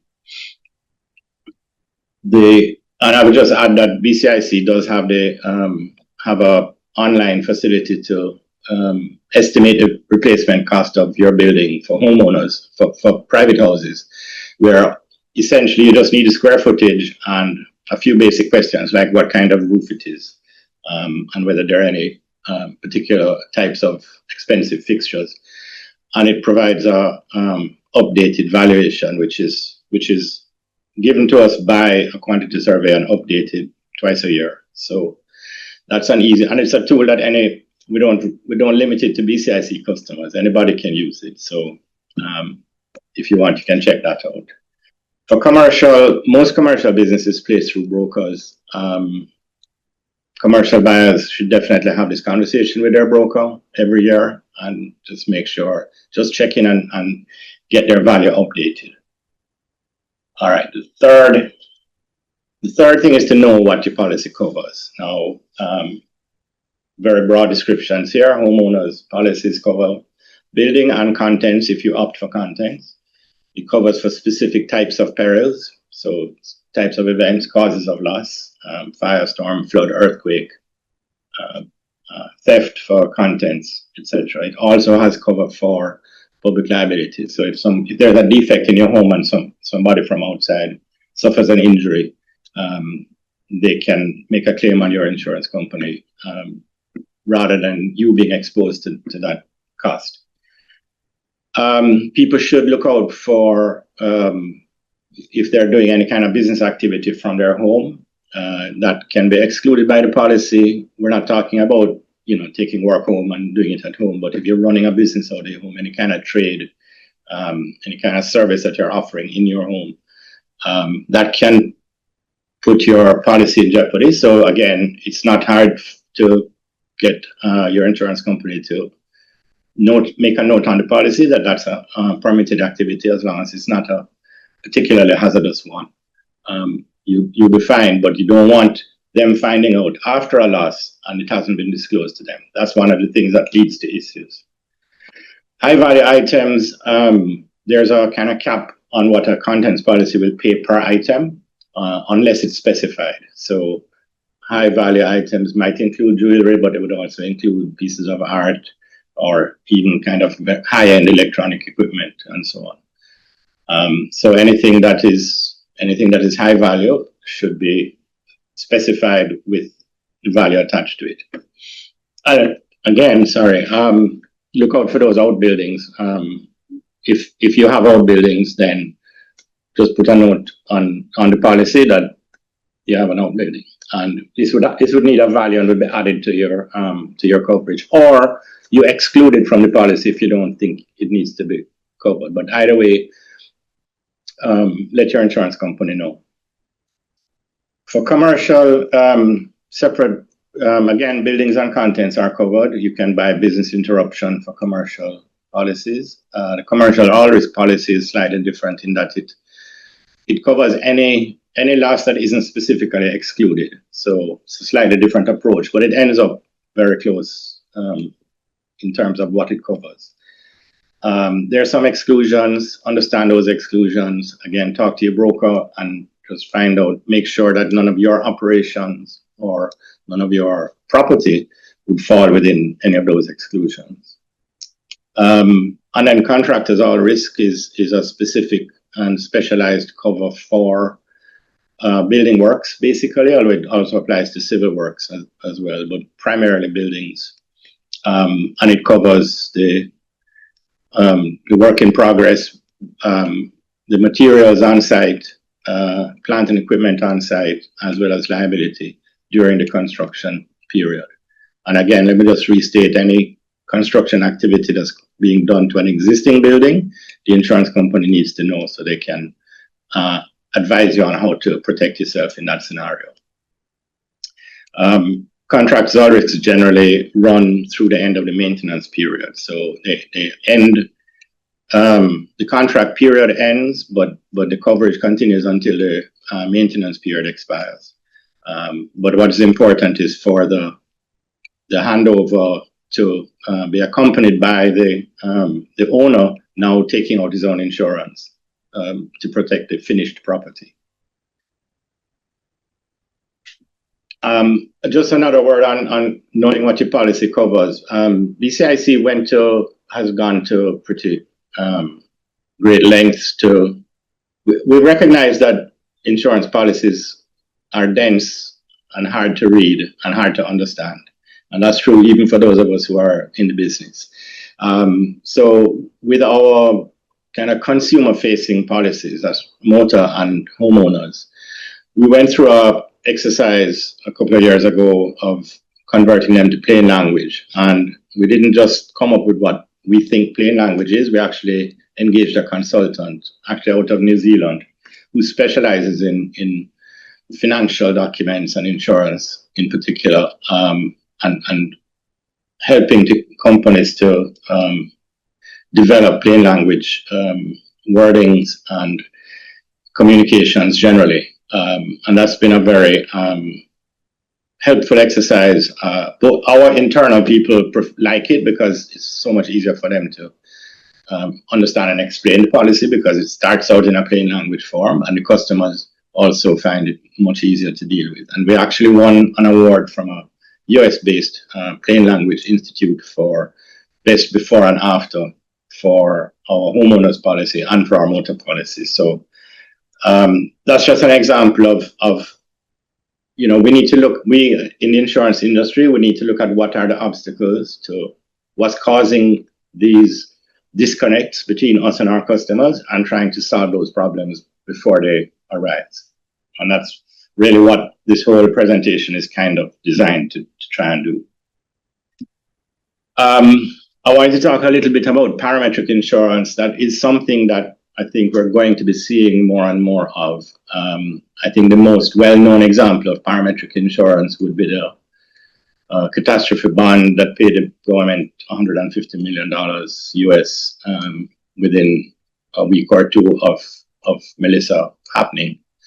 So what parametric just means that it's, instead of being triggered by actual physical damage to property, the trigger for a payment under that policy is an external event which is defined. So we're talking about, you could have a parametric cover that gets triggered by a Cat 3 wind speed within a certain geographic area. And you don't actually, you as the insured don't actually have to suffer a loss. If that event happens, then you get paid a claim.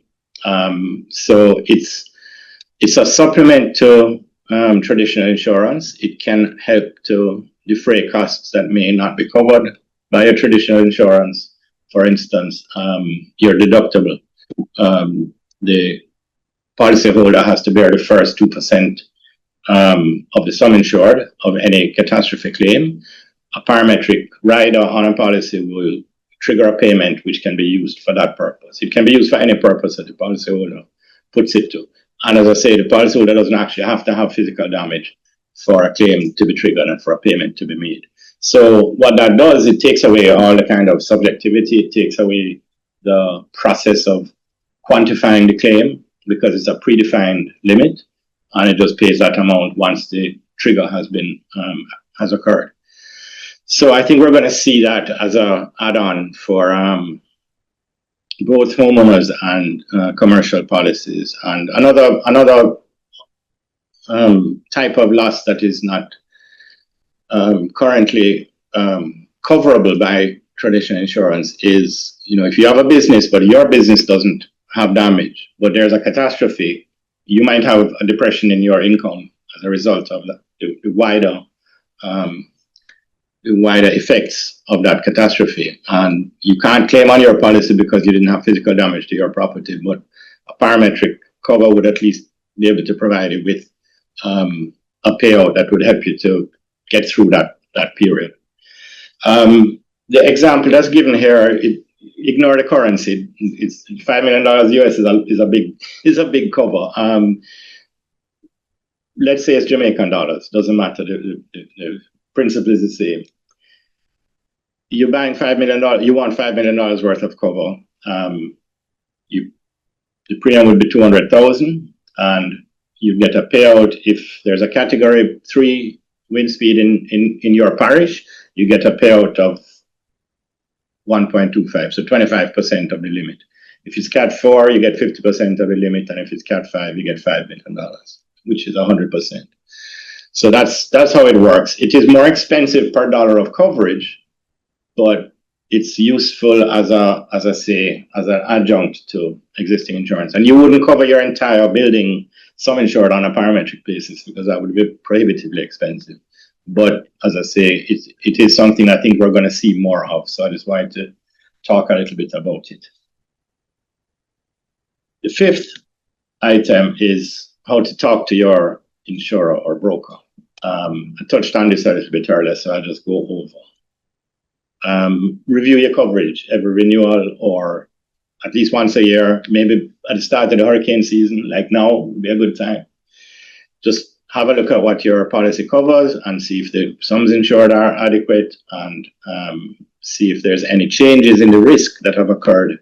A lot of people, again, who add on, they don't remember to tell their insurance company, and then they end up underinsured because the add-on isn't counted in their original coverage. So, don't be afraid to ask questions. You can't look foolish when you're asking insurance professional your questions, because for us, the more questions we can answer upfront means the better understanding the customer is going to have and the policyholder is going to have, and therefore, hopefully, the easier the conversations we have after an event. So,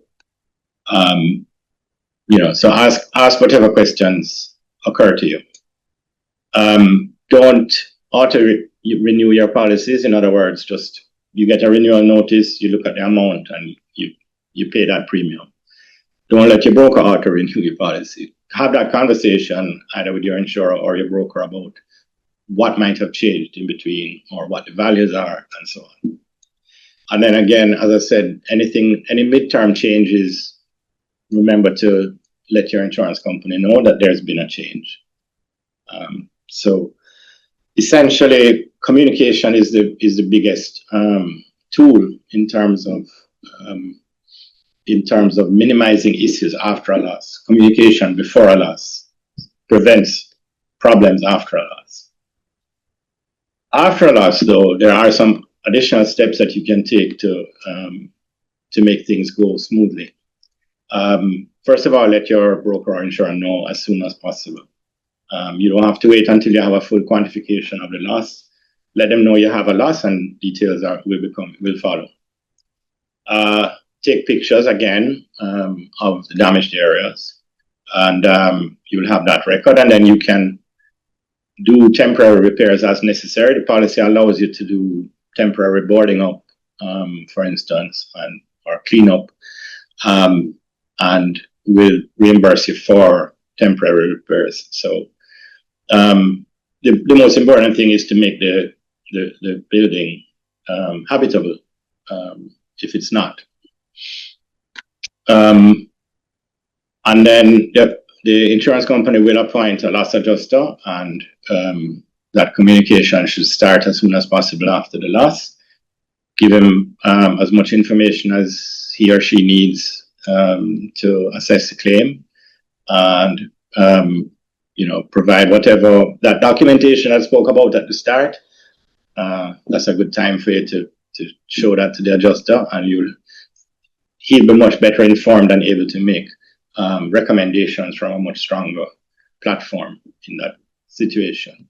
And then finally, you're entitled to an interim payment. Well, I should say all insurance companies are very willing to give interim payments, whether for homeowners or for commercial policies. And so once the damage has been reasonably quantified, you'll be able to get up to, say, 50% of the expected cost as an interim payment. So that will help you to start the repairs and move things along more quickly. So those are the six steps that I wanted to talk about. Document the property, document the subject of the insurance as fully as you can. Update your values regularly every year, if ideally. Understand your policy. Buy it from BCIC so it'll be easier to read, and then talk to your insurer or broker about any questions that you have. Look out for parametric as a potential solution to some of the issues or some of the exposures or risks that you might have. Talk to your broker every time you have a renewal or insurance company, so that you are keeping your policy up to date with what it needs to be, and follow those steps to make the claim process easier than not. Insurance is a tool, and when used properly, it does the job. But when not used properly, sometimes it makes things worse, actually. So understanding how to negotiate your way around an insurance policy and an insurance claim is really a critical skill for anybody who owns such a substantial asset to have. The more work you do before a claim, as I've said, the better off you'll be and the easier the process will be afterwards. And it's not too late. It's only late June, and we know that the hurricane season apparently now extends through October. So, you still have time to get it right for this hurricane season. And so that's my presentation. You want me to do answers to the questions? Yes, Peter. I was going to bring that up.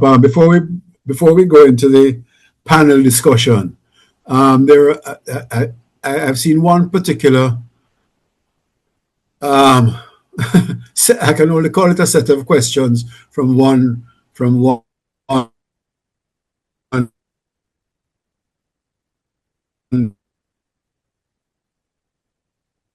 viewer, Richard Boucher, who has asked about 6 questions. I'm going to do that before we go into the panel discussion. Will insurers insure a specific element only of a project, i.e. the roof? I'm having some audio breakup, but okay. Yes, you're back. Generally speaking, no. Right. Okay. Generally speaking, you can't just insure the roof. The price of insurance contemplates the entire building, and the roof obviously is one of the most vulnerable elements. Okay. Hang on a sec. This thing keeps on changing on me. Are you hearing me now? Yeah, I hear you now. How do insurers deal with cost escalation, e.g. inflation due to market forces post-event? Should the insured include an allowance subject to verification? That's a really, really good question, and it's a very kind of high-level approach. Typically the assumption is that costs are after the event are going to be the same as what they were before the event, but we've seen where the availability of skills comes at a premium, and the cost of materials can also go up after an event because of the event. I think that the way to deal with that would be to kind of build in a cushion. When you're insuring, whether it's at a 10%, 15%, just to cover that possibility, I think that's the best way to deal with it, because a very unpredictable thing. Yeah, it's the most practical way, I think. Yeah, I think so. Yeah. All right. Number 3, are post-event finance charges on the estimated cost of alternate accommodation incurred prior to claim settlement risks which can be included in the sum insured? So the homeowner's policy does cover the cost of alternate accommodation, and your a business would cover through a business interruption policy. Right. Finance charges are not covered. It's one of those things where in an ideal world, you don't have finance charges because your insurance company is funding the repairs. Although we know that in reality, things don't work out that way. There are delays. It takes time, and so a lot of times people might start the repairs. But no, there is no cover for finance charges as a part of the insurance coverage. Correct. Some policy documents indicate specific durations, e.g. reinstatement within 12 months, 12 days notice of cancellation for premium non-payment, etc. Is there any reciprocal duration for claim settlement by the insurer? Why Well, there is a set of standards that the FSC has issued, but honored more in the breach than the observance, certainly coming from Melissa. And I think we need to look at, I think that it is a good idea to have externally imposed kind of outer limit for how long an insurance company should take to deal with some of these matters, because especially in a post-catastrophe situation, obviously there are all kinds of logistic issues and a lack of manpower to do the loss adjusting and so on. But in order to address that, we've seen some of the issues that arose from Melissa, and we are talking now, both the Insurance Association and the Brokers Association, and it's been raised with the Evaluators Association. We've been talking about trying to short circuit some of the processes that take time. So, for instance, because of the need to assess whether there's underinsurance, every adjuster has to go and do essentially a kind of quick and dirty evaluation of the premises that they're adjusting. But if there's a standard that we can agree on between the industry and the evaluators, and then the adjusters just apply that standard, it takes that step out of the equation. So it would move things along. So there are a number of things that we're learning coming out of Melissa that allow us to improve on that performance going forward. All right. Two more short questions. Why aren't full contract terms documentation provided to domestic insured? Well, they should be. Yeah. There should be. I don't know why that. All right. In the event of claim settlement disputes, is there arbitration clause exclusively, or is litigation possible? Insurance policies require arbitration to settle disputes, and it has to be within 12 months of the loss occurring. So if you're getting to that point, then you need to start thinking about whether or not that solution is what you need. Yeah, true. All right, that was a mouthful. So while we're here, maybe we can do a couple of more with when the panel comes, but we are required to do a quick commercial break and then bring you back with the panelists. So give us a couple of minutes. We'll be back with you, Peter.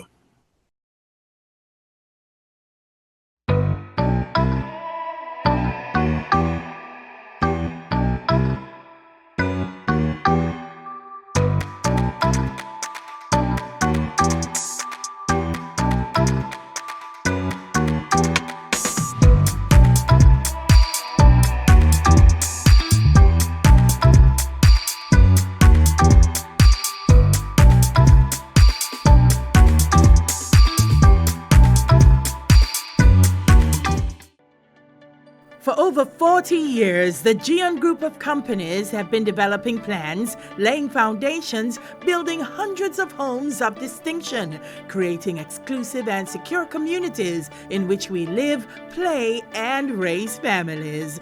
The GN Group of companies, creating homes that people enjoy. Think security's expensive? Try a break-in. DigiView Security offers intelligent surveillance for residential, commercial, and large-scale spaces. Our surveillance captures up to 360 and 180-degree angle, human and vehicle detection, line crossing and intrusion detection, license plate recognition, face capture and facial recognition, early fire detection, 24/7 full-color footage even in complete darkness, built-in audio talk, access control technology, and active deterrent. Contact us today to see what you've been missing.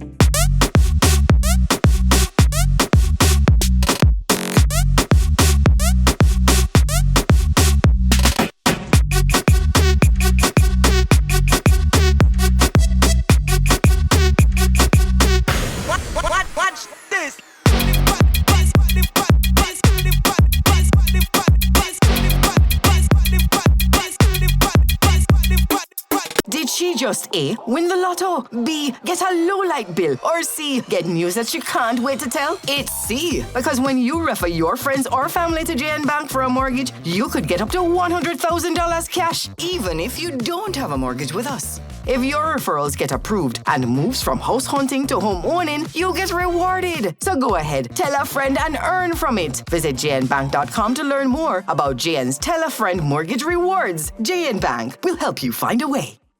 Buying a home isn't just about the financing, it's about the feeling. With CIBC Caribbean Home Financing, we make home ownership feel so much easier with up to 95% financing and up to 35 years to repay. $400,000 cash back, no loan application fee, a pre-approved credit card, interest-free insurance loan, plus a special housewarming. Get started today. Visit CIBCCaribbean.com/Jamaica Supports Team. Right. Thank you very much, Akeem. We're back to the Q&A sessions, and we have three panelists. We have, unfortunately, Mr. Cedric Stevens, as you heard earlier, is unable to join us as he has had a medical emergency in his family, so he's not with us, but happily Mr. Alton Morgan has agreed to step into the breach, and I don't think I need to introduce him. He's been here before. We have Mr. Horace Watson, who has also been here before, and I don't think I need to reintroduce him. And the other panelist who has not been here before and has waited all this time is Mr. Thomas Charles Smith, Director of BCMG Insurance Brokers. Thomas Smith is a highly respected insurance executive with more than 45 years of experience in the general insurance industry and over 35 years in senior management. His distinguished career has included leadership roles with British Caribbean Insurance, Dial Insurance, International Insurance Brokers, MGI Insurance Brokers, and BCMG Insurance Brokers, and JN General Insurance. A chartered property and casualty underwriter and former president of the Jamaica Insurance Brokers Association, he is widely recognized for his expertise in insurance, risk management, and business leadership. Ladies and gentlemen, I present to you the panel and turn all the questions over to the panel. Who wants to go first? I'd like to give a little scenario which came out of Melissa as a warning to developers about insurance. Now, Peter mentioned that the contract. Hang on a sec, Alton. I think Mr. Watson was proceeding on something. I just give him. No, you can go ahead, Sir Morgan. Okay, thanks. Alton. Peter mentioned that the contractor's all risk policy continues even after practical completion because it's supposed to run through the period of defects. There was an interesting situation on a new development of an apartment building in Montego Bay, 8 units. During Melissa, the roof leaked. The units had been signed off as practically completed, but the resulting ingress of water destroyed all of the ceilings of each of the units because the water came in and just found its way down progressively, and all the ceilings collapsed. And an issue arose as to whether the developer was responsible or whether it was the individual owners who had already purchased. Some of them, their mortgages had been disbursed and the titles transferred. Developers tend to underestimate the value and importance of insurance, and it's just to re-emphasize that the catastrophes that can affect not just hurricane, earthquake, can cause them to have to literally rebuild significant parts of the new development. So they need to be careful to ensure that the insurance policies remain in force even after practical completion. They should continue for up to 180 days after practical completion. Thank you, Alton. Mr. Watts, you were pressing on. Yes, I was actually talking about something that Peter mentioned. I think one of the lessons coming out, certainly in the banking industry, coming out of Melissa, was the underinsurance. We had a number of customers who came and they were just crying to say that the property was underinsured and they would have to come out of pocket when it comes to replacing the property. and that's one of the biggest deals. The comment around looking at the insurance annually, making sure that you're up to date in terms of the insurance value is really critical, because when the event happened, then you are not able to live in the property, you're paying me a mortgage, and you then have to find additional monies to do the repairs. So that's the point I wanted to make.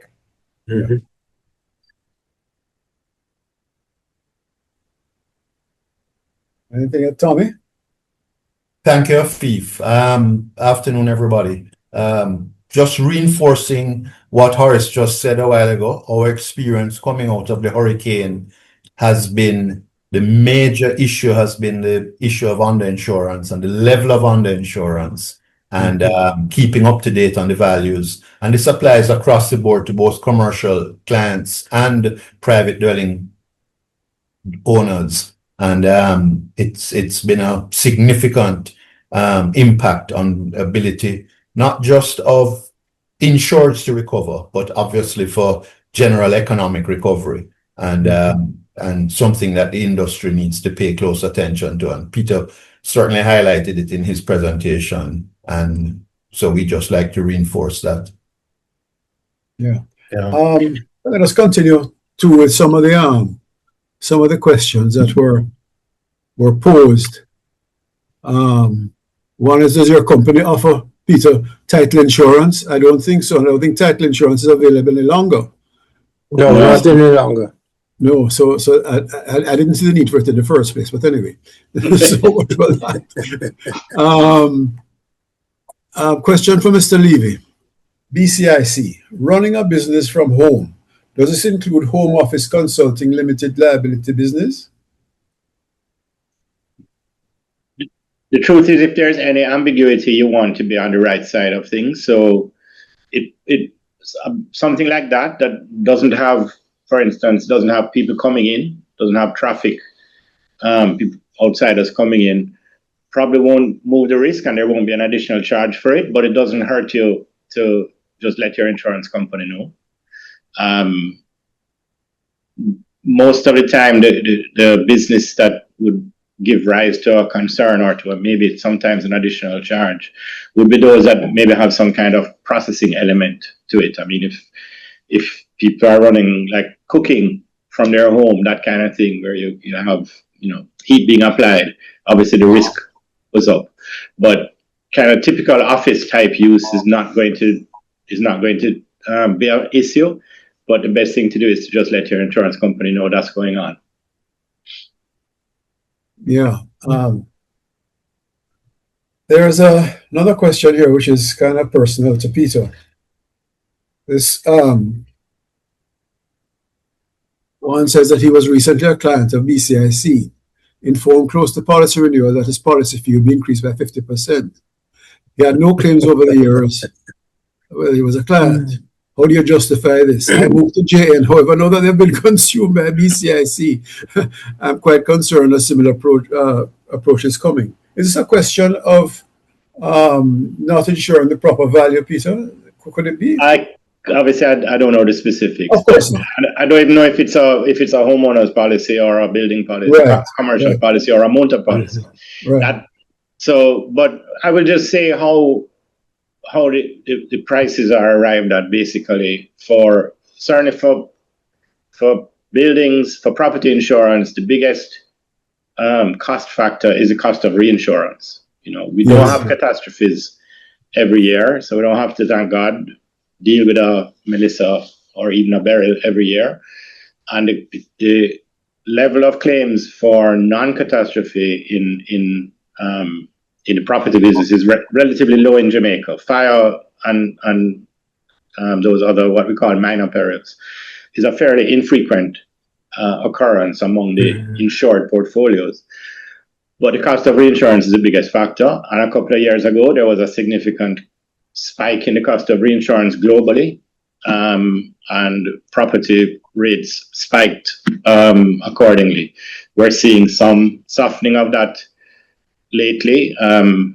So it looks like that kind of we're subsiding back down to maybe not to where it was before, but from its most expensive peak.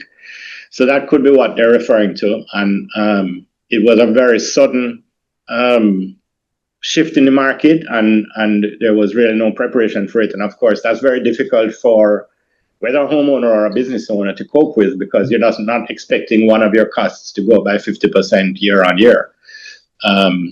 If it's a motor policy, then obviously that's outside the brief. But essentially, with motor vehicle insurance, what we do is we look at the claims that we paid for the past 2 or 3 years, and we have to charge in. We project that forward, and we have to charge enough to cover the cost of claims. So the more accidents there are, the more expensive car parts get, and all of those things. There will be the need for upward increases in the price, but it goes the other way sometimes as well.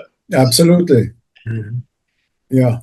One of the biggest issues we have around insurance from the banking perspective is cost, because we're often asked, why is this an additional cost to the customer?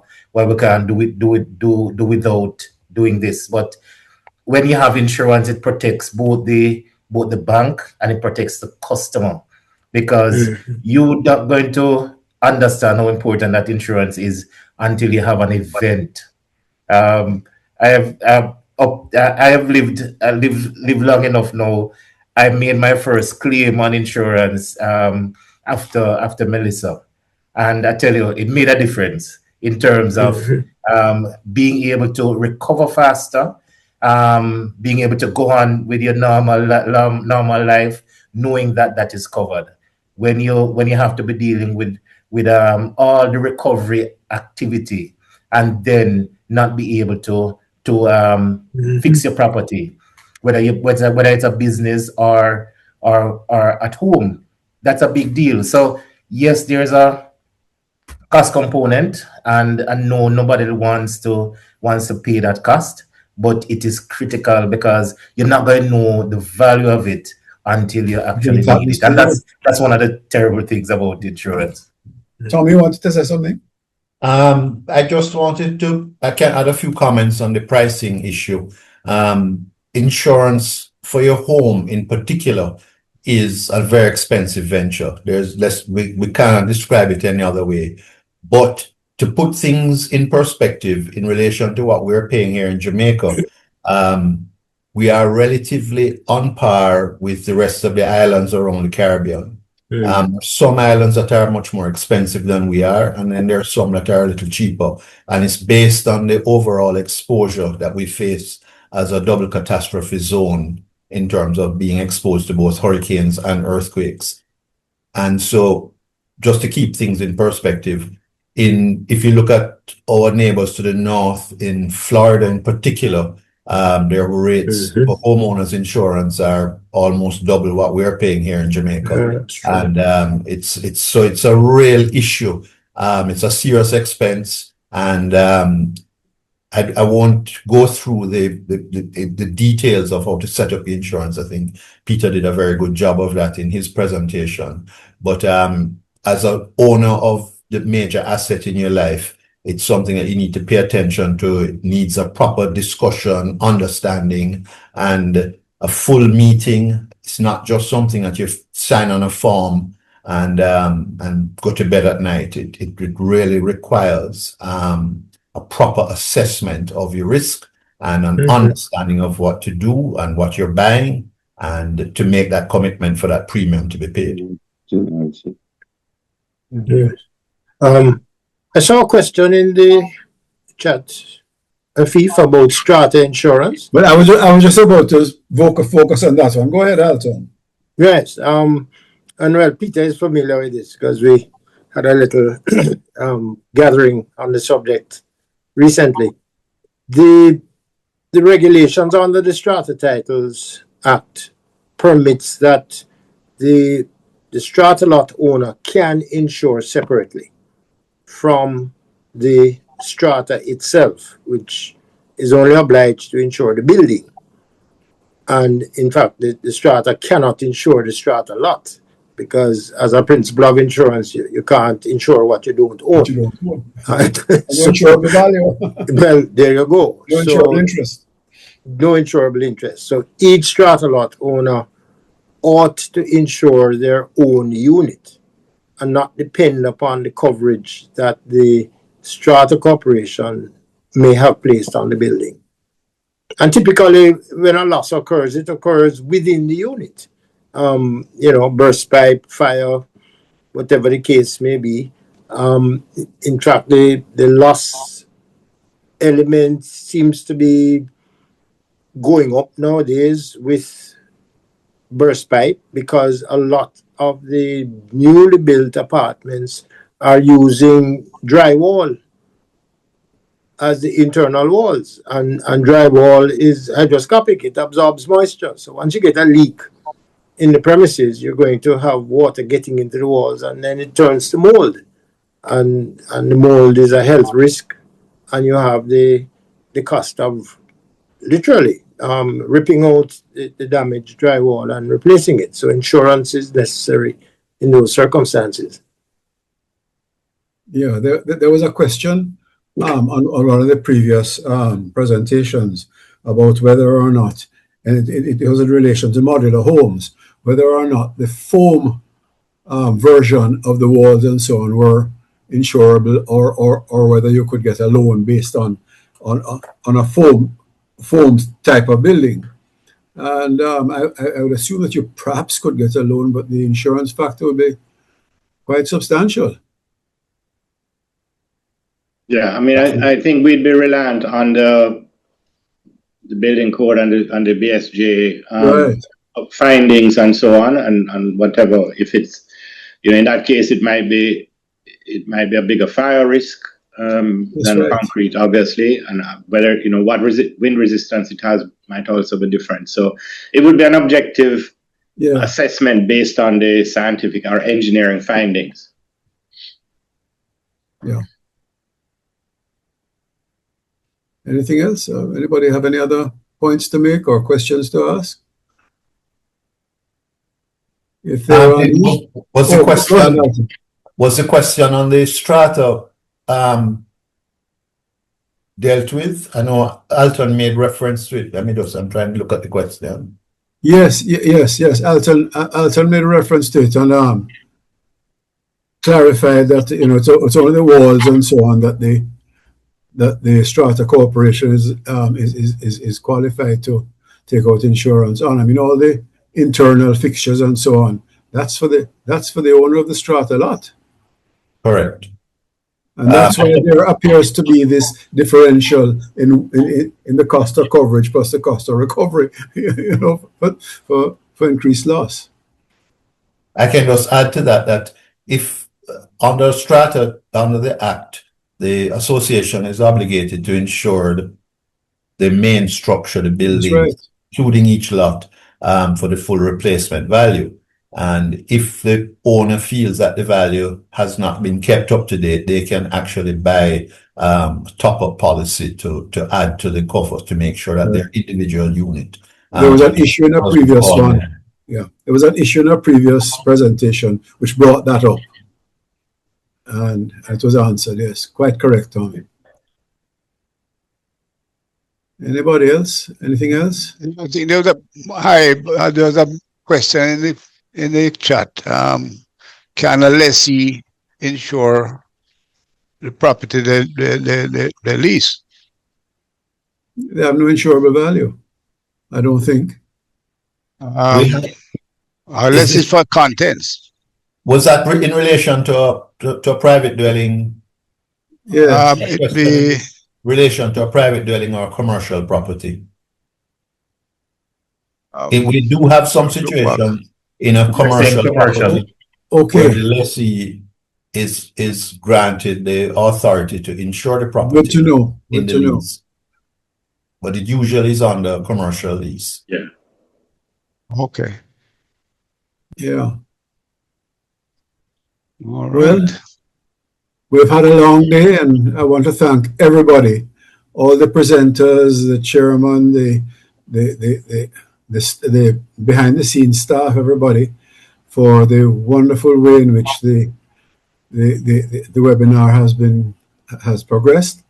And I want to thank all the presenters and all the panelists for assisting in keeping the time together and making sure that we don't. It's a long enough webinar, and so to go really beyond what was provided for is a little bit of a stretch. I didn't want, people get a little bit tired and the attention spans go. So thank you all very much indeed. And it was my pleasure being the moderator this today.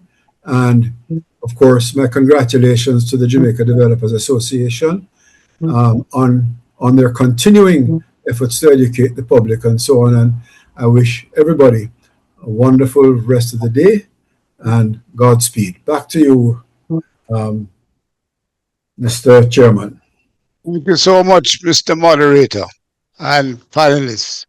A very interesting day, and boy, you have certainly kept us in check and kept us on time, and for which we are eternally grateful. Once again, I believe, I see Bertina clapping loudly in the background,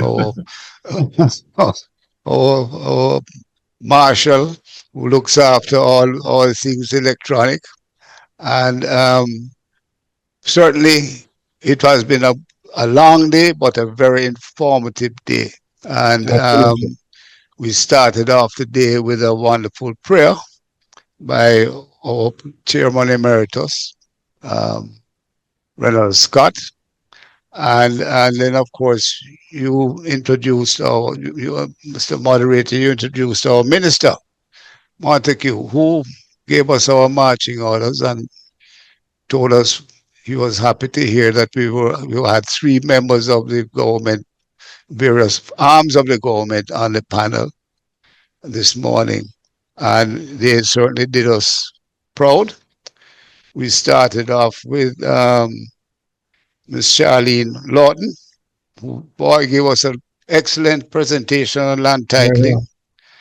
And all done as usual, and Mr. Timothy Thwaites added much to that discussion.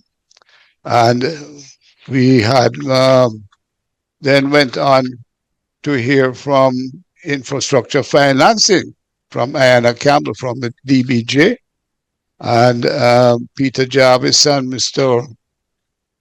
Simon Johnson told us possibilities of getting infrastructure financing, which is very important for developers because that's a huge cost in development, particularly if we're serious about getting some costs down for first-time buyers and the lower end of the scale market. And Kinston Case from the Minister of Economic Growth and Infrastructure Development brought us up to date on what modular housing is all about. And Mr. Ramani, who unfortunately from Hardware and Lumber, gave us some interesting information on his Hardware and Lumber modular housing. Couldn't make it back, but Richard Lawrence and Chris Burgess brought everything up to date on that one. And of course, Mr. Peter Levy let us know that, boy, don't leave home without insurance, right? And make sure the insurance is the right insurance. And we couldn't be doing all of this without people like Tommy Smith and Horace Watson from CIBC being a panelist. And all our panelists were wonderful. And we couldn't also do this without our sponsors. Platinum sponsors, Brandon Henderson, CIBC, Gore Development, Hardware and Lumber. And we had DigiView Security, Gian Group of Companies, JN Bank, Island Homes, Jamaica Mortgage Bank, JMB Real Estate Holdings, Matalan Homes, National Housing Trust, Sagicor Group of Companies, Smart Homes by SIAC, West Indies Homes Contractors, Coldwell Bankers Jamaica Limited, Housing Authority of Jamaica, Millennium Properties, and the Pan Jamaica Property Company Limited. We thank you ever so much. And we, of course, all our sponsors come because we have all our registrants who come on. And today we had over 1,000 people registered. And that is really fantastic. We hope that these series of webinars have been informative, that you learn something, apply the lessons learned, and we do this so that we can build a better country, a more resilient country, and we look forward to your continuing support. We do this again in October, and between now and then, let us keep safe. Let us not have any more hurricanes, and let us pray for the people who have suffered earthquake damage, and let us hope that we don't suffer the same fate anytime soon. God bless, keep well, and see you next time. Thank you very much.